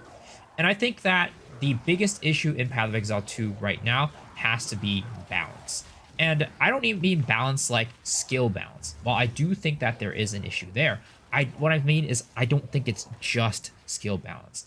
I think that the entire game is just imbalanced. In everything that you do, there is just a number one thing to do, the right answer for what you can do for a certain situation, and every other thing in the game just pales in comparison. And All right, I'm not gonna lie. When I heard that sentence, I was kind of rage. I felt rage baited. Do you guys feel rage baited by that? The idea that there's only one right way to do things in the game, even this game. I'm inclined to say definitely not. I got a lot of things to say on this, but we'll hear what he has to say. Give examples. let me just explain, right? When I ask you what are the best builds in the game, you probably know. Lightning Arrow Deadeye, Spark Blood Mage, right? It's pretty undisputed. Next, what's the best way to make money in the game? Well, the best build in the game, definitely not my build. He shouldn't have used the word best. He should have used the most popular. That's the first problem. He should have said the most popular builds. I said this last time. Lightning Arrow Deadeye, Blood Mage, they're very popular because they're good, but they're the most popular because they're the most popular, not because they're the best and only way to play the game. Yeah, I would put the build I'm running right up against any build that exists in the game right now, and as irrefutable evidence that there's no one right way to play the game. easy.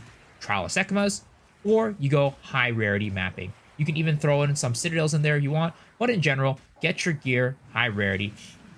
Juice your Waystones with rarity, rare monsters. Juice your tablets with rarity, rare monsters, right? Throw in an Irradiated in there, and then, throw in some Breaches. Boom, you're done.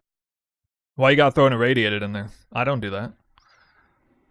We did kind of confirm that Rare's Rare Monsters was better than Quant, although I did just have a whole bunch of people blowing up my YouTube chat earlier arguing about Quant versus Rare's Rare Monsters, so who knows, maybe not. And then they were talking about maybe Tier 7 or Tier 9 maps are better than Tier 15, which I haven't even tested yet. And I'm currently testing 150% Deli versus 94% Deli with like 80% chance to spawn an additional modifier, and that is a little bit of a difference too. And then I'm testing all Overrun maps versus mostly Overrun maps, and then trying to tweak some of the other maps that you're doing and be a little smarter about how you run those, the exact specific precursors you run.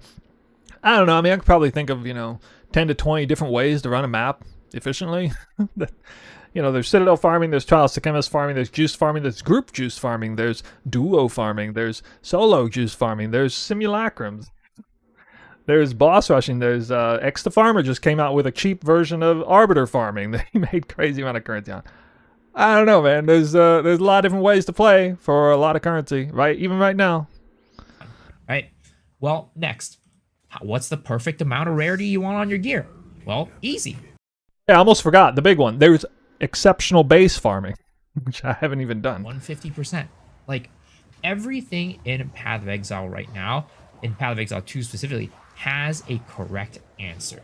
And that correct answer is oftentimes just way better than the next option. Way better than the next correct answer, or the quote-unquote non-correct answer. And that really is, in essence, balance. Balance not just because the builds are good, not just because of this or that is too good. It's just that everything in Path of Exile 2 right now, there is a right answer. And if you go beyond that right answer, stray beyond that right answer, you are just not, you're losing out, basically. You're not going to be doing stuff nearly as efficiently as the other people. Now, there are a couple of reasons for this, right? Of course, there is the fact that balance just is a little bit whack, right? Early access, whatever. People are focusing on the game experience rather than the balance itself, which I completely understand. But I do have to say that GGG does treat this like a fully released game for the most part. So I do think that they do have to deal with the consequences of that. But the other thing, of course, again, with early access is also with content. Right now, there is just a lacking amount of content. But the thing is, you would think that if there is a lacking amount of content, they would be able to balance the content a lot better, because balancing 4 things is much easier than balancing 10 things. Yeah, I kind of like what you're saying recently here, and that is an interesting point. You would think it would be easier to balance. I mean, especially last league, I said that the biggest thing I wanted GG to do is to stop focusing on balance. It's one of the reasons why, you know, we're talking about this video, because it's like antithetical to what I think the biggest problem. I think the smallest problem with Path of Exile 2 is its imbalance, for various reasons, which we're kind of getting into in the middle of the video. But no, he's right. I mean, there is something to be said about the fact that when a game is fresh, there's not that many variables in play. It should be easier to balance. So it's a little bit weird how, even though, yes, there is a lack of content, and that's the reason why the meta is so defined and the what's right and what's wrong is so defined, it's just a little bit weird, because the less things they need to worry about balancing, the easier it is to balance. Because let's face it, right? In Path of Exile 1, there's a ton of different things. And the balance there is also a little bit whack, but at the same time, they're never going to have a perfectly balanced game. The biggest thing is to make sure that the best thing is not exponentially better than the worst thing. And let me show you exactly what I mean on PoE 2 Ninja versus PoE 1 Ninja. So looking at PoE 2 Ninja, you can see right now the class is... All right, so I mean, here he's gonna get into the whole issue with build build viability, build balance, build diversity. Distribution is as follows: 28% Deadeye, 17% Blood Mage, 10% Invoker, and then etc, etc, right? You can see there's a clear difference between Deadeye and Blood Mage over every other ascendant.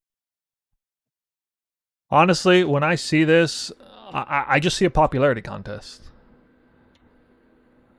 Maybe I'm going to have to bite the bullet and just prove it. But, like, I know I could load into any one of these ascendancies and perform at a high level with them. You could argue that a certain ascendancy may be less efficient than another. But, I mean, it's not... This graph here does not mean Deadeyes are twice as strong as every other ascendancy. That's not what that means. They don't have twice as much power. When you look at the total, but you could say the ascendancy itself is better, sure, in many cases, depending on what build you're doing. But it doesn't. It's not like you load into a Deadeye and you do twice as much damage with twice as much defense and twice as much clear speed as you do with a Warbringer or whatever, like 300 times the amount of clear damage. You know what I mean? Like it's just popularity thing. That's people are a little too sensitive about, you know, oh, if it's like perfectly balanced ascendancy. And that's because these are the 2 right answers when picking your classes. It is Deadeye Lightning Arrow and Spark Blood Mage. So why is Deadeye and Blood Mage the 2 right answers? Why isn't Deadeye just the 1 right answer? Or why isn't Deadeye, Blood Mage, Invoker the 3 right answers? Or why isn't Deadeye, Blood Mage, Invoker, Lich the 4 right answers?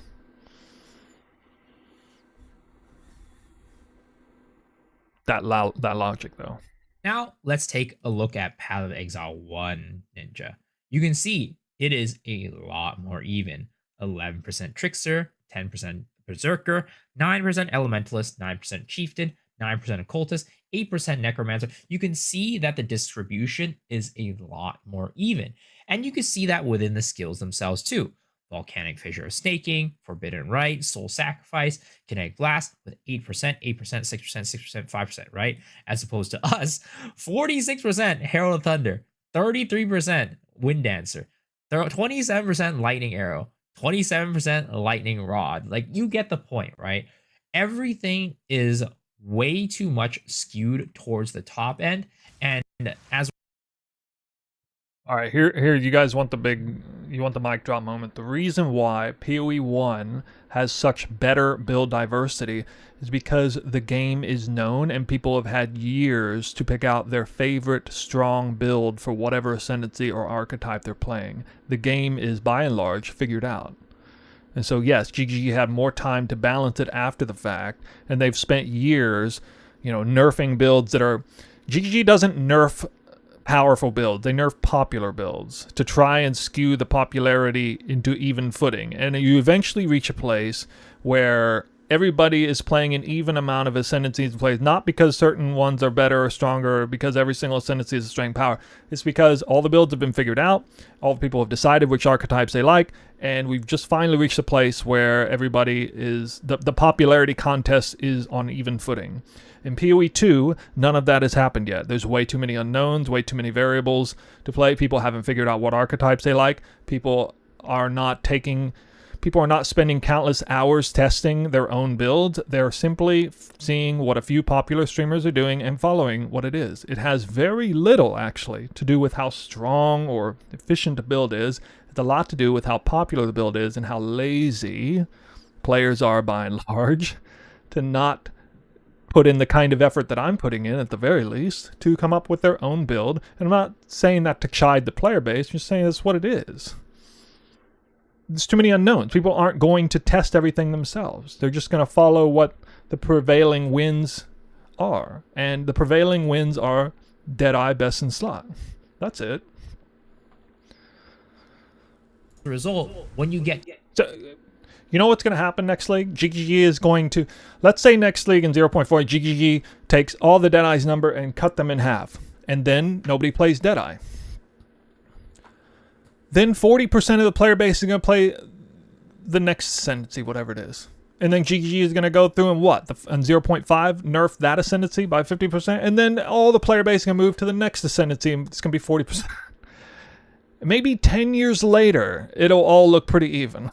But for now, that's what's going to happen.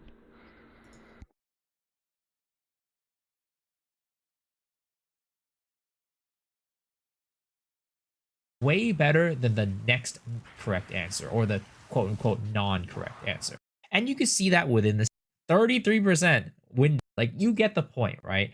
Everything is way too much skewed towards the top end, and as a result, when you get to the bottom end, it's basically just not very good. Now, why is a lack of balance such a bad thing? Well, I mean, it's pretty obvious, right? Having an unbalanced game is just inherently bad for the game.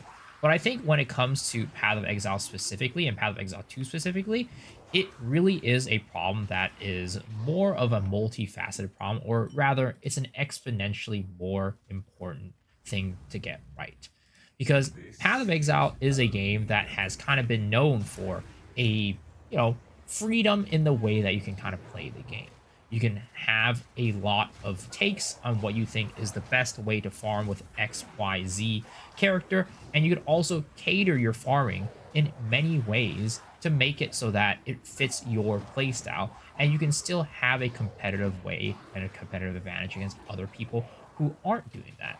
But the difference is between Path of Exile 2 and Path of Exile 1 is that even if you are formulating a plan for how you farm, a lot of times, if you're not formulating the plan around the most popular or the best way to do something, you're just going to be way inferior compared to those who are doing it the quote-unquote right way, right? So it ends up being very limiting for the way that you play the game, and that really is, in essence, not Path of Exile-like at all. Again, I think that, of course, as we get more content, the game will get better. There will be more ways to do it, but it just is weird because it should be the easiest to balance the game right now because there is the least amount of content in the game, but yet at the same time, it feels like it probably is in its most unbalanced state. At least, hopefully, will be in its most unbalanced state. I hope that when 1.0 comes out and in the future, the game does end up being a lot more balanced and is a lot more playable in different manners and ways that you want to play and cater to yourself and what you like. So I don't know like what we can really do to get to a world of balance. Is there like a specific answer for that? Funny enough, we're talking about whether or not there's a right or wrong answer for something, and I'm not sure if there's a right answer for this. I think at the end of the day, maybe just the best right answer is probably just Trinket. to do better balancing job, I guess, GGG, because that at the end of the day is the crux of the problem, balance. And balance and unbalance equals always having a right answer. I don't know, a little bit of a different type of video, just me rambling, but I want to talk about that today because I do think that it is a big problem in Path of Exile. So let me know what you guys think down in the comment section below. Do you agree with me? Are there other big problems that you can see in the game? And as always, if you enjoyed this type of video and want to see more of it, be sure to hit the sub button. That is the best way to let me know you enjoy this type of content, and I'll make more of it in the future. And also, I stream every single night on twitch.tv/musicshrew, so I would love to get your support there and hang out as well. Other than that, hopefully you guys have a good one, and I'll see y'all on the next video. All right, what do you guys think? What do you guys think of his take?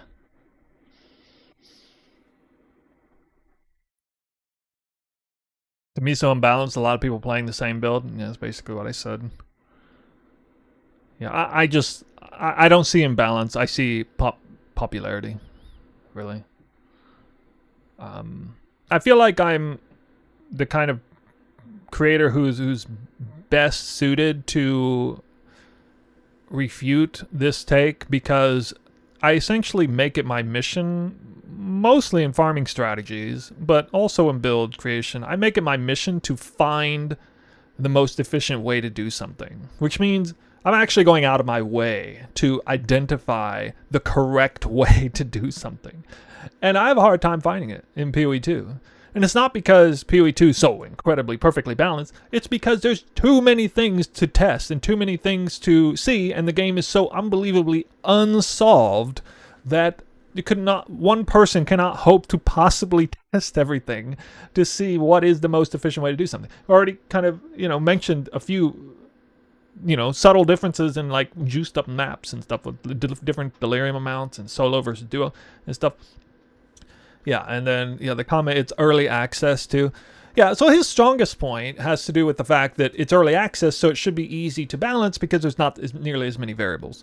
So there's something to be said about that. But no, I feel like he's missing the point especially when he's looking at build diversity. That's an incredibly weak point. I think that has way more to do with popularity than it does with power. It doesn't have nothing to do with balance, but it just has so much more to do with popularity and a player base that doesn't want to step into the unknown and spend an inordinate amount of time testing things in this incredible sandbox of a game that already has, even in early access, a lot of variables to test. They don't want to put that time in, so they're just going to take the easy route and follow what somebody else is doing, following what the majority of other players are doing. And that's how you see the crazy build, diversity skewing off a cliff. That's where that's coming from.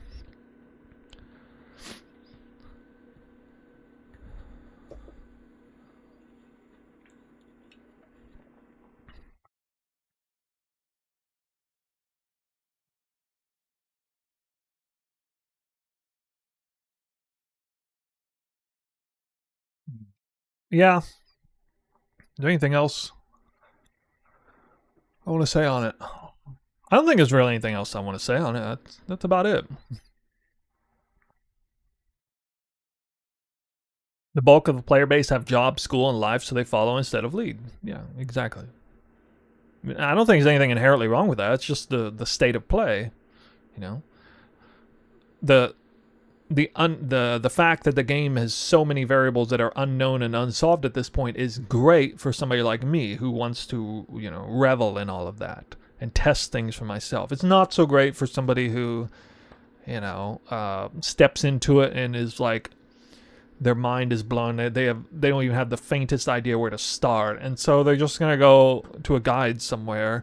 They're gonna see, oh, this guide looks popular. Oh, this person's really popular. Okay, I'll just do what he's doing. It's really that simple.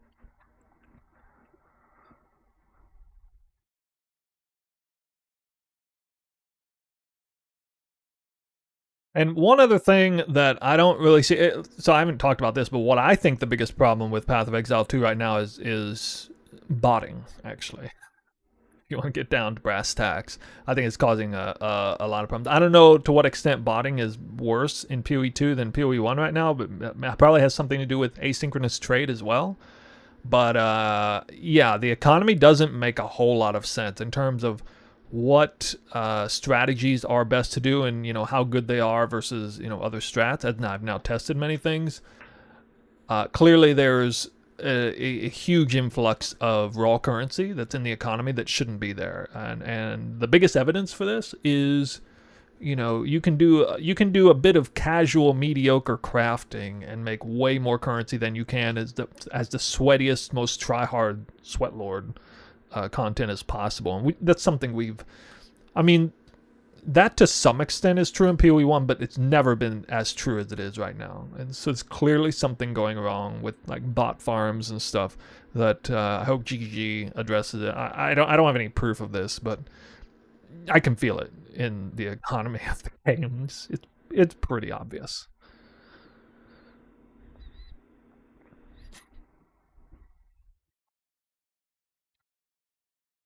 Offers for them? I've never been offered that, and I don't want to, so... Yeah.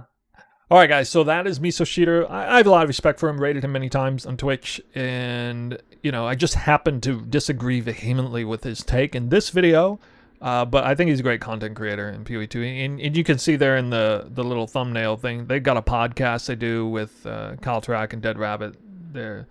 They're good guys, and so they definitely represent an important voice in the PoE 2 community. But I figured I would give my take on this as somebody who likes playing the game as efficiently as possible. I personally don't think there's any one correct way to play. I've found numerous viable strategies that all come out to around the same, and I've very much enjoyed the nuance of testing, the little bit of testing. Just recently, multiple 100 maps farming videos with slight deviations to it, and seeing what becomes of that. And I feel like I'm doing pretty well, so... Yep. That's it from me. Alright. I guess that's a good react there. Alright, well those are the only two videos I wanted to react to today.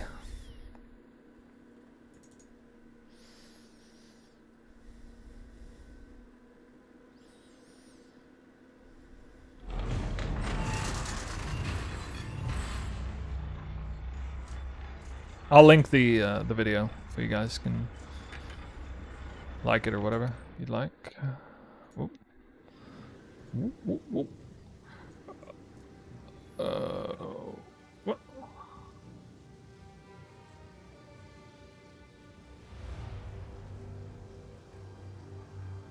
There we go. Yeah, I'm still playing a little bit. I'm not done right now.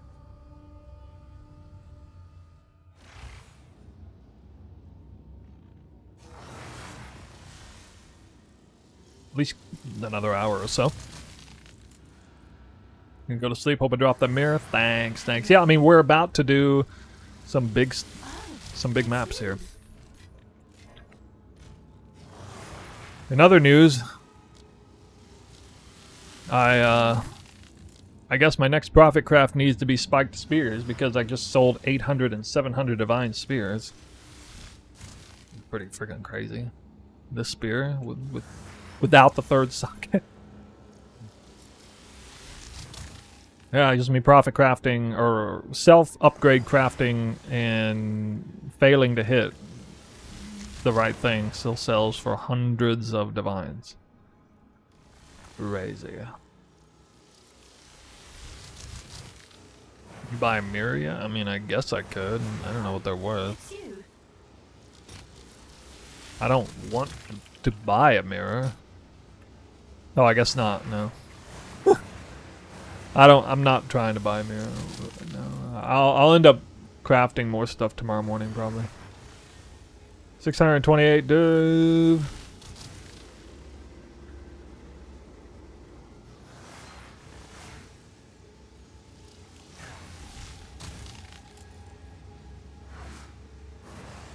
All right. So, where were we? Oh.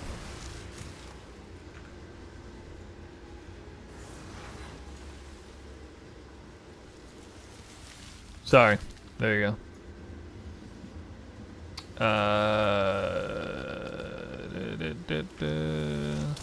Yeah, 628 divines.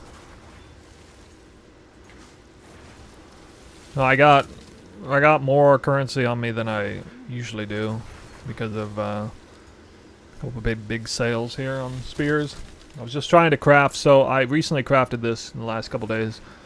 I mean, I threw a lot of currency away also because I bricked a couple, but you gotta spend a lot of currency to hit something like this. Pre-corrupted, it's probably an average of like 200 to 400 divines or something, because it has a tendency to brick on the prefixes side with elemental damage with attacks. Bricks it, because it's also eye level 81.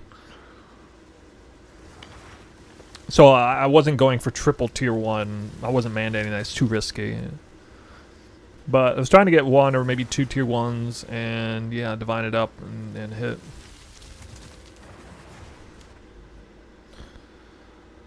Yup. Alright. Let's do a real map. Confluence.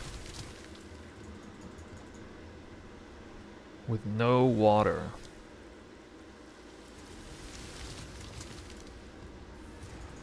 Yeah. I wanted fire to be T1 if possible, because I feel like fire needs a little bit of help. Yeah, well, I hit T1 elemental damage with attack several times, and actually, I probably hit it like 10 times and failed to save it every time, so that was annoying. You have to start from scratch again. At least it's all tier 1. Bruh, that's mad cope. Wow, look how much I'm lagging now.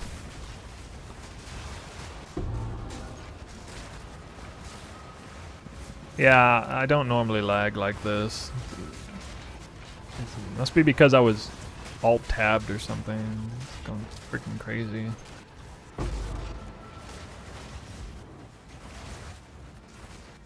I mean, we talked about this in the Michael, off-meta Michael video we were reacting to. Oh! A divine orb. Hey.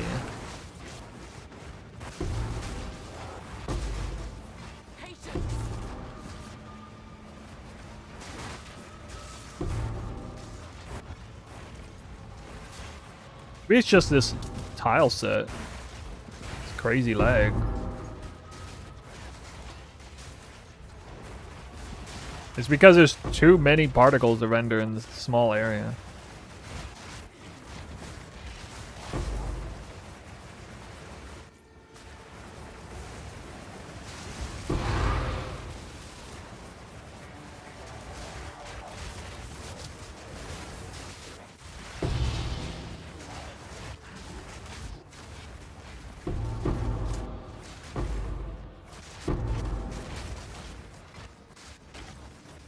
Build is nuking. Yeah, I mean, it's to try and help with, you know, to get the freeze out, combat frenzy, to get the fire, you know, to do the damage with lightning, get the lightning sometimes for Trinity. It's just to help support Trinity.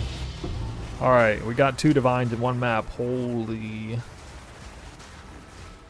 We're gaming.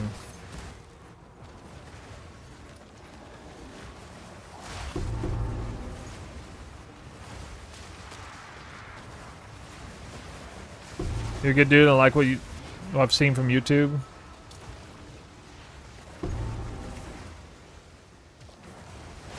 If you're talking about me, thanks. I usually have pretty level-headed takes on whatever it is.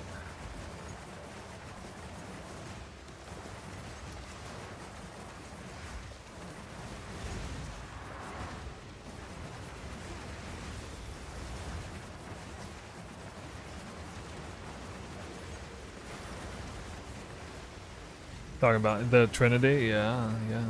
Getting the level. I got people arguing with me about like, why aren't you going +3 amulet? +1 is so bad. I'm like, well, I hit that an important break point on Trinity. I get more damage from elemental conflux. I get +1 level to all heralds. I still get some extra damage on Twister, not to mention whirling slash. So when you actually POB it, there's almost no difference, even in regular damage. On Twister alone, but... You know. Yeah. Well, yeah. Well, and to be fair, Trinity's not up 100% of the time, but... For sure. Man, I got some catching up to do.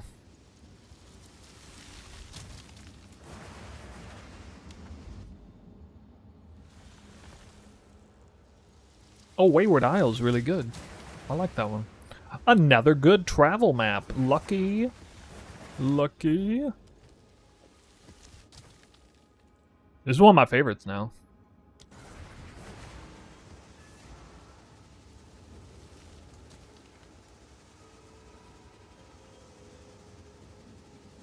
Is a 2-socket flying spear worth it? Probably not. Unless you were just straight up into min-max and you got like 500 divines to spare. Actually, it costs like 1,000 divines to craft on average, at least, so... Yeah, probably not.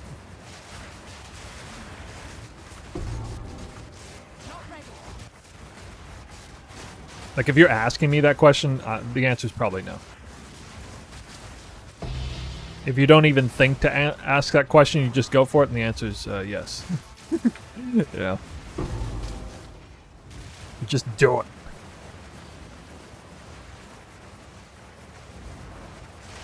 Barely run sweat. Need more time. Oh wait, I forgot to add water. No, I'm so stupid. I forgot to add water biome. Oh well, that's better than forgetting to turn it off, at least. Need more time.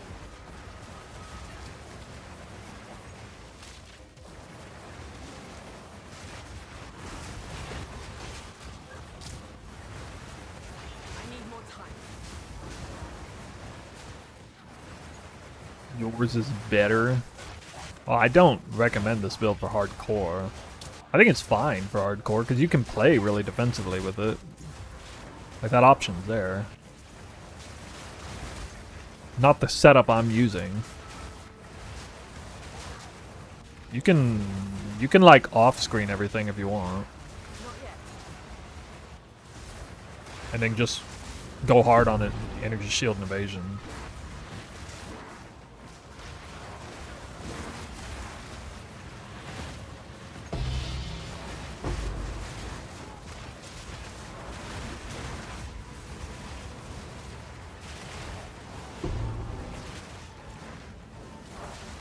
It should be one of the better hardcore builds, because it's like, it's one of the best builds for no hit runs in Sanctum, or would be. So I mean, on that point alone, like, it's the fact that you could like play it that way and pump up this defensive stats on top of it if you wanted. An easy trophy.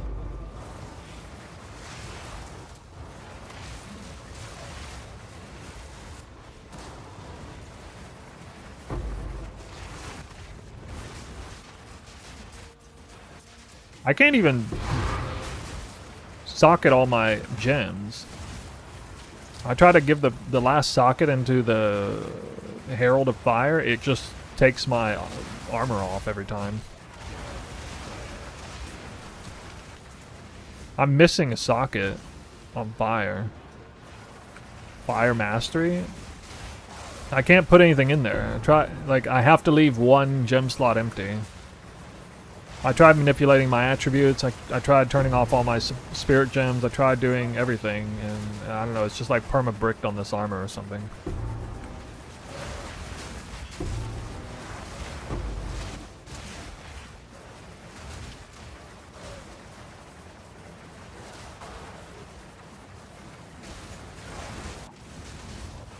Stay dead. Not yet.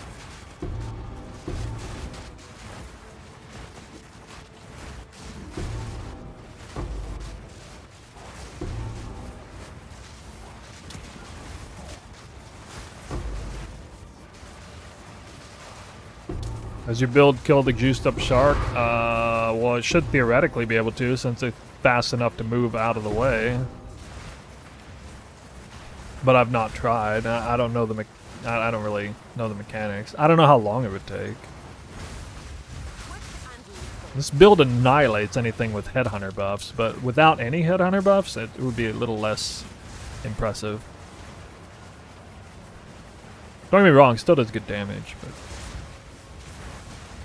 he's probably a bit weak against the shark because a lot of times he's unhittable, and it's kind of a big arena, so would not be the best boss for this build, for sure.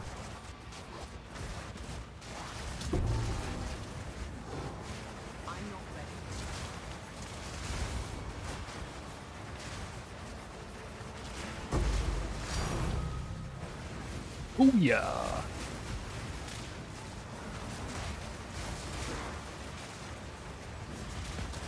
You guys think it's about 1,000 divines to 1 mirror? Or I was gonna do this on Titan. Yeah, I've already mocked up something on POB, but it's not exactly finished. Tentatively, the highest likelihood of next league starter would be Titan Twister. Tentatively. That doesn't mean it's going to be the case, but it just, you know. Actually, if there's some really cool tech ideas with Druid, and Druid Twister is a real thing, I know that I could win a lot of hearts and minds with the Druid Twister build, so I might do that too. I don't know, we'll see.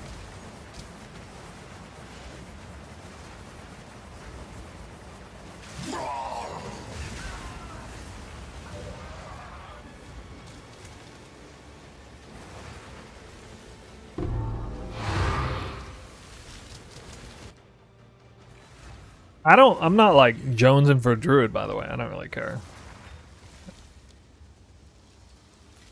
But if it makes sense, I'll run it. Dude, I still got 11 chaos on that map without turning it over to water. Oh my god. Even through scamming myself. Okay.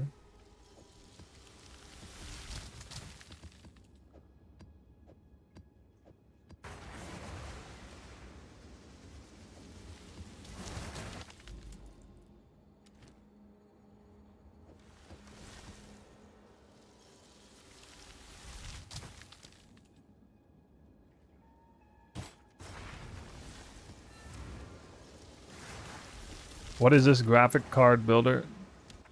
Destroyer build? Wait, what? My portal just disappeared. I opened the map and my portal disappeared? Dude, what? Dude, what? Did you see that? It just like vanished. It's because somebody came into my hideout at that exact moment? Is that why I did that? I've never seen that. Dude, I lost the visions of paradise. What? Alright, rejoin hideout. Okay. Yeah, maybe that's what it... I spent a visions of paradise on that.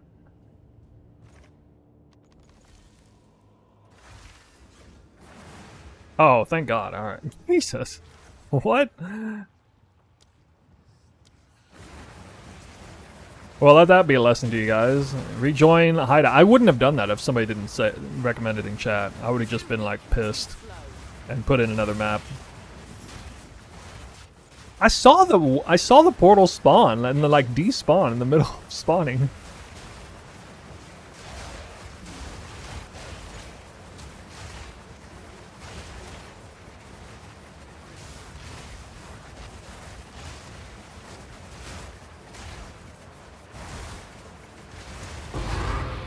Has anybody in chat found a lock or a mirror? If so, what's your, how many and what's your divine orb count at?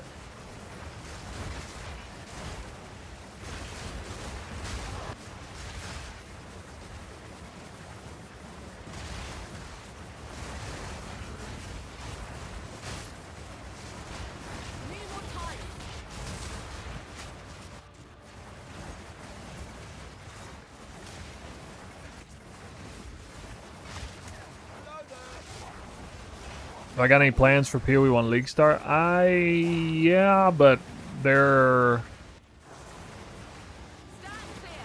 I don't exactly know. My plans for League start revolve more around the strategy than they do the build, actually, this time. I just want to kind of rush the Alva strat and do that for... Because I know I'm not going to play for like 4 months this time, so I just kind of want to rush Alva strat and do it for like a month or 2... or a month or 5 weeks straight. And try to, you know, farm locks and mirrors that way. Hopefully they don't butcher the strat. So I'm trying to think of what League start I would do for that. As a safe bet, I still have Elemental Hit of the Spectrum. I can do that if I need to, but I'd kind of like to do something different. I feel like damage over time will be better because it will help with lag more, and it will make more sense with, like, maybe... Well, poison might make more sense. Yeah, I don't know, like... I want the build to be a Gull Blunderbore build too, preferably, and with the Shaper Amulet. Just have all that tech available, even at the start, would be kind of nice to build around that. So my idea is to build around that. 400 Divines, found a mirror, okay.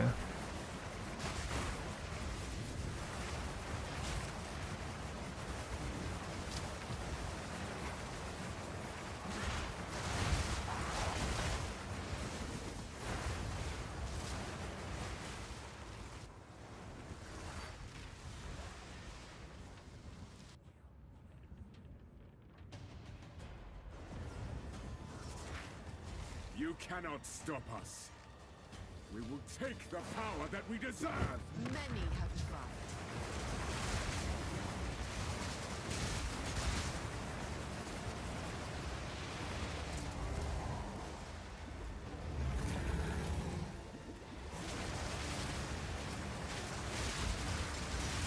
Souls to suffer. I'm not ready.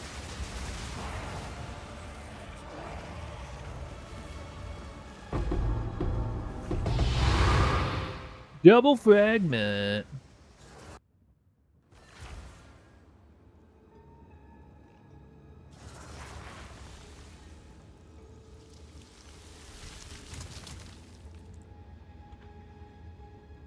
So any of you guys who watched either of those React videos, did anybody disagree with what I was saying?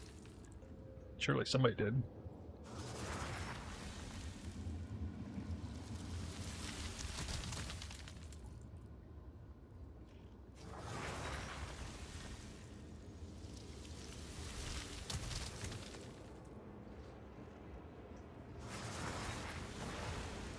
Wait, I didn't find a divine. Did I find a divine? Oh, I guess I did. Ah.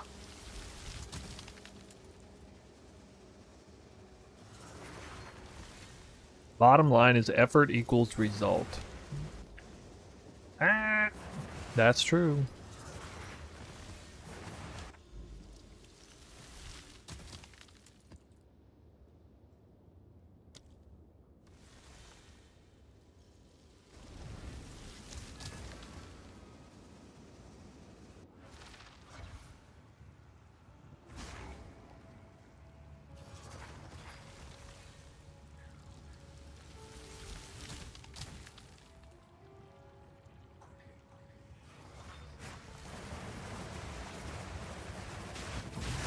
Too weak, too slow.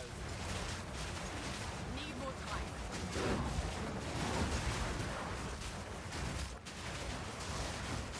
Submit.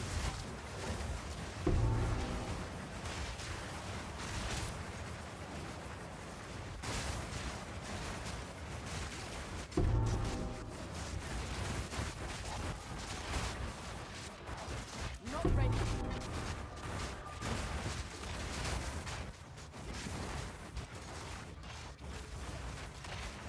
Yeah, so 3.27 league start ideas. There's basically 4. There's Elemental Hit of the Spectrum as a sort of default home base choice. There's Burning Arrow Golemancer, which is something I've already worked a great deal on. Not the Golemancer part, but I've already done a huge amount of work on that one already, so I wouldn't have to work too hard to flesh that out. What was that? There's Poison Tornado Shot Warden with the new things, or potentially Rain of Arrows cast on crit. Detonate Dead, which was a Pathfinder, but it could be Warden as well. Then there's the, I still, you know, they did buff Champion and they buffed Exsanguinate and Reap and all that, so I mean, I could go back, and that build already had Gullhelm and Blunderborn in it, so could potentially do the Champion, cast on crit, Reap, Exsanguinate, Corrupting Fever champion, but that one, I'm afraid that one doesn't have a whole lot to offer in terms of scaling. It's kind of one of those really cool, strong builds in a specific snapshot of gear that, like, it's kind of weird to get to that point and weird after that point, so I'm not exactly sure how I would approach that.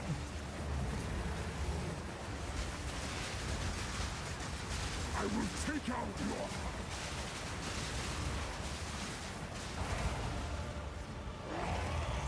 There's a few ideas. So all of those are damage over time, actually, except for Elemental of the Spectrum. Before, Quickly. As expected. there's a concept build with, it was Pathfinder, cast on crit, detonate dead. Rain of Arrows, cast on crit, detonate dead. Poison, detonate dead. I didn't even mention that yet. It's Poison, detonate dead. So it was with those gloves that transform fire into poison damage.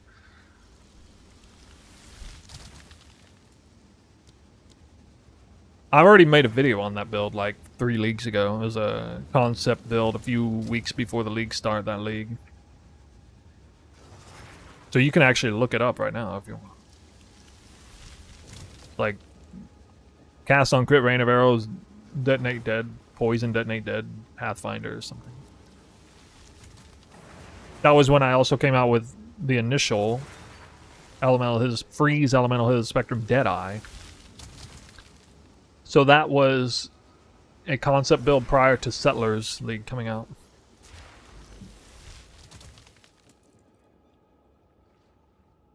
There was also Occultist, Ice Nova, Frostbolts, Poison. Another rain. They were all like Rain of Arrows cast on crit builds.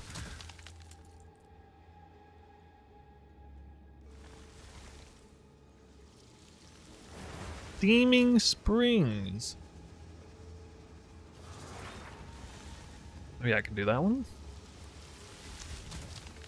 Wait, no. Okay, this.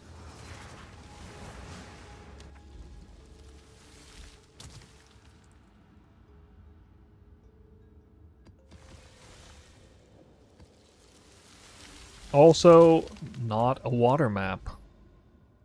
Alright, first big map in a while. Increased number of monsters on a Steaming Springs Overrun Abyss map. Could be good. Could also be really laggy.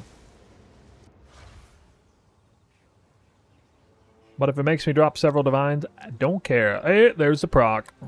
Uh-oh.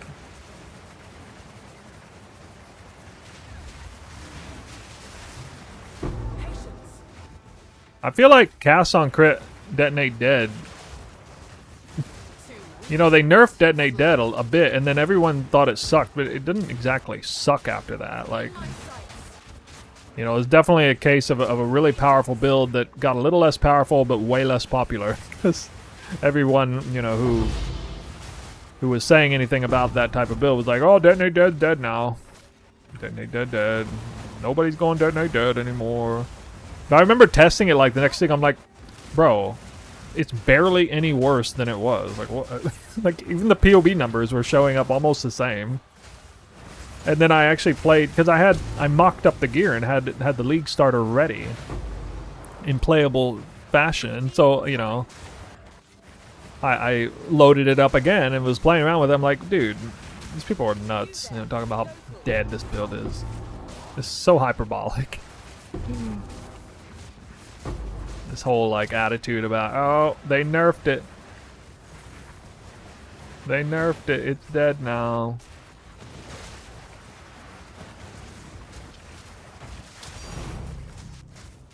Element.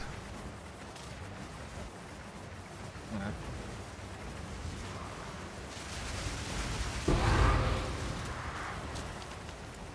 I need more time.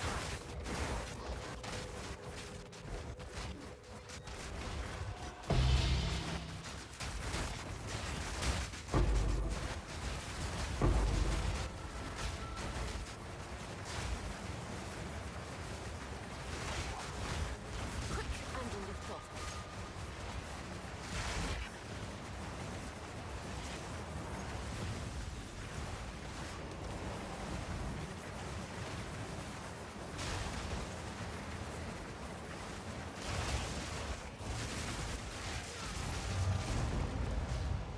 I don't know what I'm doing there. That was so dumb. I realized halfway into that, like, oh, I should die for that. I forgot there was an expedition there. Whoops. That's unfortunate. Lost a lot of value out of that. Still completed the map though. Had the full expedition, 150% Deli, just whirling slashed straight into it. The funny thing is had I kept going through, I probably would have got through without dying, but I stopped to cast Twister and then died.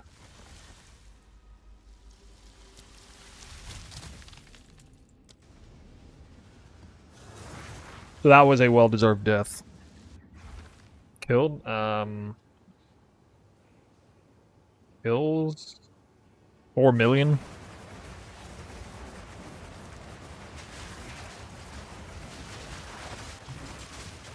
Not yet.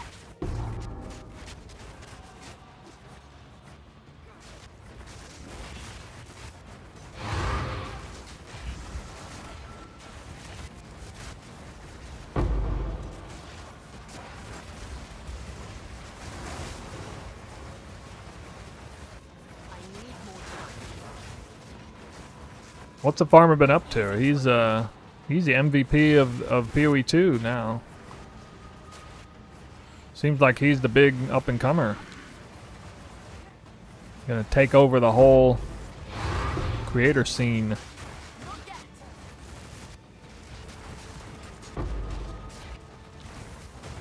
You guys like him as a content creator?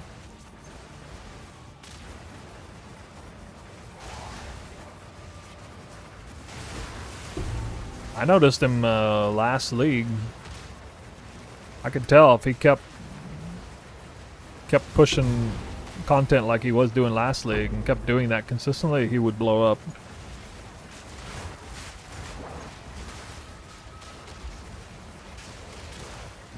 Then he decided to take it a step further with like community events and things. I didn't expect that.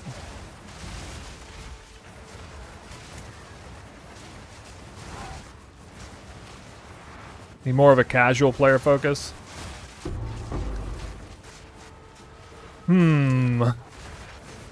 Yeah, this is gonna sound elitist, but I really like, you know, what he's doing with like where he's like testing out different strategies. But the one thing I don't like about what he's doing is that he's not playing a hyper efficient, like he's testing out strats, but he's not playing a hyper efficient build doing it, or at least he's not playing hyper efficiently. Like, you know, he's not playing it. Okay, so in my opinion, if you're gonna try and be a legitimate top-end optimized farmer tester, then you're kind of obligated to play nothing but S tier builds at S tier pacing, right? Like, the idea that you're gonna like do that while also kind of casually playing a casual build or even playing an S tier build casually is like, you know, where you're not really focused, not trying to be fast, that kind of thing. Where maybe you're interacting with chat too much. That's, you know, that really cuts into what you're trying to do, I feel. But, you know, to each their own. He's obliged to play the game that way if he wants. People can still like his strats. But I feel like it's one of my greatest assets is that when I test things, you know, people see that I'm doing it on a... People can feel pretty confident knowing that, oh, okay, this is the top end of what the game has to offer through and through. Like, this is a top end build with a player who's playing it at top end pace, who's playing a top end strategy. And this is what happens when you combine all those things, right? And so if you cut corners on even one of those categories, you're hurting yourself. Because yeah, like I've loaded up his stream and I knew what kind of content he was making, and there was some day that I loaded up his stream and I was like watching him test stuff, and I was like, he's not actually like playing the game really hard or really fast, but he's doing these tests. So I was a little bit turned off by that, admittedly. But I have a really high bar for those kind of things too. Like maybe an unjustifiably high bar myself. But at least I put my money where my mouth is, right? Like I'm actually doing it. I don't just talk about it. Not just criticizing somebody for the sake of doing it. Like say, now here, let me show you what I mean when I say, you know, play the game at the highest level, the highest build, and playing it hard, actually focusing on efficiency and stuff. He's definitely a way better crafter than I am. That's for sure. Give him that. But that's not my forte. I did learn a lot about crafting this league, or took it pretty seriously because it was kind of morally obligated to. Another Divine Orb off the boss.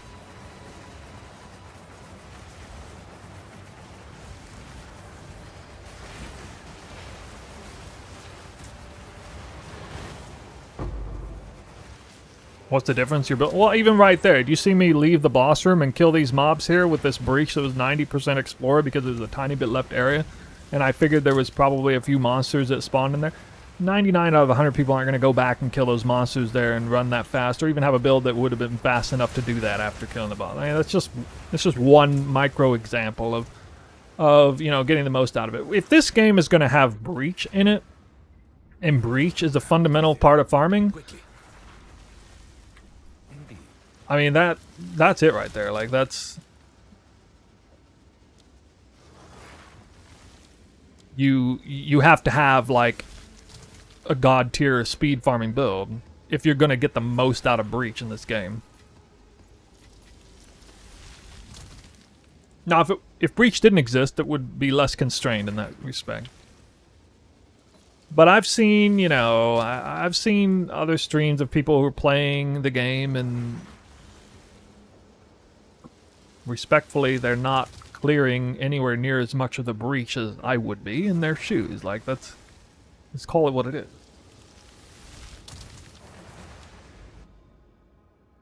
It's not easy to full clear breaches. You gotta be like speeding out of your mind. Not every breach, but some breaches, like sometimes the breach wraps around like several different corners, and like to get around it, you know, you gotta like backtrack 270 degrees around, you know, around the full edge of the breach, like 3 different times to get it all. And I don't get it all every time, but I do my best. So somebody could come along and say, "Oh, you're memeing. You're not actually playing the business." I don't know, maybe it could be true, but I really do put in the effort to do it as hard as I can. And people know that.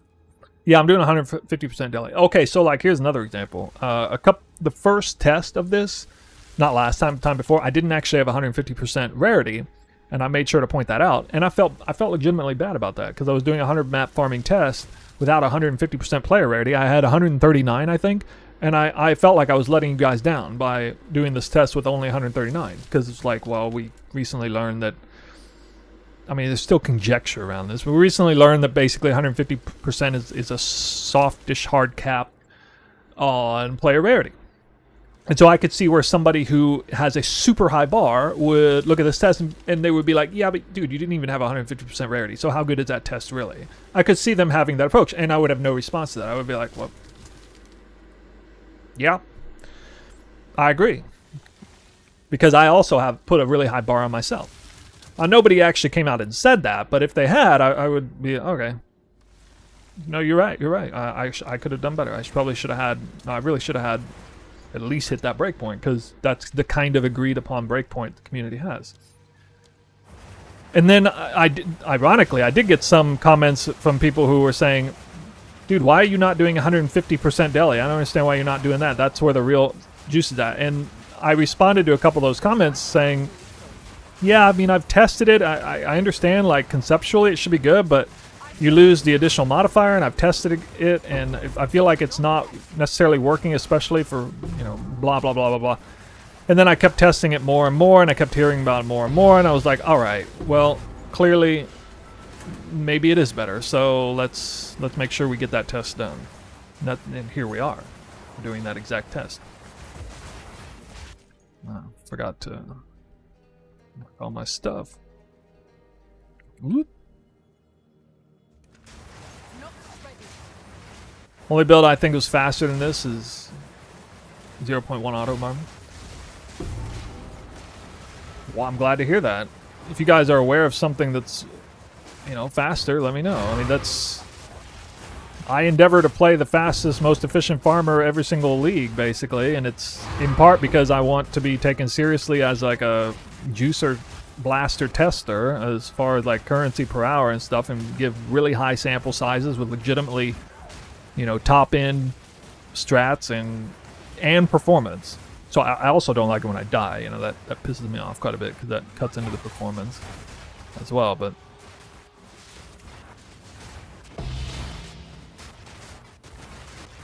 believe it or not, if Lightning Arrow Deadeye had actually been a lot better than this build, I would be playing it. I would have swapped to it, ultimately, if I couldn't figure out a way to make this build as faster.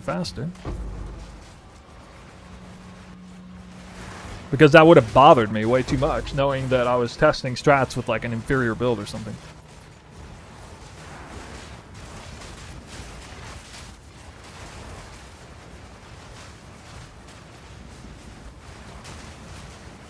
Your build's the fastest.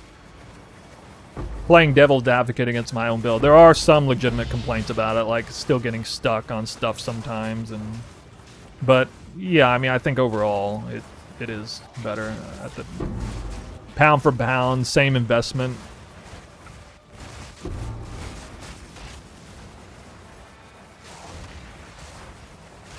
The only legitimately reasonable critiques of this build against this build that I've heard is too complicated to set up, and Roa gameplay doesn't get stuck on corners. Like, that's basically it. If people say a critique about it, like, at a certain point, it's like I agree to disagree. I halfway concede that point, because I'm like, okay, I mean, if you feel like if it's that complex to set up, all right, well then it's that complex to set up for you, and I can't really magically make it simpler and make it better for you, right? And, you know, if I'm as practiced as I am about getting around edges and stuff, and somebody else, you know, loads into a map like Bloodwood or something, and they can't seem to move around because they're not playing the mini-map and they're playing the regular game, and they can't see anything because there's no visual clarity, and they're trying to, like, get around corners and stuff, and it's not working, what am I going to say? I'm going to say, I could be mean and say get good, but like the more reasonable response is, well, okay, I mean, it's not for you, right? It's just, you don't want to put in the time it takes to practice to get this kind of speed, and that's okay. Like, I did. I think it's better because at least I tried both ends. I did. It's not like I never mounted a Roa and played that way. I at least tested it out a little bit.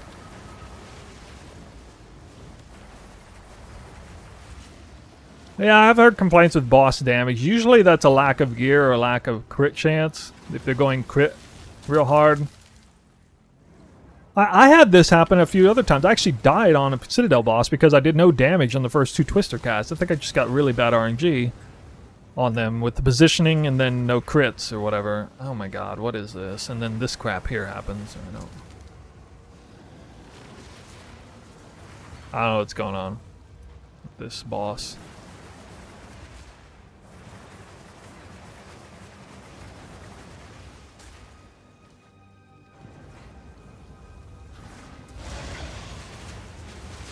I was gonna say, I can't fail this boss. This is to open up the cleanse zone.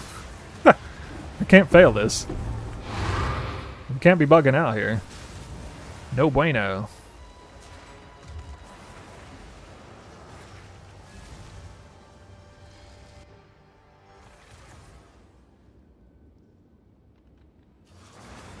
Yeah, I've had that problem happen before. A useful trade.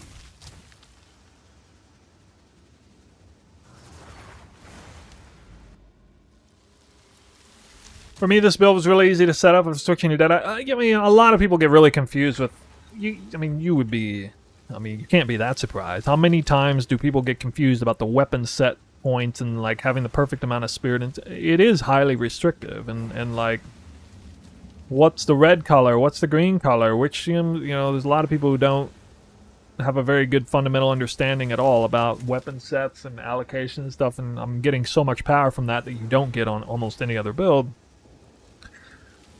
That people can't make sense of how all this here works and why, weapon set points are the way they are, and it is complicated. It's way more complicated than the average build. But it's not complicated for the sake of being complicated. It's actually getting a huge amount of value out of it. So people have to go through it if they want to figure it out.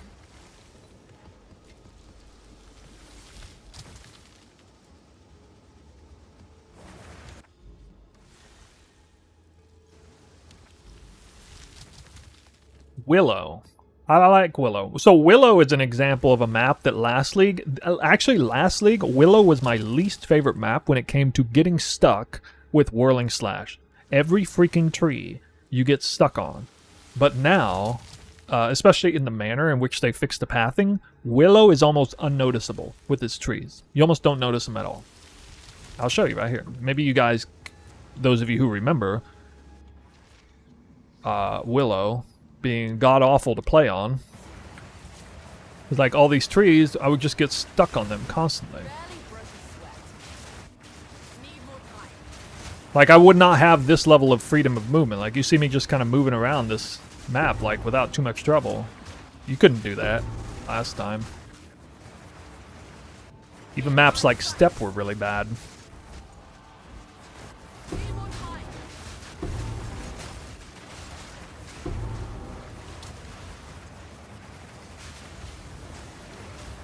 Was that guy alive still?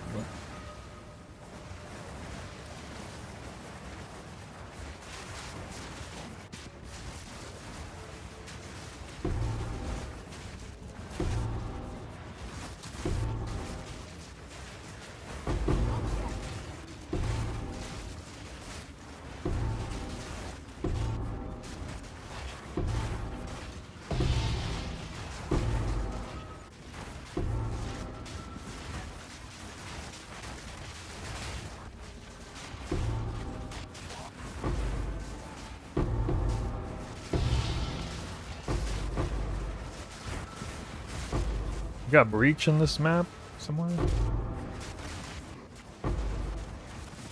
Tink, for that matter. Oh, you know what's an interesting... oh, there's one. Divine Orb. An interesting video I didn't talk about is Gazzy and Dark Microtransaction podcast with X the Farmer. Did you guys listen to that? I actually found that to be a pretty interesting listen. Because, respectfully, Gazzy and Darth Microtransaction are pretty casual players. Big, huge streamers, casual players, though. But then they got, somebody who's actually playing the game at a really high level on the podcast, so that was kind of interesting. The conversation was a little bit more invigorating on the high end, stuff like crafting and juicing and stuff. They were talking about they coined the term kinkage, I guess.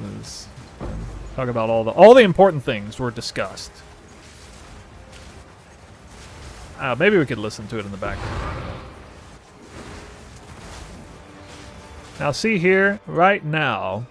So right this second, if I was 95% of high-end juicers, I probably wouldn't get much of anything else out of this map. I've started off an initial clear on the top and left-hand side, and then I did a really good job with the bottom side, and I went back into the boss room. There were some mobs left over. But right now, the breach is about 5 to 10 seconds away from closing, and there's actually a bunch of monsters that are north of the boss zone that I now have to like go all the way around to get. And a lot of players in this situation would not get those monsters. But I am going to get those monsters because I'm actually playing, you know, the kind of build that can come around and still have time to do this. I probably overestimated how far along the breach was already, but you kind of get what I'm saying, right? Yeah, it actually had a lot more time left. Okay, imagine the breach had very little time left, and I went and I did that part at the very last second. That tink right there might have been from a last second breach mob that most people wouldn't have even seen. So it looks like I actually fully cleared this breach. I don't see a single... Well, I'm not aware of a single mob didn't die there, which is pretty hard to do. I mean, that's just an example of, you know, how hard are you actually playing the map. And when it comes to breach, I mean, the ceiling's crazy high. Especially if you're on a wide open map like this. And then you start getting into like, well, opening 2 or 3 breaches at once, which bogs the server down really bad and can lower performance, but, you know, it can also make you get through the map faster, which means you're more efficient, and it's like, how many maps are you doing per hour, and then you start factoring that in, so it just adds a bunch of layers to how well you're performing.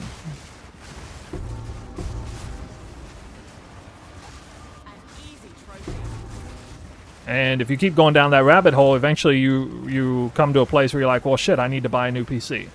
If I want to take this seriously. And that's kind of the conversation I'm having with myself a little bit recently. Maybe I need a new PC. Maybe it would help.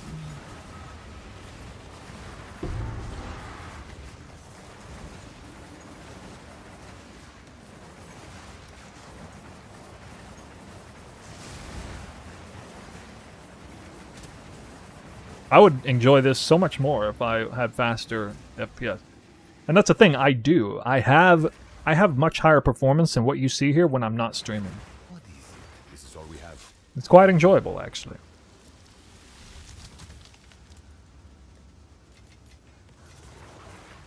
It's a shame that I can't stream and have that smoother gameplay at the same time.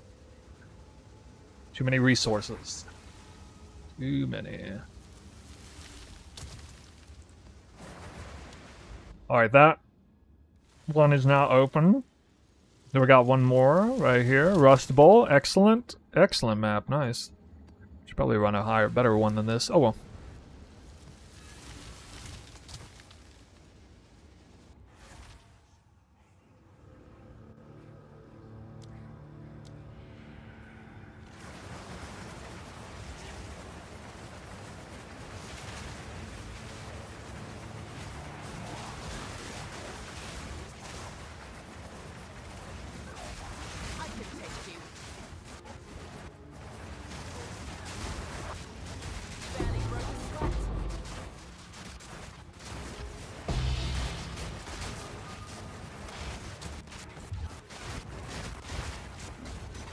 Oh my god. Woo. That guy get baited so hard by that shrine. I let Kosa survive. I can't believe he survived that. Hey, what are these map mods? This actually feels more dangerous than normal.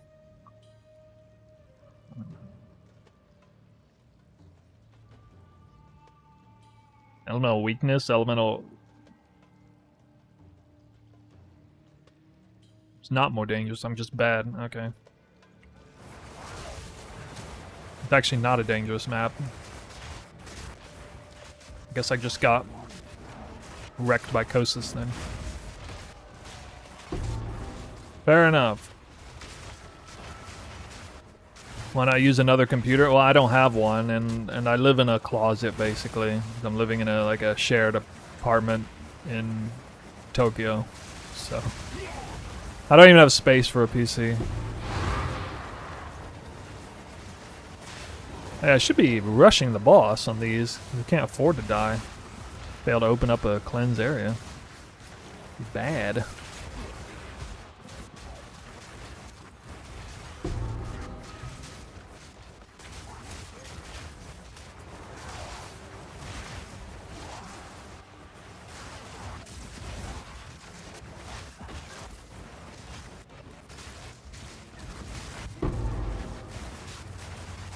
I'm contemplating that. What is that service that allows you to... I mean, I probably don't need to do that here where I'm at, but... What was it, NVIDIA service where they... You outsource your internet streaming to another server?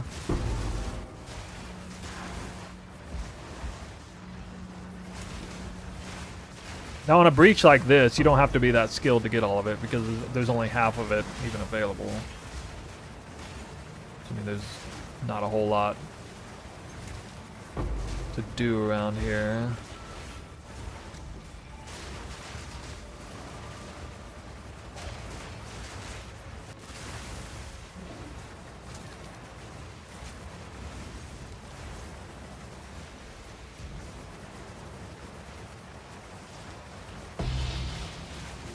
Where are my drops, though, guys? 150% Deli. I'm supposed to get getting the crazy drops.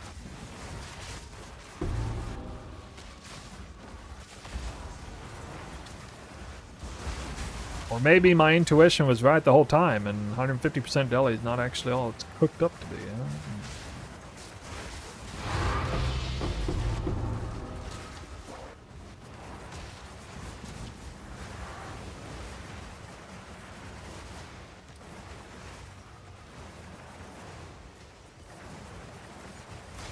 How's my Japanese? It's unfortunately very bad.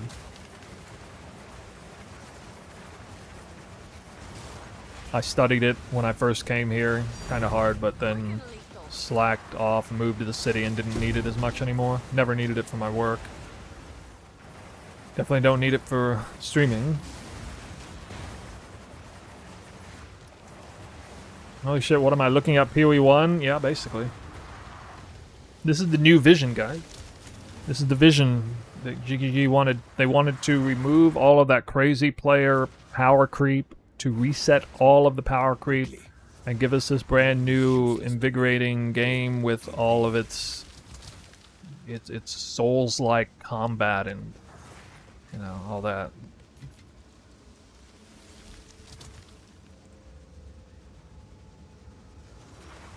That's what we're doing. That's what we got.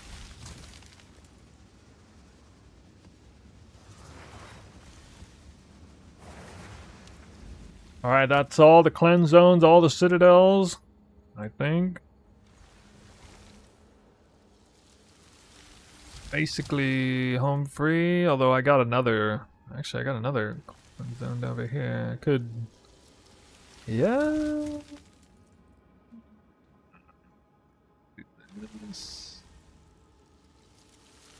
I'm gonna at least do that. Water map, let's go. A real one. Sandspit. My favorite layouts. Sandspit's not even the best layout, but it's actually my favorite map to run.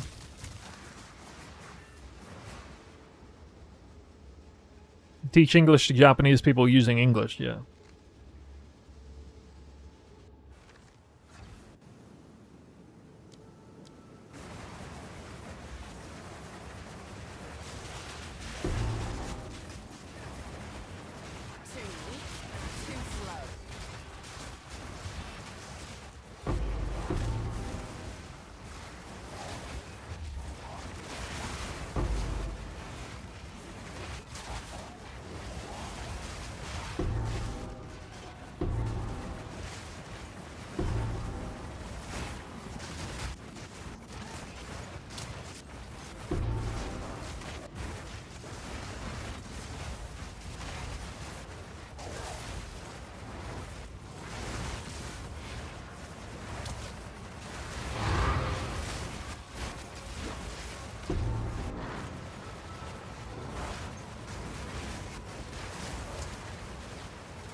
What if they don't know English at all? Well, I don't know. You seem to know English. How did you learn English? Did you learn it by referencing another language first?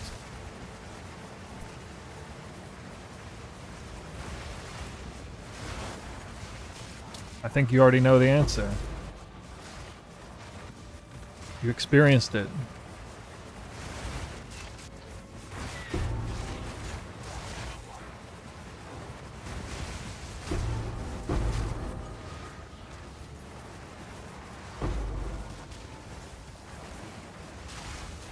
Gaming?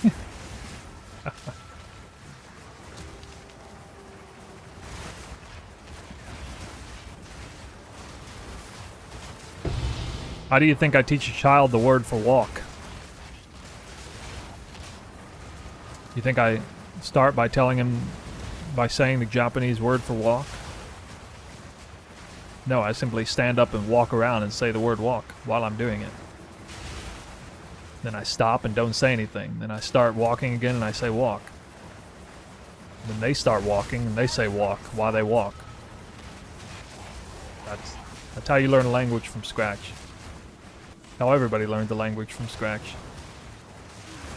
Experience a language.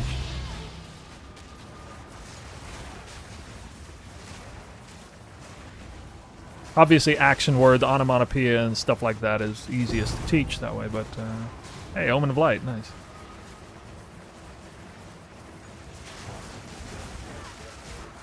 Nah, most people underestimate how profoundly proficient the brain is at learning language from without any reference of other language. You would be amazed at how good your own brain is at that. You do lose the ability over time as you get older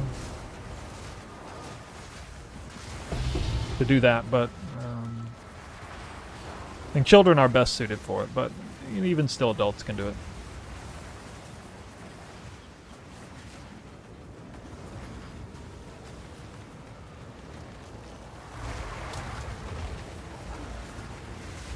So when you taught your dog how to sit, did you start off by barking at it, barking the word sit to it? In dog language?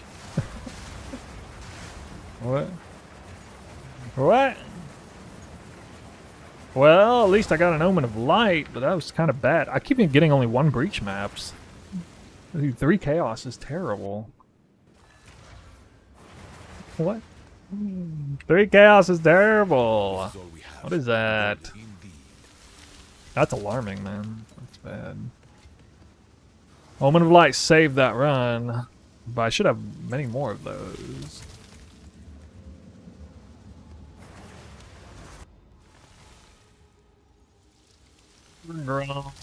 And then, what? Wait, what?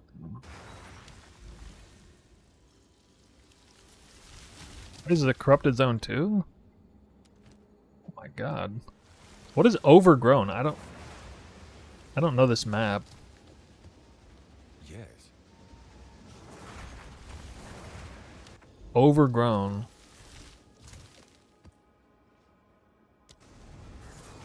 This could be a crap layout. I can't remember it.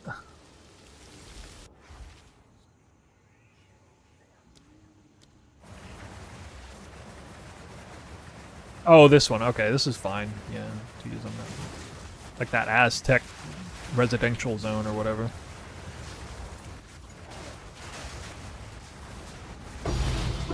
Heck yes, dude. Boom. Second Omen of Light. In your face. I love those Omen of Light pops. So they like pop out like a bunch of items. Does anybody ever drop 2 Omens of Light off the same mob? I feel like that's probably possible. That'd be so gross. That might have been a rare that was naturally spawned, but I don't know.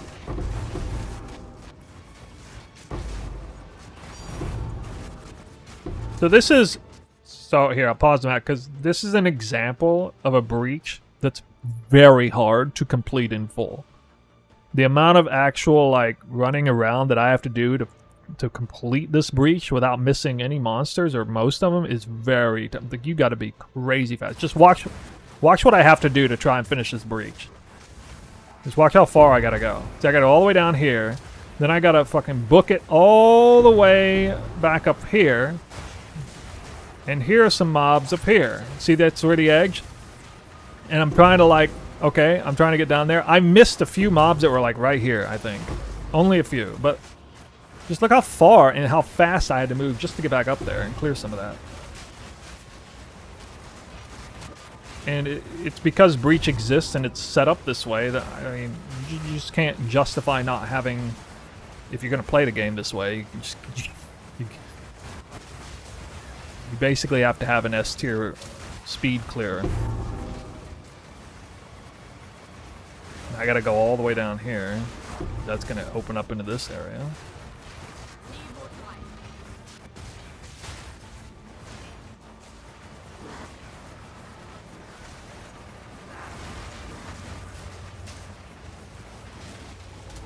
I gotta try to go all the way back over here. I got this. Maybe a little right here. I'm still gonna miss some of it back in the other place, but I got most of it. Oh, that's not easy to do that. I enjoy the challenge, by the way. I really like Breach. I hope they don't dumb it down and make it stupid easy. Because to me, that's really fun to try and like... Do you guys have fun with breaches, like trying to actually like maximize the breach and not miss any part of it? I think that's one of the most enjoyable things in the game. It's way better. It's way more challenging in this game than it is in PoE 1. I guess because of the layouts. The breaches are way bigger, way juicier in this game. The drops may not be better, but like the amount of mobs you spawn in the breaches.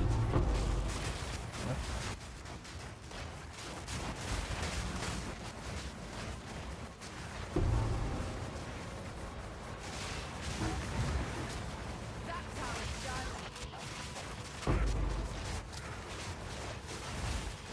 done. That's too far.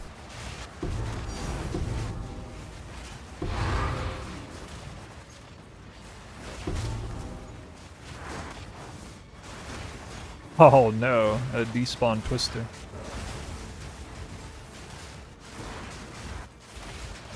Too weak, too slow.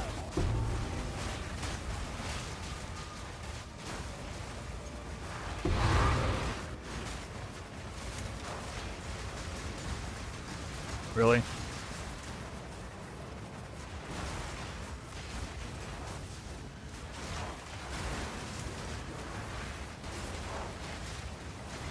I missed some of it up there a little bit.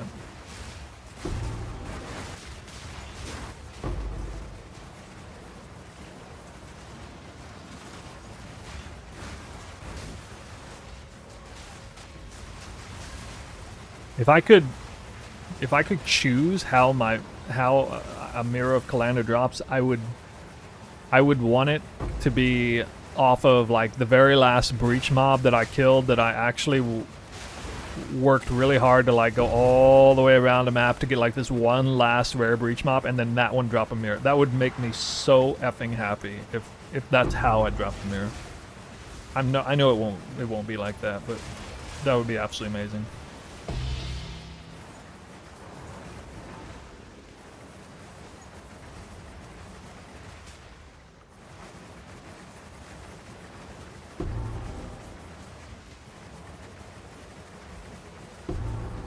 Yeah, this is a challenging map. These maps with like, they're kind of open. They got some spots where you can't run. There's a center area, and then there's like giant islands and stuff. They're tough maps to do breaches on. Because you get a lot out of doing the breach well, but it's not easy to get all of it. Like, they're a lot harder than just wide open maps. Speak. These are our supplies.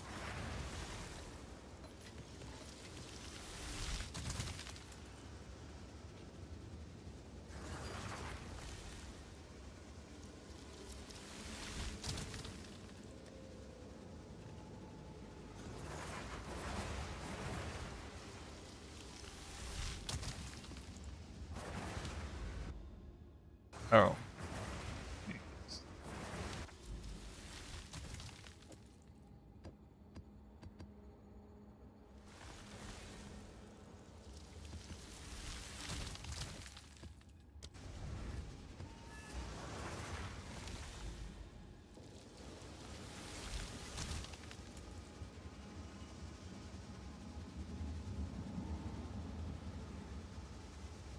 What route do I take in a passive tree for this build? The level? Were you able to find the leveling section of it? There's different variants on the passive tree. You almost beeline for Dance of Destruction.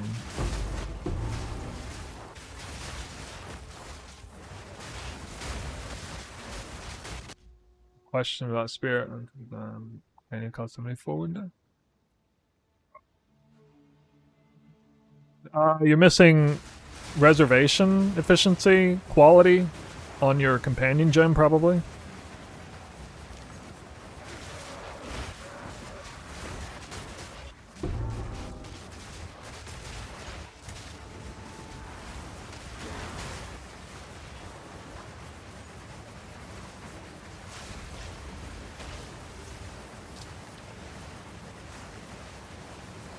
Currently leveled 32, wanted your input. Yeah, I think some people struggle to navigate the max roll link, but there's different variants. If you're able to see the leveling variant, let me hear it. Basically, you start here and you pit stop to disorientation, but you basically go straight down to here. Dance with Death in this wheel. That's more or less what you're doing, and then after that, it's you go up here and do all this stuff over here. It doesn't look exactly like mine, mind you, but that's the general pathing forks that you're doing.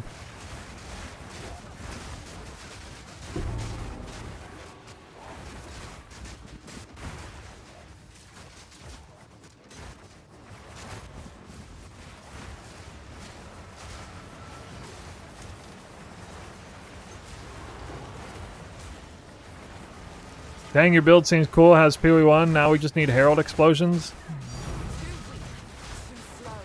I have Herald explosions.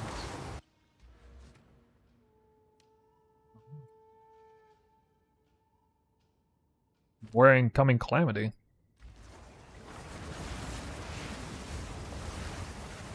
No, going down is only after you get the super endgame versions with Coming Calamity and all that. Earlier versions go up top for energy shield tech, so you can actually have some level of tankiness.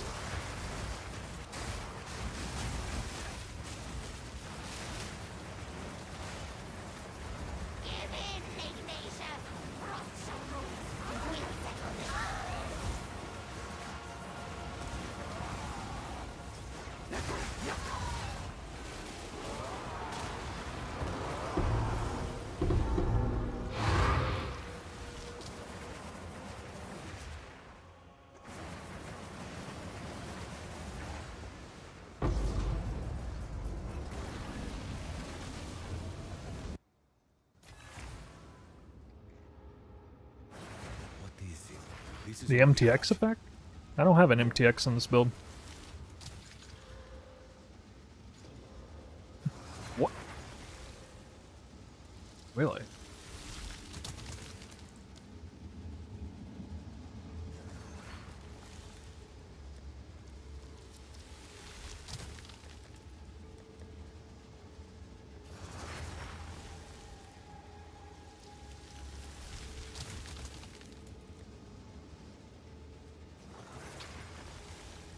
Yeah, that's better than average. Too bad it couldn't hit one tier higher.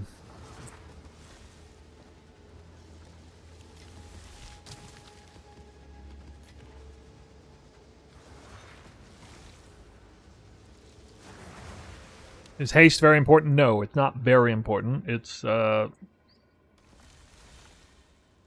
meaningful. But oh my god. This is the first time I've seen this. Pre-Overrun Confluence Cleanse map? Dog. That's gonna be the most exciting map. It's only +1 monster level. Why couldn't it be like minus XP plus rarity? Do it in T16. Well, I'm doing farming rarity. I'm not farming bases. I don't want to corrupt a bunch of maps.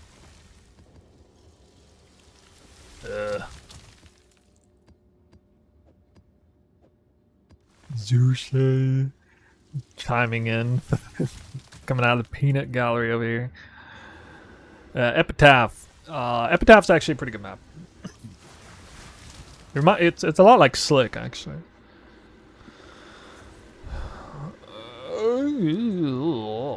Oh, no proc.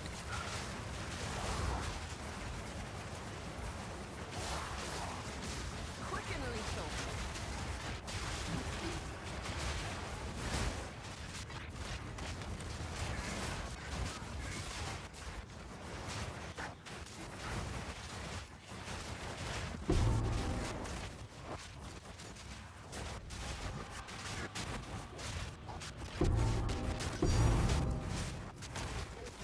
Orb of Annulment. Orb of Divine. Oh, that was stanky. That Shroud Walk stank.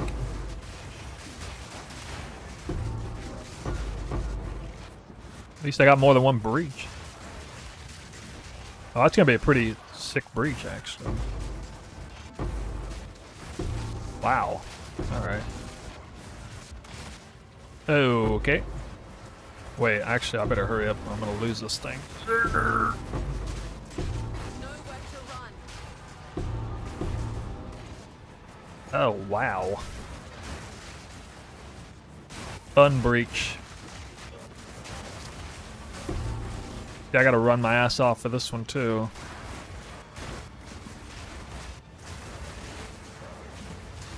Way to the beginning.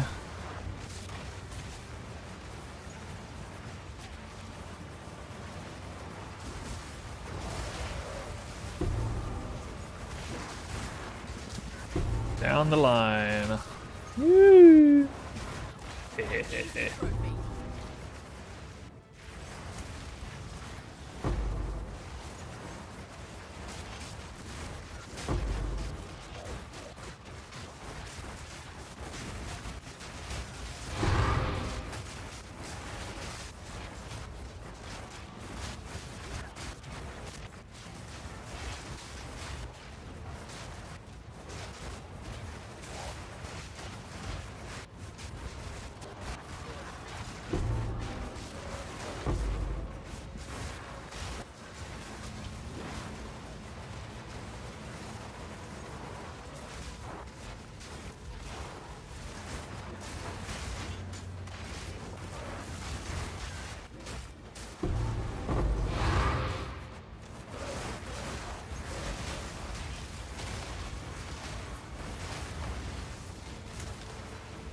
Pick him up here sooner.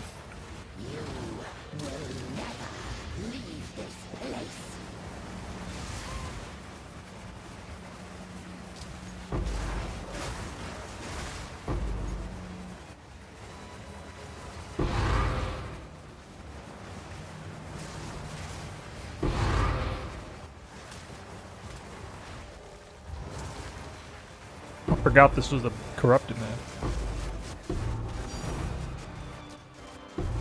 Another Orb of Divine.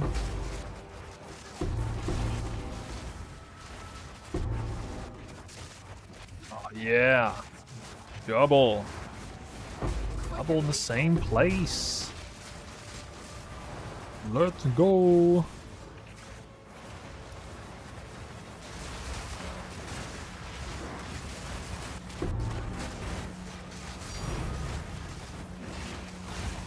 Element. 2 of each now.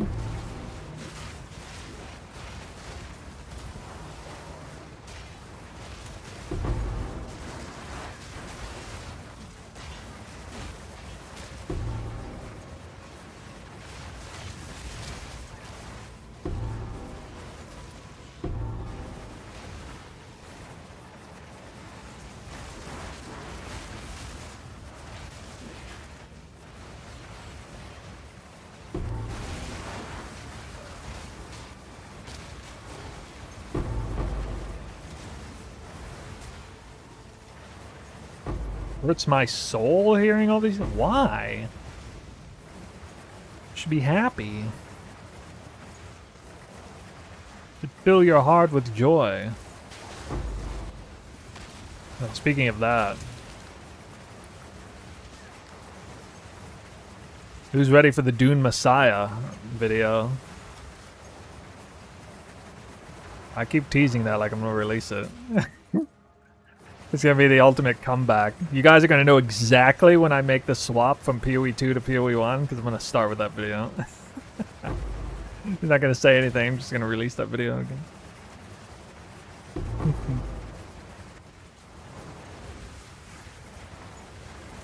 Oh my god! What? What? Oh, it's over here. Get out of here! One more tank. Do it.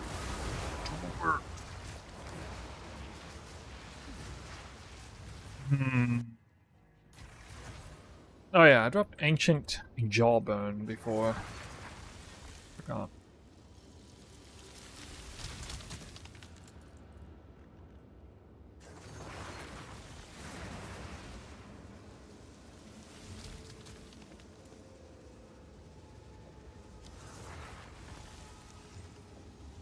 What maps are you running now?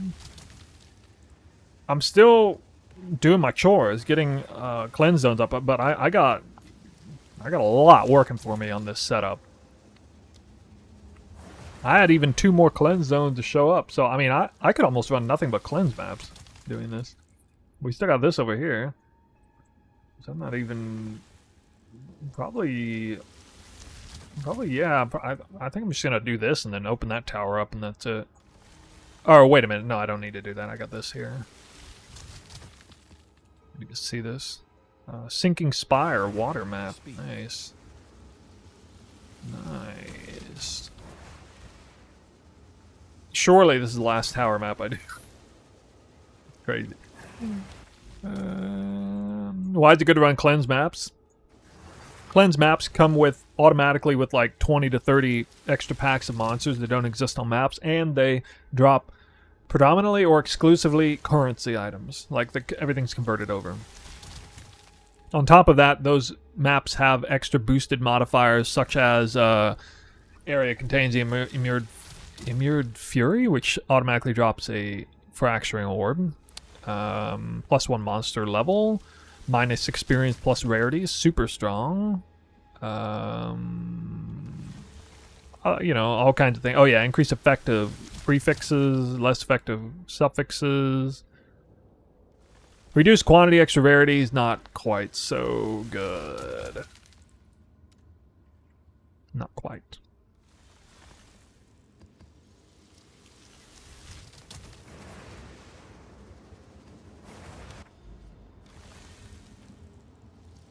But yeah, there's a lot of reasons. Oh, he's just +1 additional modifier. Pits map. Huh. You can see that. Damn. Well, this is a good one to run it on because it's water map. And I did switch that, right? Yep. Okay. Okay. Actually a good one to do that way. Yeah, well, I did a lot. Like, I had 3 towers that were ready to go, and I just cleared into the fogs. I was opening up Citadel map areas, I was opening up Cleanse map areas, I was opening up secondary tower areas to keep going further, and I even procced a precursor here, actually. So, I know, you know, this is a 100 map farming set, and I like the idea of... In PoE 1, I don't have to do this, but... In PoE 2, with the RNG of the Atlas, I don't want to clear areas that I've already completely unlocked, because that's disingenuous to an authentic farming experience. Because I could just, like, you know, I could farm for a few days until I find, like, the perfect, you know, crazy awesome area. That's true with or without towers, pre-nerf, post-nerf. Less so now, but... This way I'm at the mercy of RNG at least, so it's more authentic. Basically running only into areas where I haven't already farmed. And obviously no legacy maps.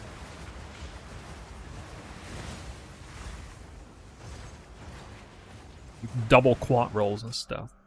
None of that.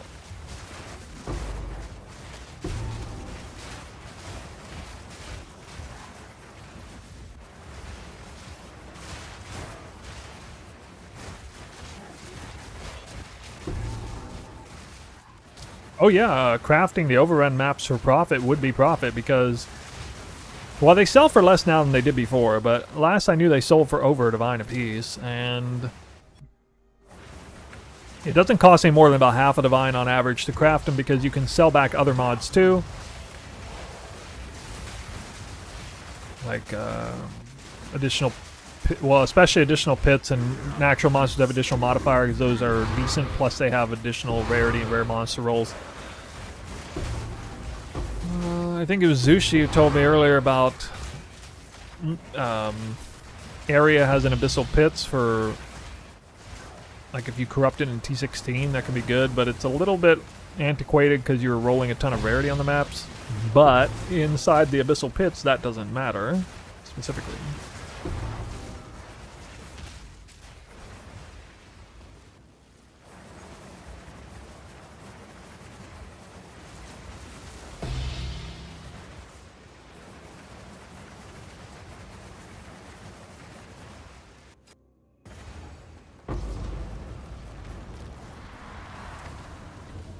I still have a bunch of legacy maps I haven't ran.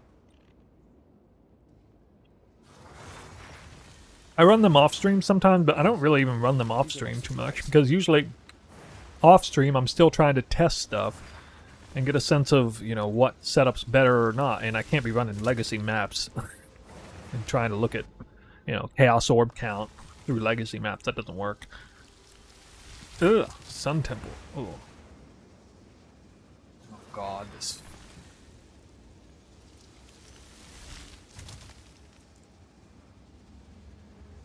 Treat this like a travel map.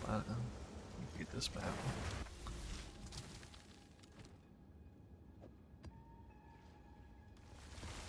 Swear to God, if this boss bugs out, I'm gonna be mad. I'm gonna be mad.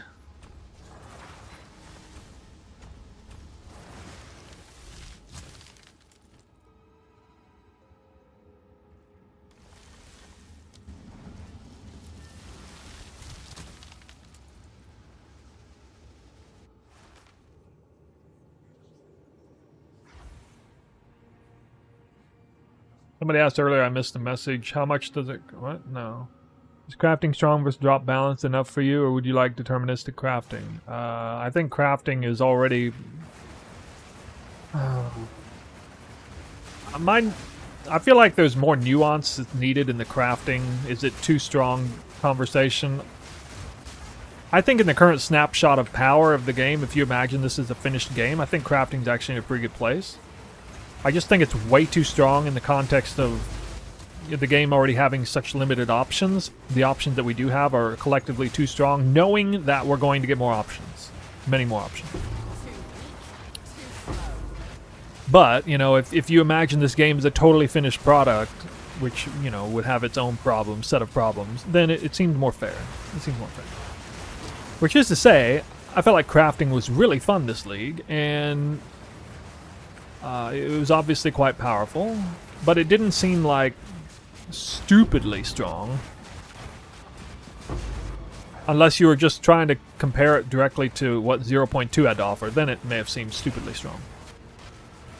So what I'm hoping for is some nerfs to the deterministic side of crafting and introduction of more interesting crafting methods next time.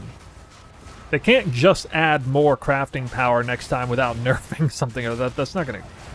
It's gonna be too much. The biggest thing that's stopped me from having the most amount of fun this league is the squirrely economy that has resulted in, on account of, you know, a variety of factors, but boil down mostly to way too much botting going on that's messing with the economy, and farming currency... Farming drops is so much worse than crafting for profit or hideout warrior stuff. Now, don't get me wrong, crafting for profit, hideout warrior stuff, if you're like an A-tier crafter or flipper or whatever, fine. You know, you, generally speaking, you know, in PoE1, you're going to do better that way than playing the game. But it's at egregious levels of imbalance right now. I know this because I play the game at a high level, juice farming-wise, and I'm also crafting, and, you know, I'm putting in twice as much effort farming as I am crafting, and I'm making way more currency crafting than I'm farming, and that's not right. Like, that would not be the case in PoE1. Shouldn't be the case in this game either. But it is, so something doesn't really add up, and I believe it's rampant runaway botting is plaguing our economy. And I don't hear many people talking about that or really shining a light on, but to me that's arguably the worst thing that's happened this league. There's no other explanation for how juicing can be so less lucrative, and how people can blow 700 divines on a spear that costs 300 divines on average to make, and for that just to make any sense at all. That obviously there's an RMT factor involved too, but it's the bigger problem than RMT, believe it or not, is the botting itself. It's flooding the market.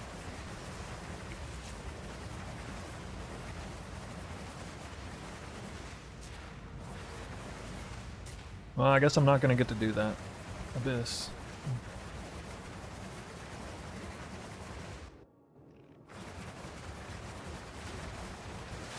I keep dying so easily in the game. Well, I don't know what build you're playing. You down.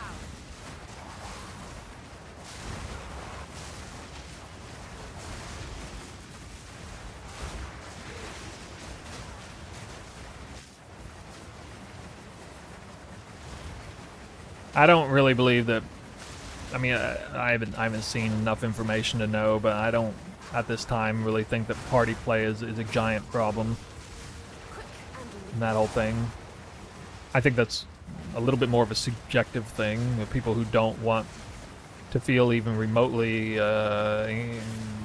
obliged to do party play. If they like specifically like solo game, they want their favorite game to be to favor solo play. I mean, okay to that, but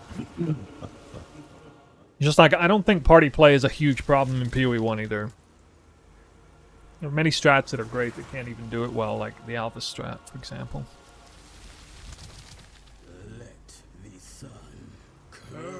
Are we gonna do this? Ooh.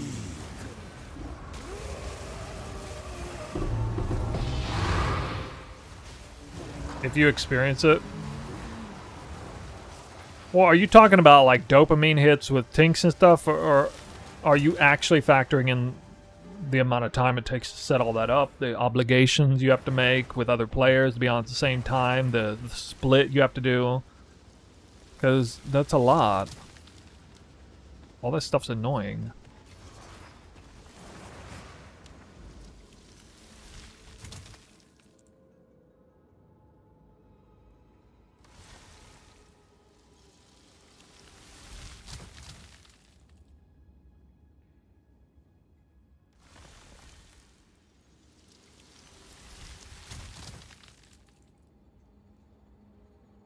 Gold found in this. Oh my god.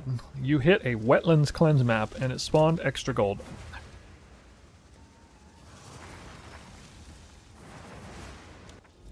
Oh, I hate this game.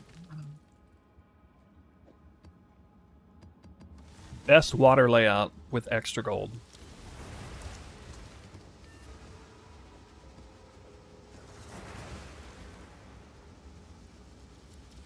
See how bad this is.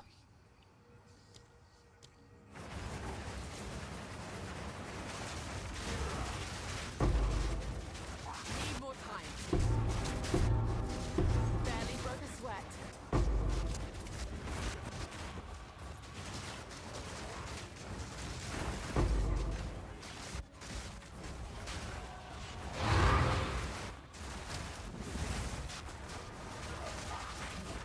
Not yet. Certainly laggy enough.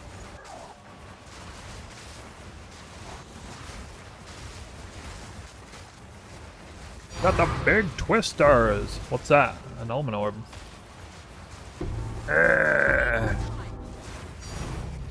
Tink! Tink! Well, that's a lot of gold I'm dropping. Shit.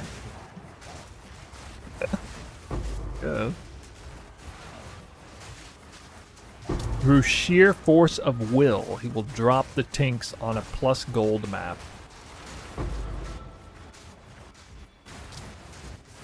Where's my one breach at? I'm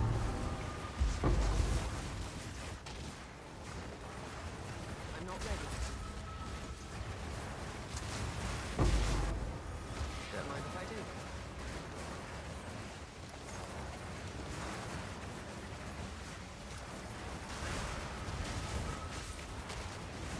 This map is so good, oh my god. In case you're late to the party, you haven't heard it yet, Wetlands is the best layout in the game, at least as far as water maps are concerned. And there's another 120 divines. So I thought the economy was like dying or something, because I hadn't really sold that much stuff in the past 2 or 3 days. Now suddenly it's all coming out. Oh, there's the divine. I had laid off the profit crafting a little bit, but especially body armor stopped selling a lot.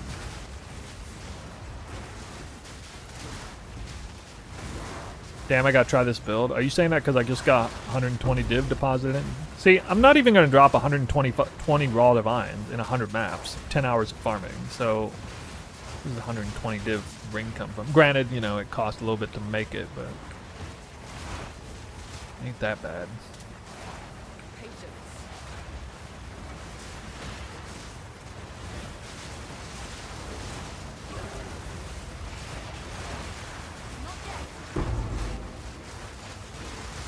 Four edge spike spear sold for 180 divine. What? What is going on?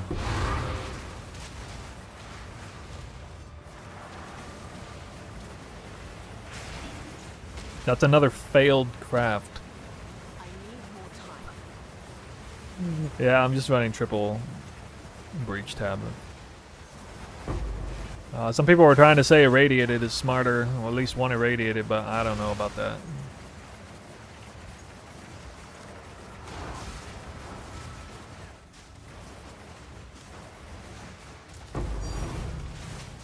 Again? Fine orb.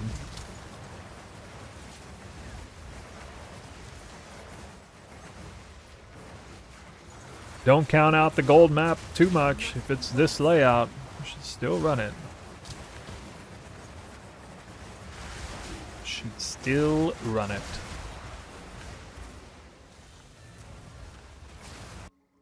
Wait, there's still mobs in here. You tried your best. Uh-oh. Nothing stays hidden forever.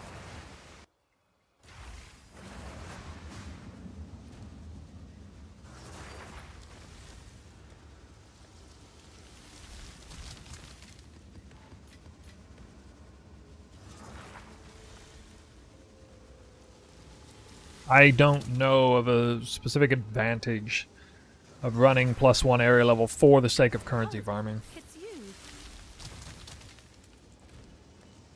I could buy a mirror now.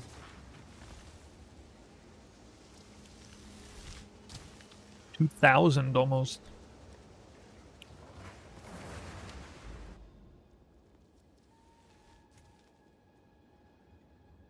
Aerial Bog water map cleansed.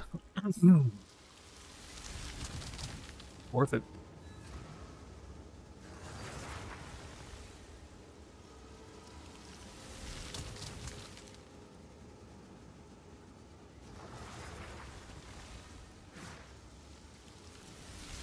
Oh, for crafting? No, okay.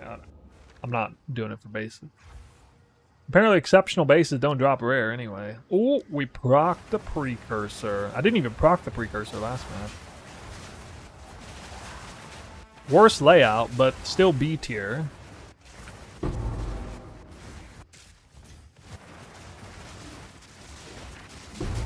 And we proc the extra breaches. How many extra breaches? I don't know yet. What? What? 3 breaches. That's a terrible location, but... Here comes the Tinks and the 4 breaches? Oh, is this a 5? This is a 10 breach map, isn't it? Oh my god. Uh-oh. Wait! Wait! Alright, I gotta check my skill bar to make sure Twister's actually going off here, because that's, that is, no bueno. Wait, why is my spirit thing flashing? What? Need more time.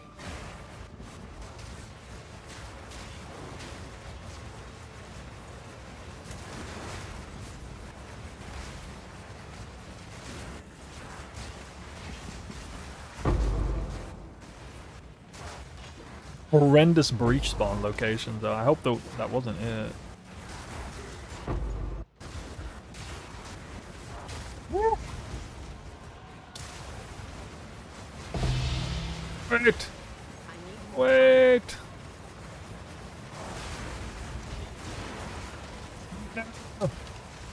No. Okay. The best I could. I like how it released and it allowed me to go supersonic speed at the end.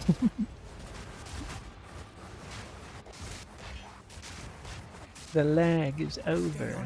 Whoa, what the hell? Is that on the screen? Oh my god. That was like Chronicles of Riddick. What? Or something.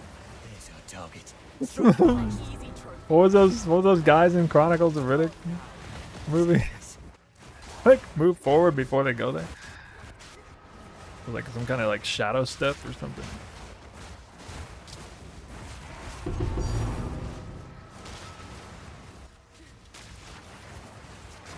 Exceptional forked spear.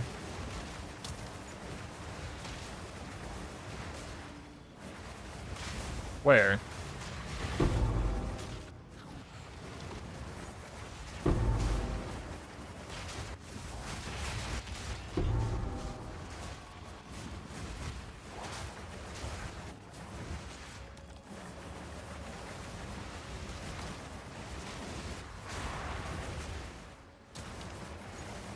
Unique? Exceptional unique fork spear? I shall overcome.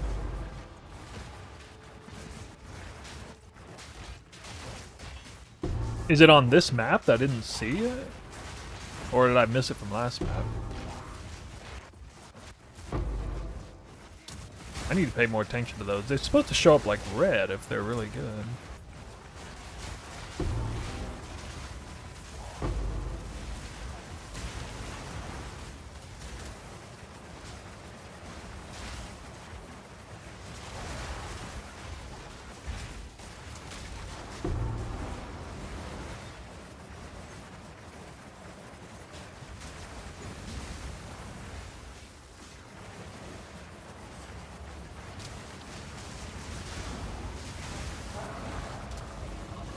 Alright, I'll go look for it. I guess it's somewhere back there.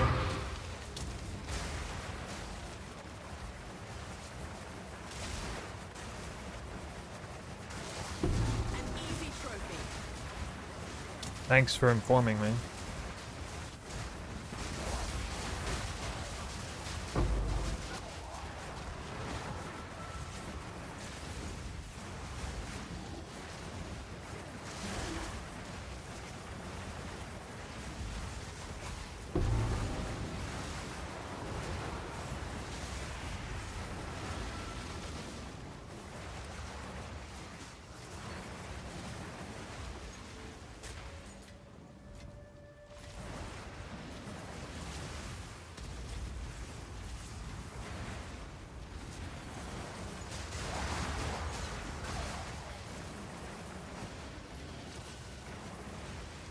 Oh, okay.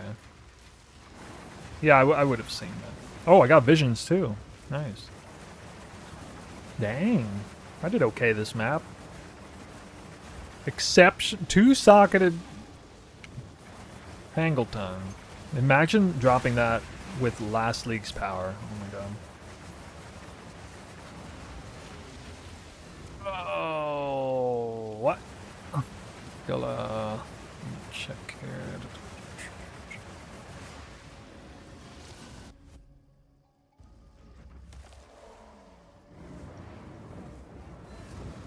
Holy chaos drops. 20 chaos orbs dropped that map.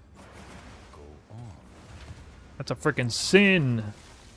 A sin that I only dropped one divine. How are you gonna drop 20 chaos orbs and one divine?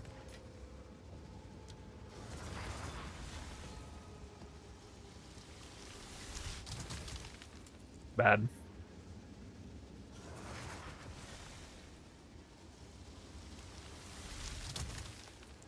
That's what that is.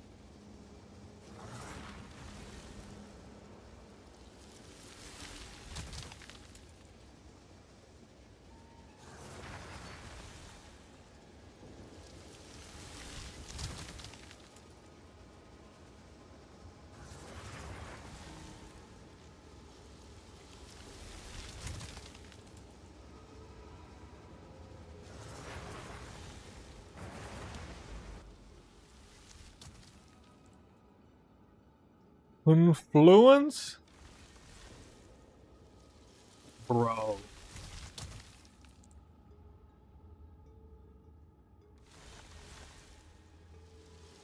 I'm just gonna hold this screen right here. We're just gonna sit on this one. That's a last map magic is what that is. That I'm saving that for the 100th map. Bro. That's insane.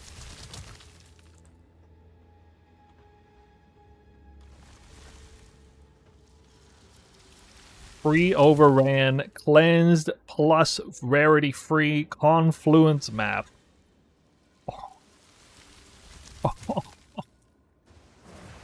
Oh. I mean, the only thing that would be better than that is if it was the wetlands. That's about it.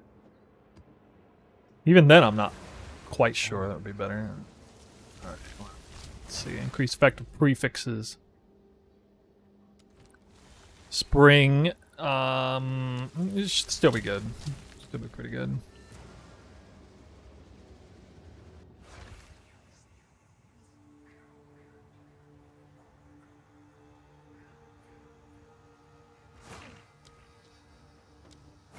With the proc. Alright, not the greatest layout, but... Too weak, too slow. see.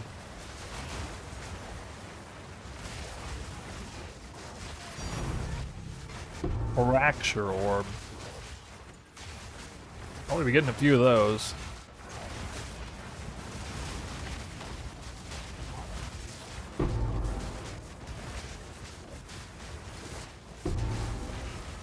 The league, I enjoy crafting more than ever, but I just got too strong late in game for currency. Do you think bots are the real reason behind it? Yes. 100% yes. I talked about that a little bit ago. And I don't think people are talking enough about it.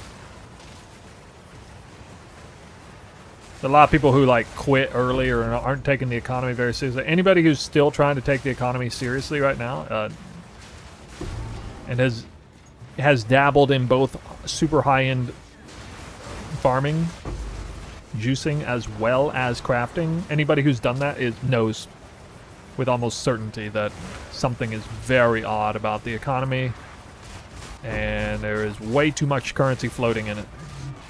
Low tier currency, high tier currency, all of it. Too much of it is floating in the economy. It doesn't make sense.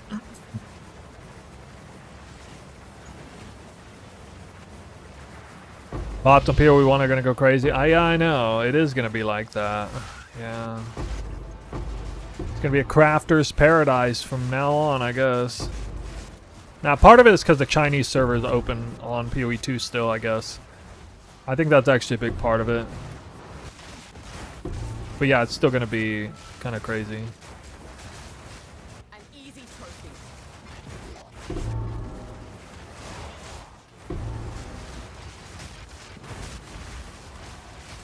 I don't think it'll be as bad as what we saw this league over in PoE 1. Tank! Mystery tank! Heavy belt. Oh.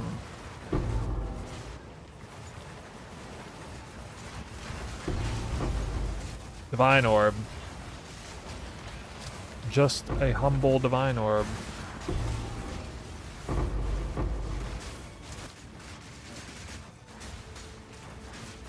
God, that's a lot of mobs there. What? Oh, it's freaking invulnerable. Sean, get out! Get out! No! No! Leave.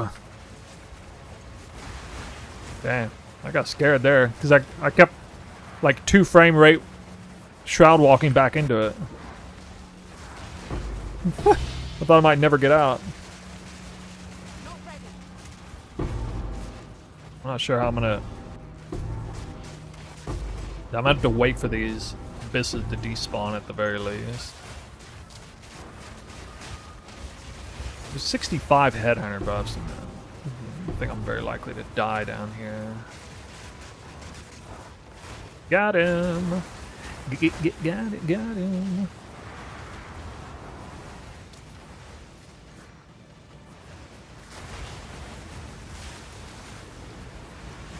Well, I already lived in Japan. I wanted to move to the city. Why did I move to Japan in the first place? I mean, there's multiple reasons, but I didn't see life moving forward in any meaningful way. Where I was, what I was doing, what I had going for me. So I needed a radical change.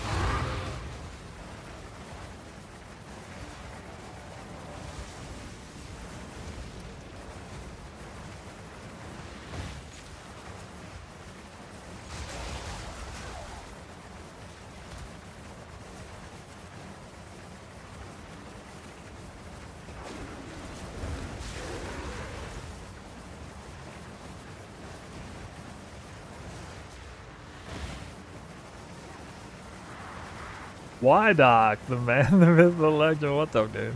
Ah, yeah, I know you liked my comment earlier. Admittedly glazed the shit out of Doc earlier on a YouTube comment. Couldn't be helped though, I think the guy's amazing.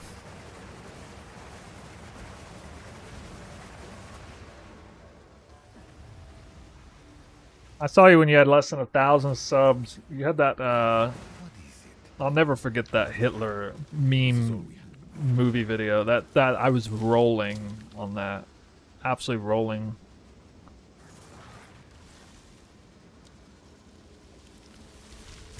Granted, your more recent videos are better produced, but that video, to me, is the best one you've ever made. It's too good. In fact, it to some extent, it inspired me to make my own little Dune parody video, which you'll see, actually. I'm going to come out with the full version of it. Soon. It's very much inspired by your Hitler video, actually. It's pretty funny. Did you come up with the script on that all by yourself?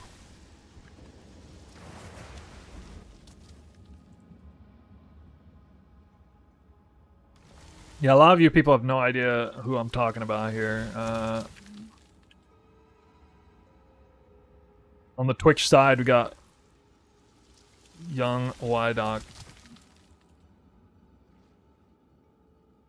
I didn't even know you were streaming on Twitch, but I kind of knew that. But yeah, he's one of those guys who you watch a video of his and then you're like, wow, that was an amazing video, and then you go check the sub count thinking you're going to see like 100K plus or something because it's like one of those types of videos. And then it says like, what does it say, like 4K or something? And then you're like, wait, what? that can't be right. What? You can't have 4,000 subs. That's not right. Take it from me, as a content creator who has 40,000 subs, he should have more subs than I have. He should definitely have more subs than I have. Either that or I should have way less. I don't know. Yeah, it's way too good.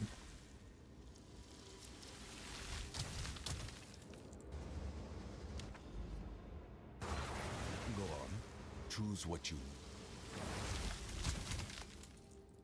And I don't say that about just anybody. I don't edify somebody just for the shit of it. I don't care. But, you know, if I genuinely feel like that, then, you know, let people know. I don't like sales. The salesman. Gotta pump up the salesman mentality. Alright, did I set this up? Yes. We're okay. Okay, so I'll save this confluence map, but I'll do this one right now. Alright?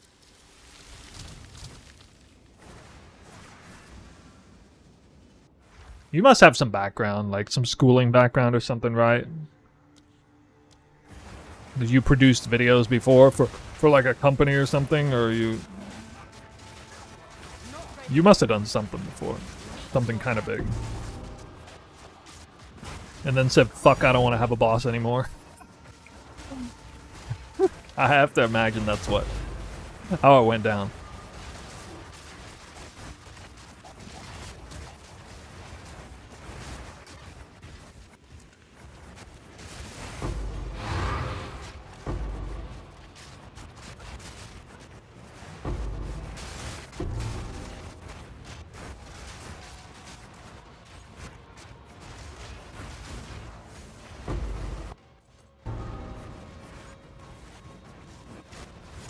Something wrong with this map. I haven't heard the sound yet. Where's that sound at? Have you guys heard the sound? I haven't heard the sound. Where's the sound? That's not the sound. I'm hearing a lot of sounds. I'm not hearing the sound. But that might have been it. Did I hear it? I can't tell. I'm not ready.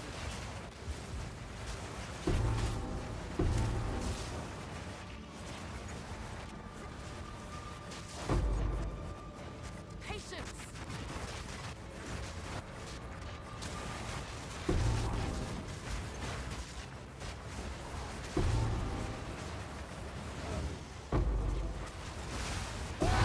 Zero background. All right. Just somebody with sheer raw talent then. Okay. Even better.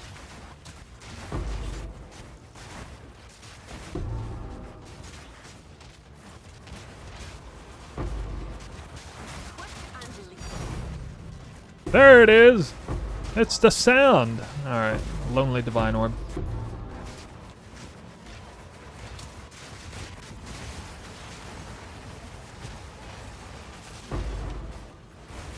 My PC is doing just fine, thank you very much. I'm like a slave driver with a whip. My PC. Get. Go on, do it. No slacking.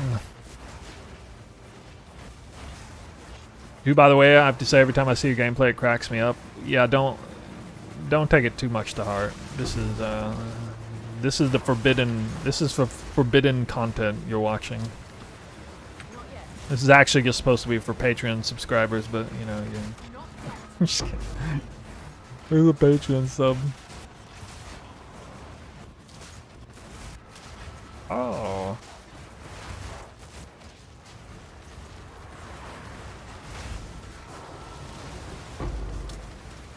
I may not have dropped a lot of loot, but I did have a lot of fun. PoE link for PoE 1. That's because I'm not using Path of Building. Just look at a profile. Exclamation point profile, and you can pull PoB off there if you want.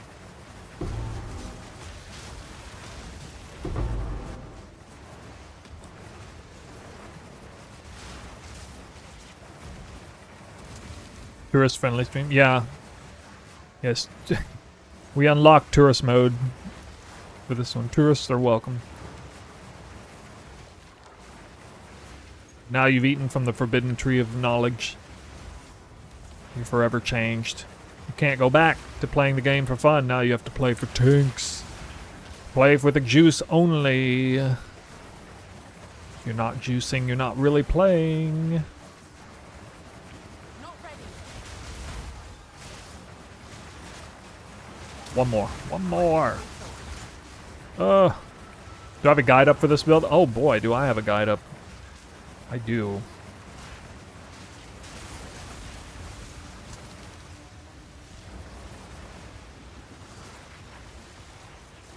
I didn't even know that base. Exclamation guide. You can see it. Or what the hell? Why am I dying? Dude, I wasn't even paying attention. Alright, well that was the last mob anyway. I didn't lose any currency, but I lost XP. Go on. That's stupid. I'm level 98 with 3 bars left. Stop dying. God.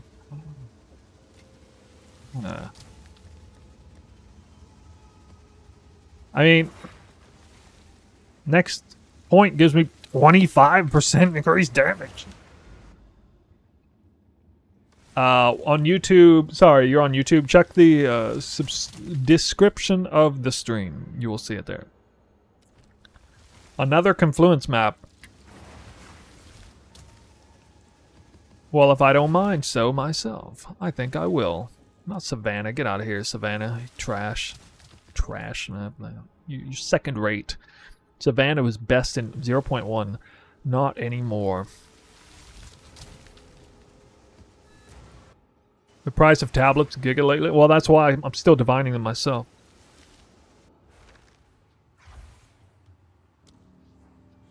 Dang it. No proc. Ah! Not ready. Oh, I forgot to... Dang, my character looks so sexy there. Right in this exact moment. I might have to make this the screenshot.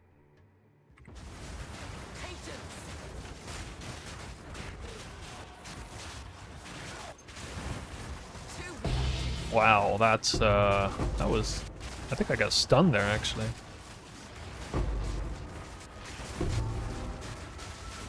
Omen of not light.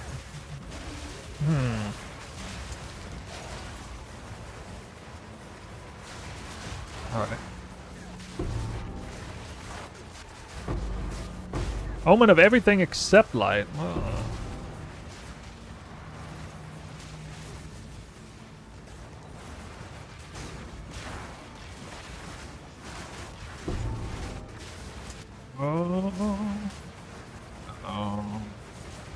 Hey, should I go see that Tron Ares movie or not? Has anybody seen it? Is it worth it? I'm not like some Tron fanboy, but I like it.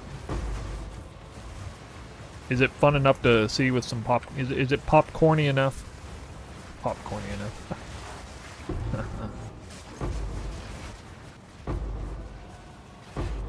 And I don't hate Jared Leto. Okay, I know a lot of people hate him, but I don't hate him. I don't really like him, but I don't hate him. So.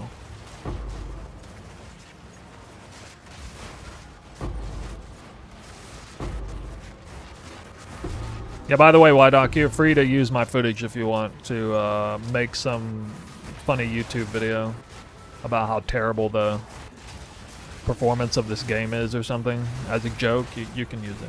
Yeah. I don't know if you ask for permission or whatever, but I've already had some people use this footage as evidence of horrible visual clarity and stuff. So. What's that? Oh, nothing good.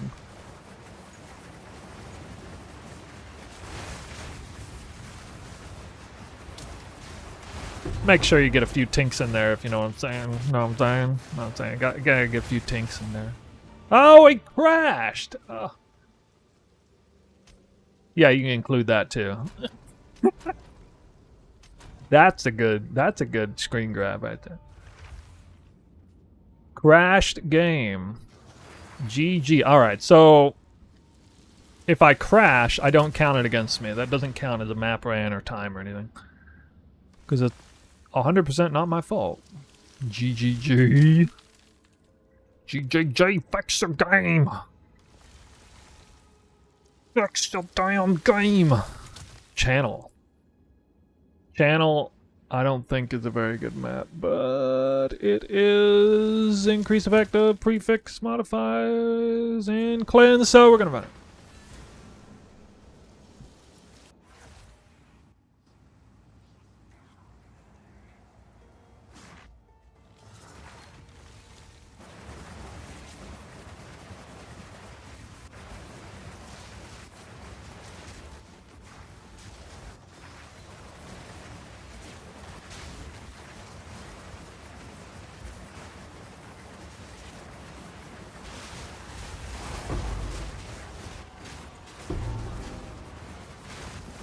Whoa! A lot of fire explosions. Look at me. I'm the fire now. Never mind, I'm cold now. I was fire for a second though. What the hell is that? Lag. Barely broke a sweat.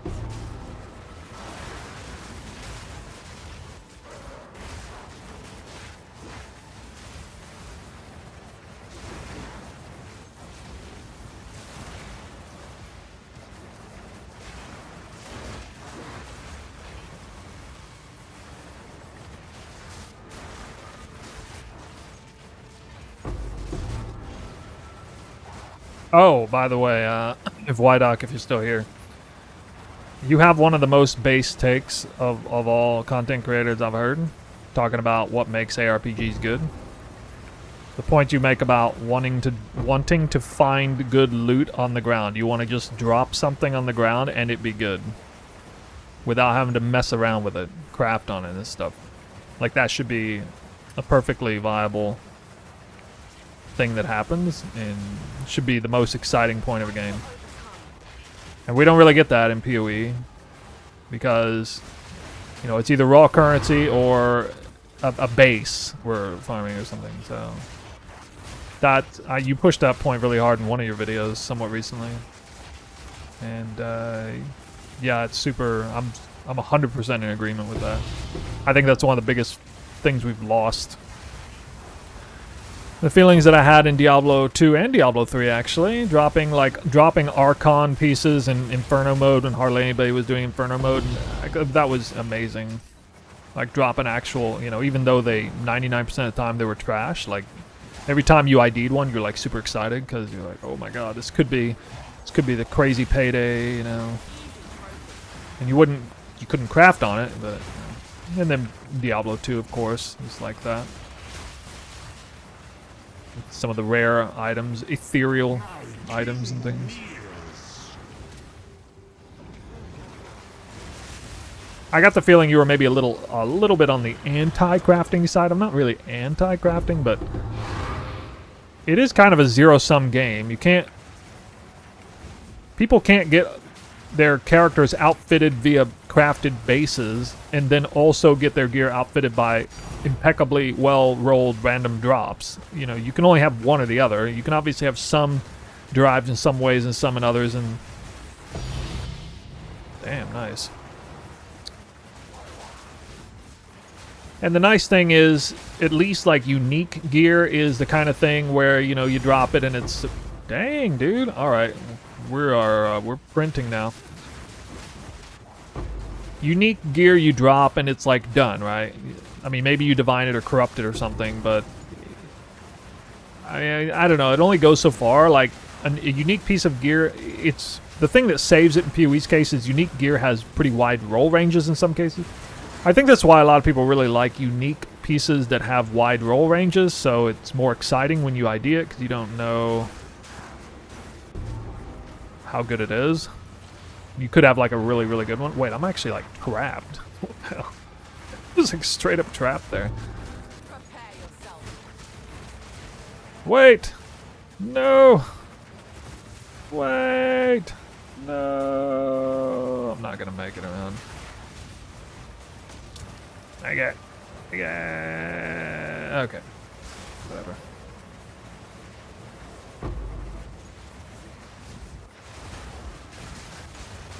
But yeah, you know, if I had my way, like if I could wave a magic wand and declare how loot would be derived, I would want like 80% of loot that you get, or sorry, 80%, probably around 70 or 80% of the gear you get to be derived from a straight up drop. Like you do nothing to it, it drops that way.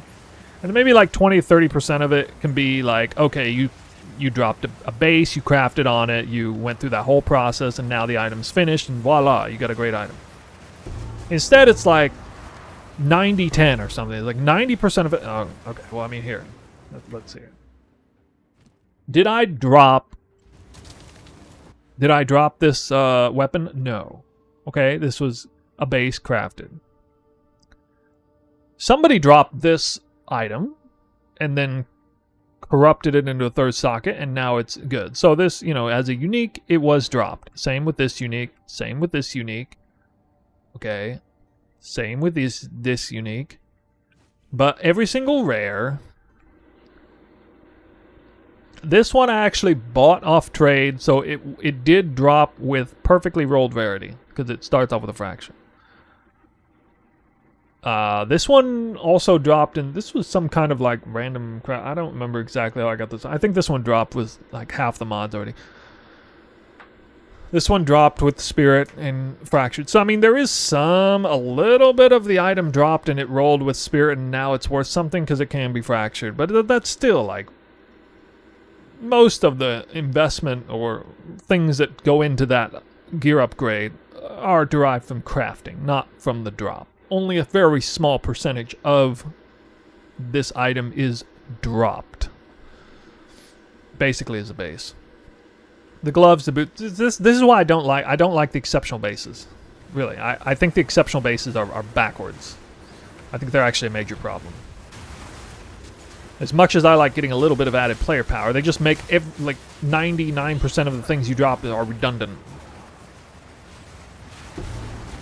I feel like people have a pretty hard time disagreeing with that assertion, you know? Like, I don't like the fact that now this season, because exceptional bases exist, I'm not even interested in looking at tier 5 flying spears that drop off the ground with item level, you know, 80 or 81, because they don't have 2 sockets. You don't have 28% quality. So what's the point?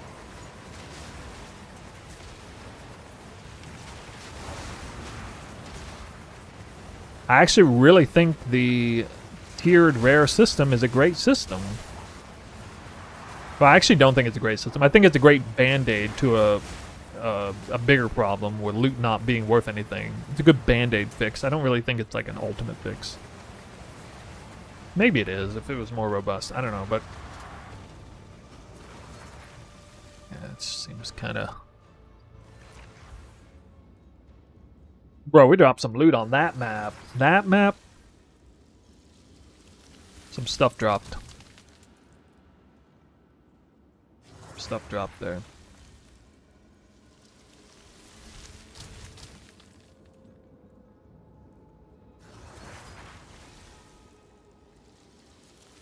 I'm a huge believer in supporting other players' preferences because it doesn't really affect me, and if it affects the game I'm playing and I'm not enjoying myself, then I don't play. Such a pacifist.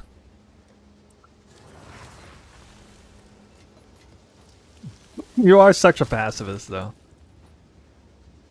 You try to take the... You're trying to argue both sides, and then you're like, why can't we all just get along, man? Why can't we all just get along? You have that, like, face.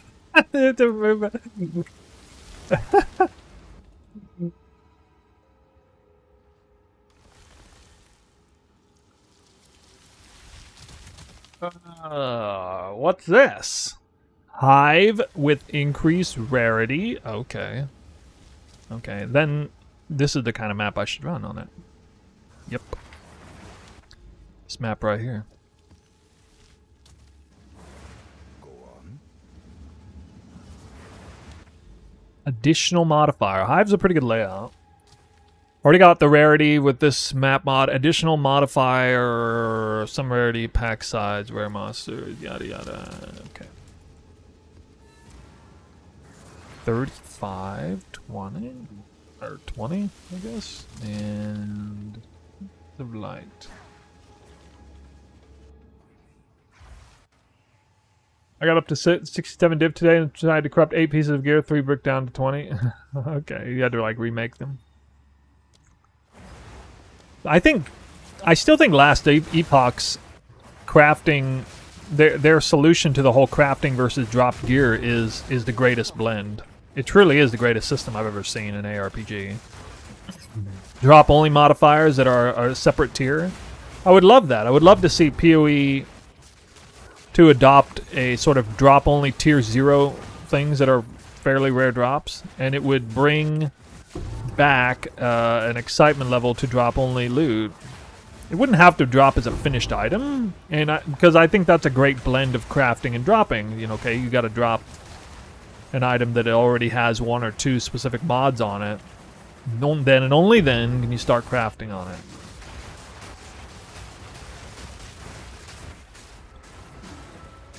Yeah, and it is very good crafting system start to finish, you know, whether you're kind of new, casual, getting into it versus high-end. It's truly an incredibly well-designed system. And I think, on the whole, it is superior to PoE's crafting system, even at its best. I think it is.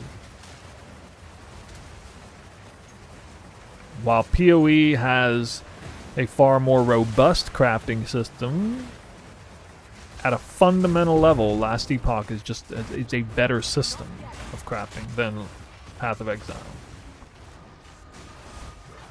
So, like, you can imagine if Last Epoch evolved their crafting system to make it more and more interesting, and you know, their foundation of their system will allow that one to grow and flourish into something much better than what PoE has at its best, I think. Unless they just completely drop the ball and fail as a game creating company because they were, like, you know, bought out by that one company that ruins games or something that Wydock made a video about. Who was trying to make everybody calm down.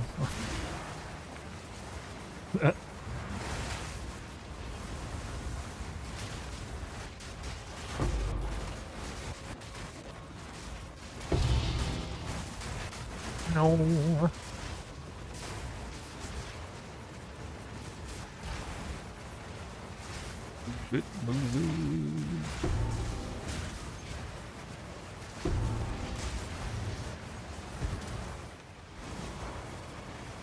Should tease us with your next video. What's your next video gonna be about?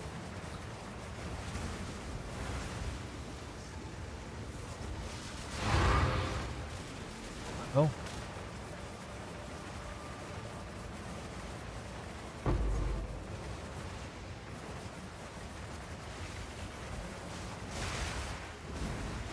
Not an exceptional forked spear.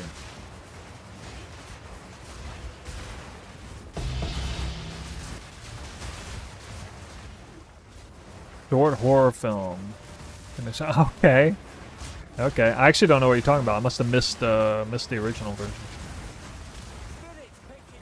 Diablo 2. A love letter to Diablo 2. Another Diablo 2 love letter video. This guy. If there are any D2 fans in here, you've met your match. Wait, I'm not done. Whole nother thing right here.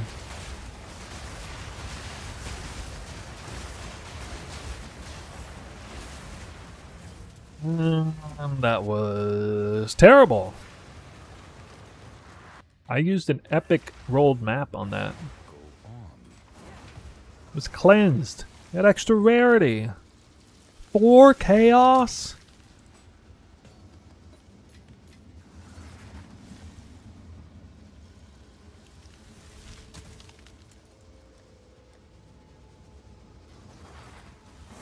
Some of these drops, man.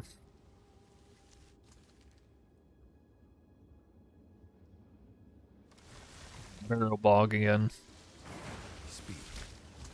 Alright, let's bring the water back in.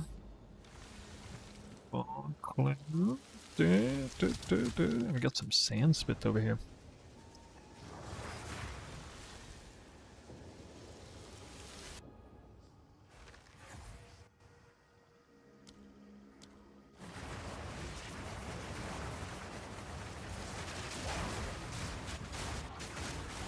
Ooh.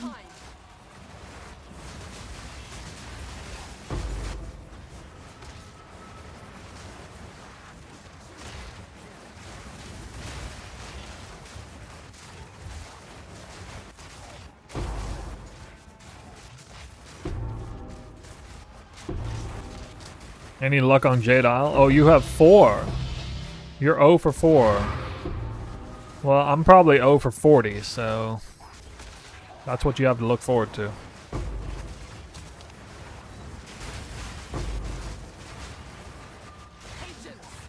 Sorry about your luck.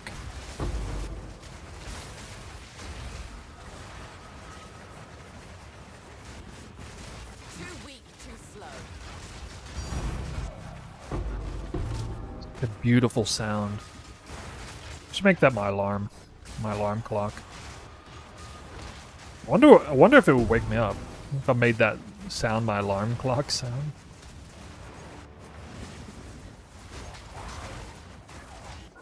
Probably flood my brain with dopamine in the morning.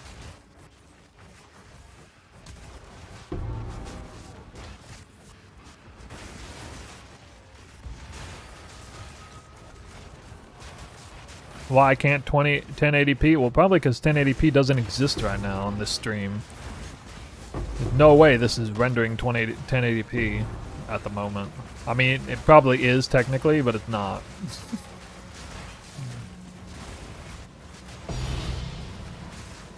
Oh yeah, that's an omen of light. Gimme. Give me number 5. Alright, well we're getting good fortune on omens of light at least. But not anything else. But I mean, that is a high value currency, so I guess.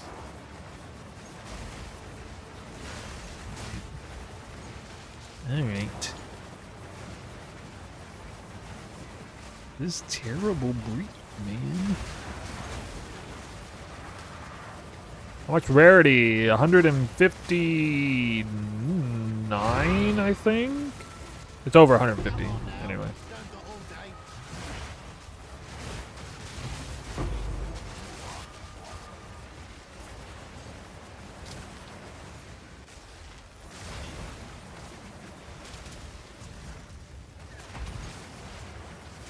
Not on my watch. Quick and lethal. If I were to start a fresh new league, will I still roll Deadeye with this build? No, I'd probably roll, you know, if I did it all over again, I'd probably try the Titan Twister variant of build, just for the lulz. Crazy, huge twisters. But I don't think it would be categorically better than this build. I think this is the better build overall. You know, factoring in everything. I'm not even sure I'd use Barrage and like Salvo Sport with Titan Twisted. Actually, I'd probably do a version without that. What was that sound? There's another sound. A Nullman.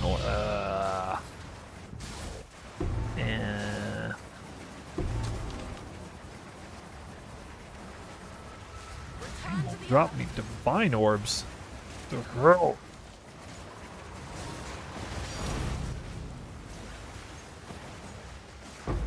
Too much of a good thing, I guess.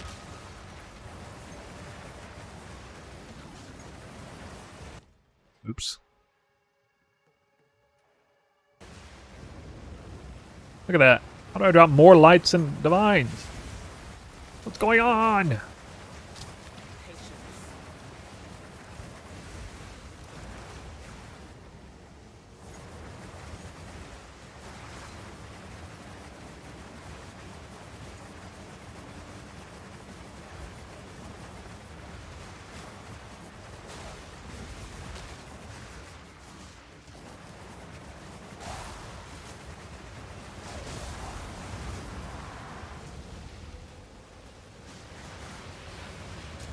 Alright, I think it's time to call it for the night. Get some, or for the day, get some dinner. We've been here. 6-hour stream. Third of the way done. Actually pretty abysmal drops, except for lights. Those are better than average. I don't know. I don't know. I'll have to double check the map count. It might be off. Anyway, we got, oh, I got 23 divines, too. Yeah, it's probably off.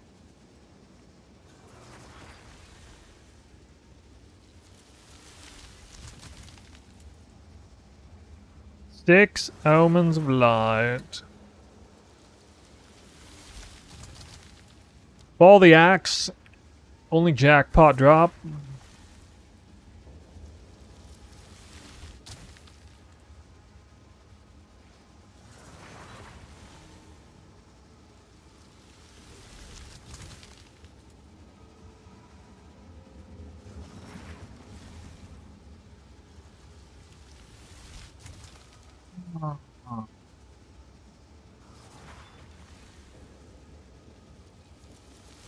Just because I'm so nice, I'm gonna give one last shout out to a very popular video from YDoc.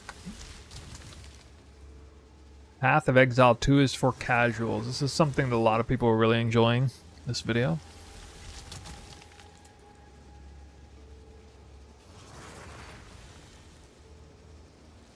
Instead of being rage-inducing, it's for love of the game or something.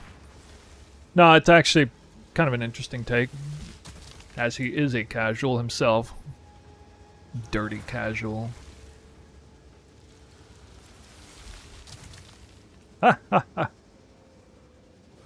Somebody asked me earlier why I'm not responding or why I'm not reacting to that video, since that seems to be the most popular video people are reacting to, if they are. And I said I don't really have anything major interesting feedback or input. I just kind of agreed with it. Generally speaking, I thought it was a good video. So I didn't have anything to react to, especially. But anyway, I'll link it there because it's just straight up a good video on both of those. So you guys check them out. Go sub to him on Twitch or YouTube. Like I said, ironically, there are only 2 people in the history of my content creation for whom I have ever said this person is a better content creator than me. One of them was Fubgun, and he was a smaller content creator than me when I said that. And the other one, who is a smaller content creator than me, and I say it now, is YDoc. And I fully expect him to surpass my sub count, view count, all that stuff someday. Probably sooner than later. But yeah, 2 people I've ever said that about. The first one blew the crazy fuck up, obviously. And I hope the same thing happens for you. Because you deserve it. Excellent content. You can check out the whole channel and stuff. Anyway, that's enough glazing for tonight. We will call it there. And yeah, I'm gonna go get some food. I'm gonna glaze my taste bud now with some food. Because it's dinner time. Godly glaze. Yeah, it is. I know how to edify people. I just don't do it very often. Because I think I'm better than everybody else, basically.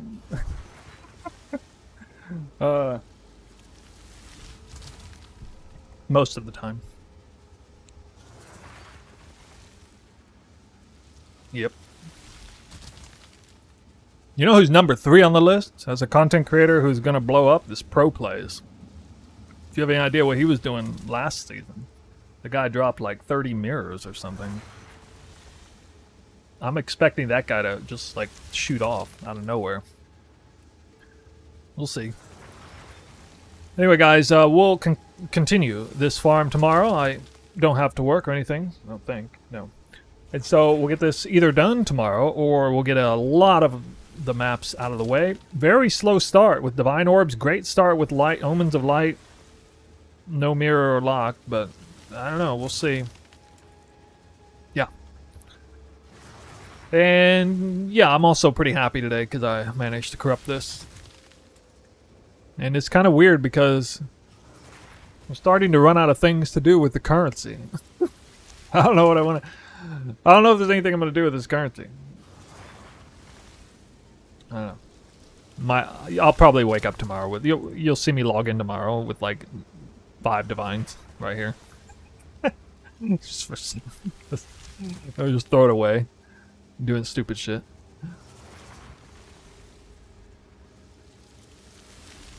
We're gonna raid Talkative Try. He's got something going on. Some big major podcast, I guess. I saw.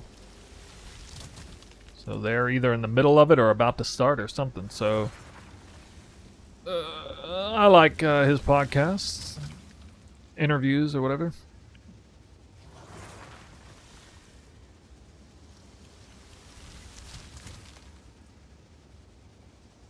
For the YouTubers, that's it. We're out for the day. I will upload the off-meta Michael reaction video tonight. That's what I'll do, as far as like work before going to bed. Expect that to come out in, I don't know, 3 hours or something like that. So we did do 2 react videos. I'm not 100% sure I'm going to upload the Miso Shiro video, react video. I got to watch the playback on it, but I probably will. But definitely going to do the off-meta Michael one. Anyway, guys, enjoy Talking of Tries podcast, or see you next time. We'll be on tomorrow, similar time. See you there.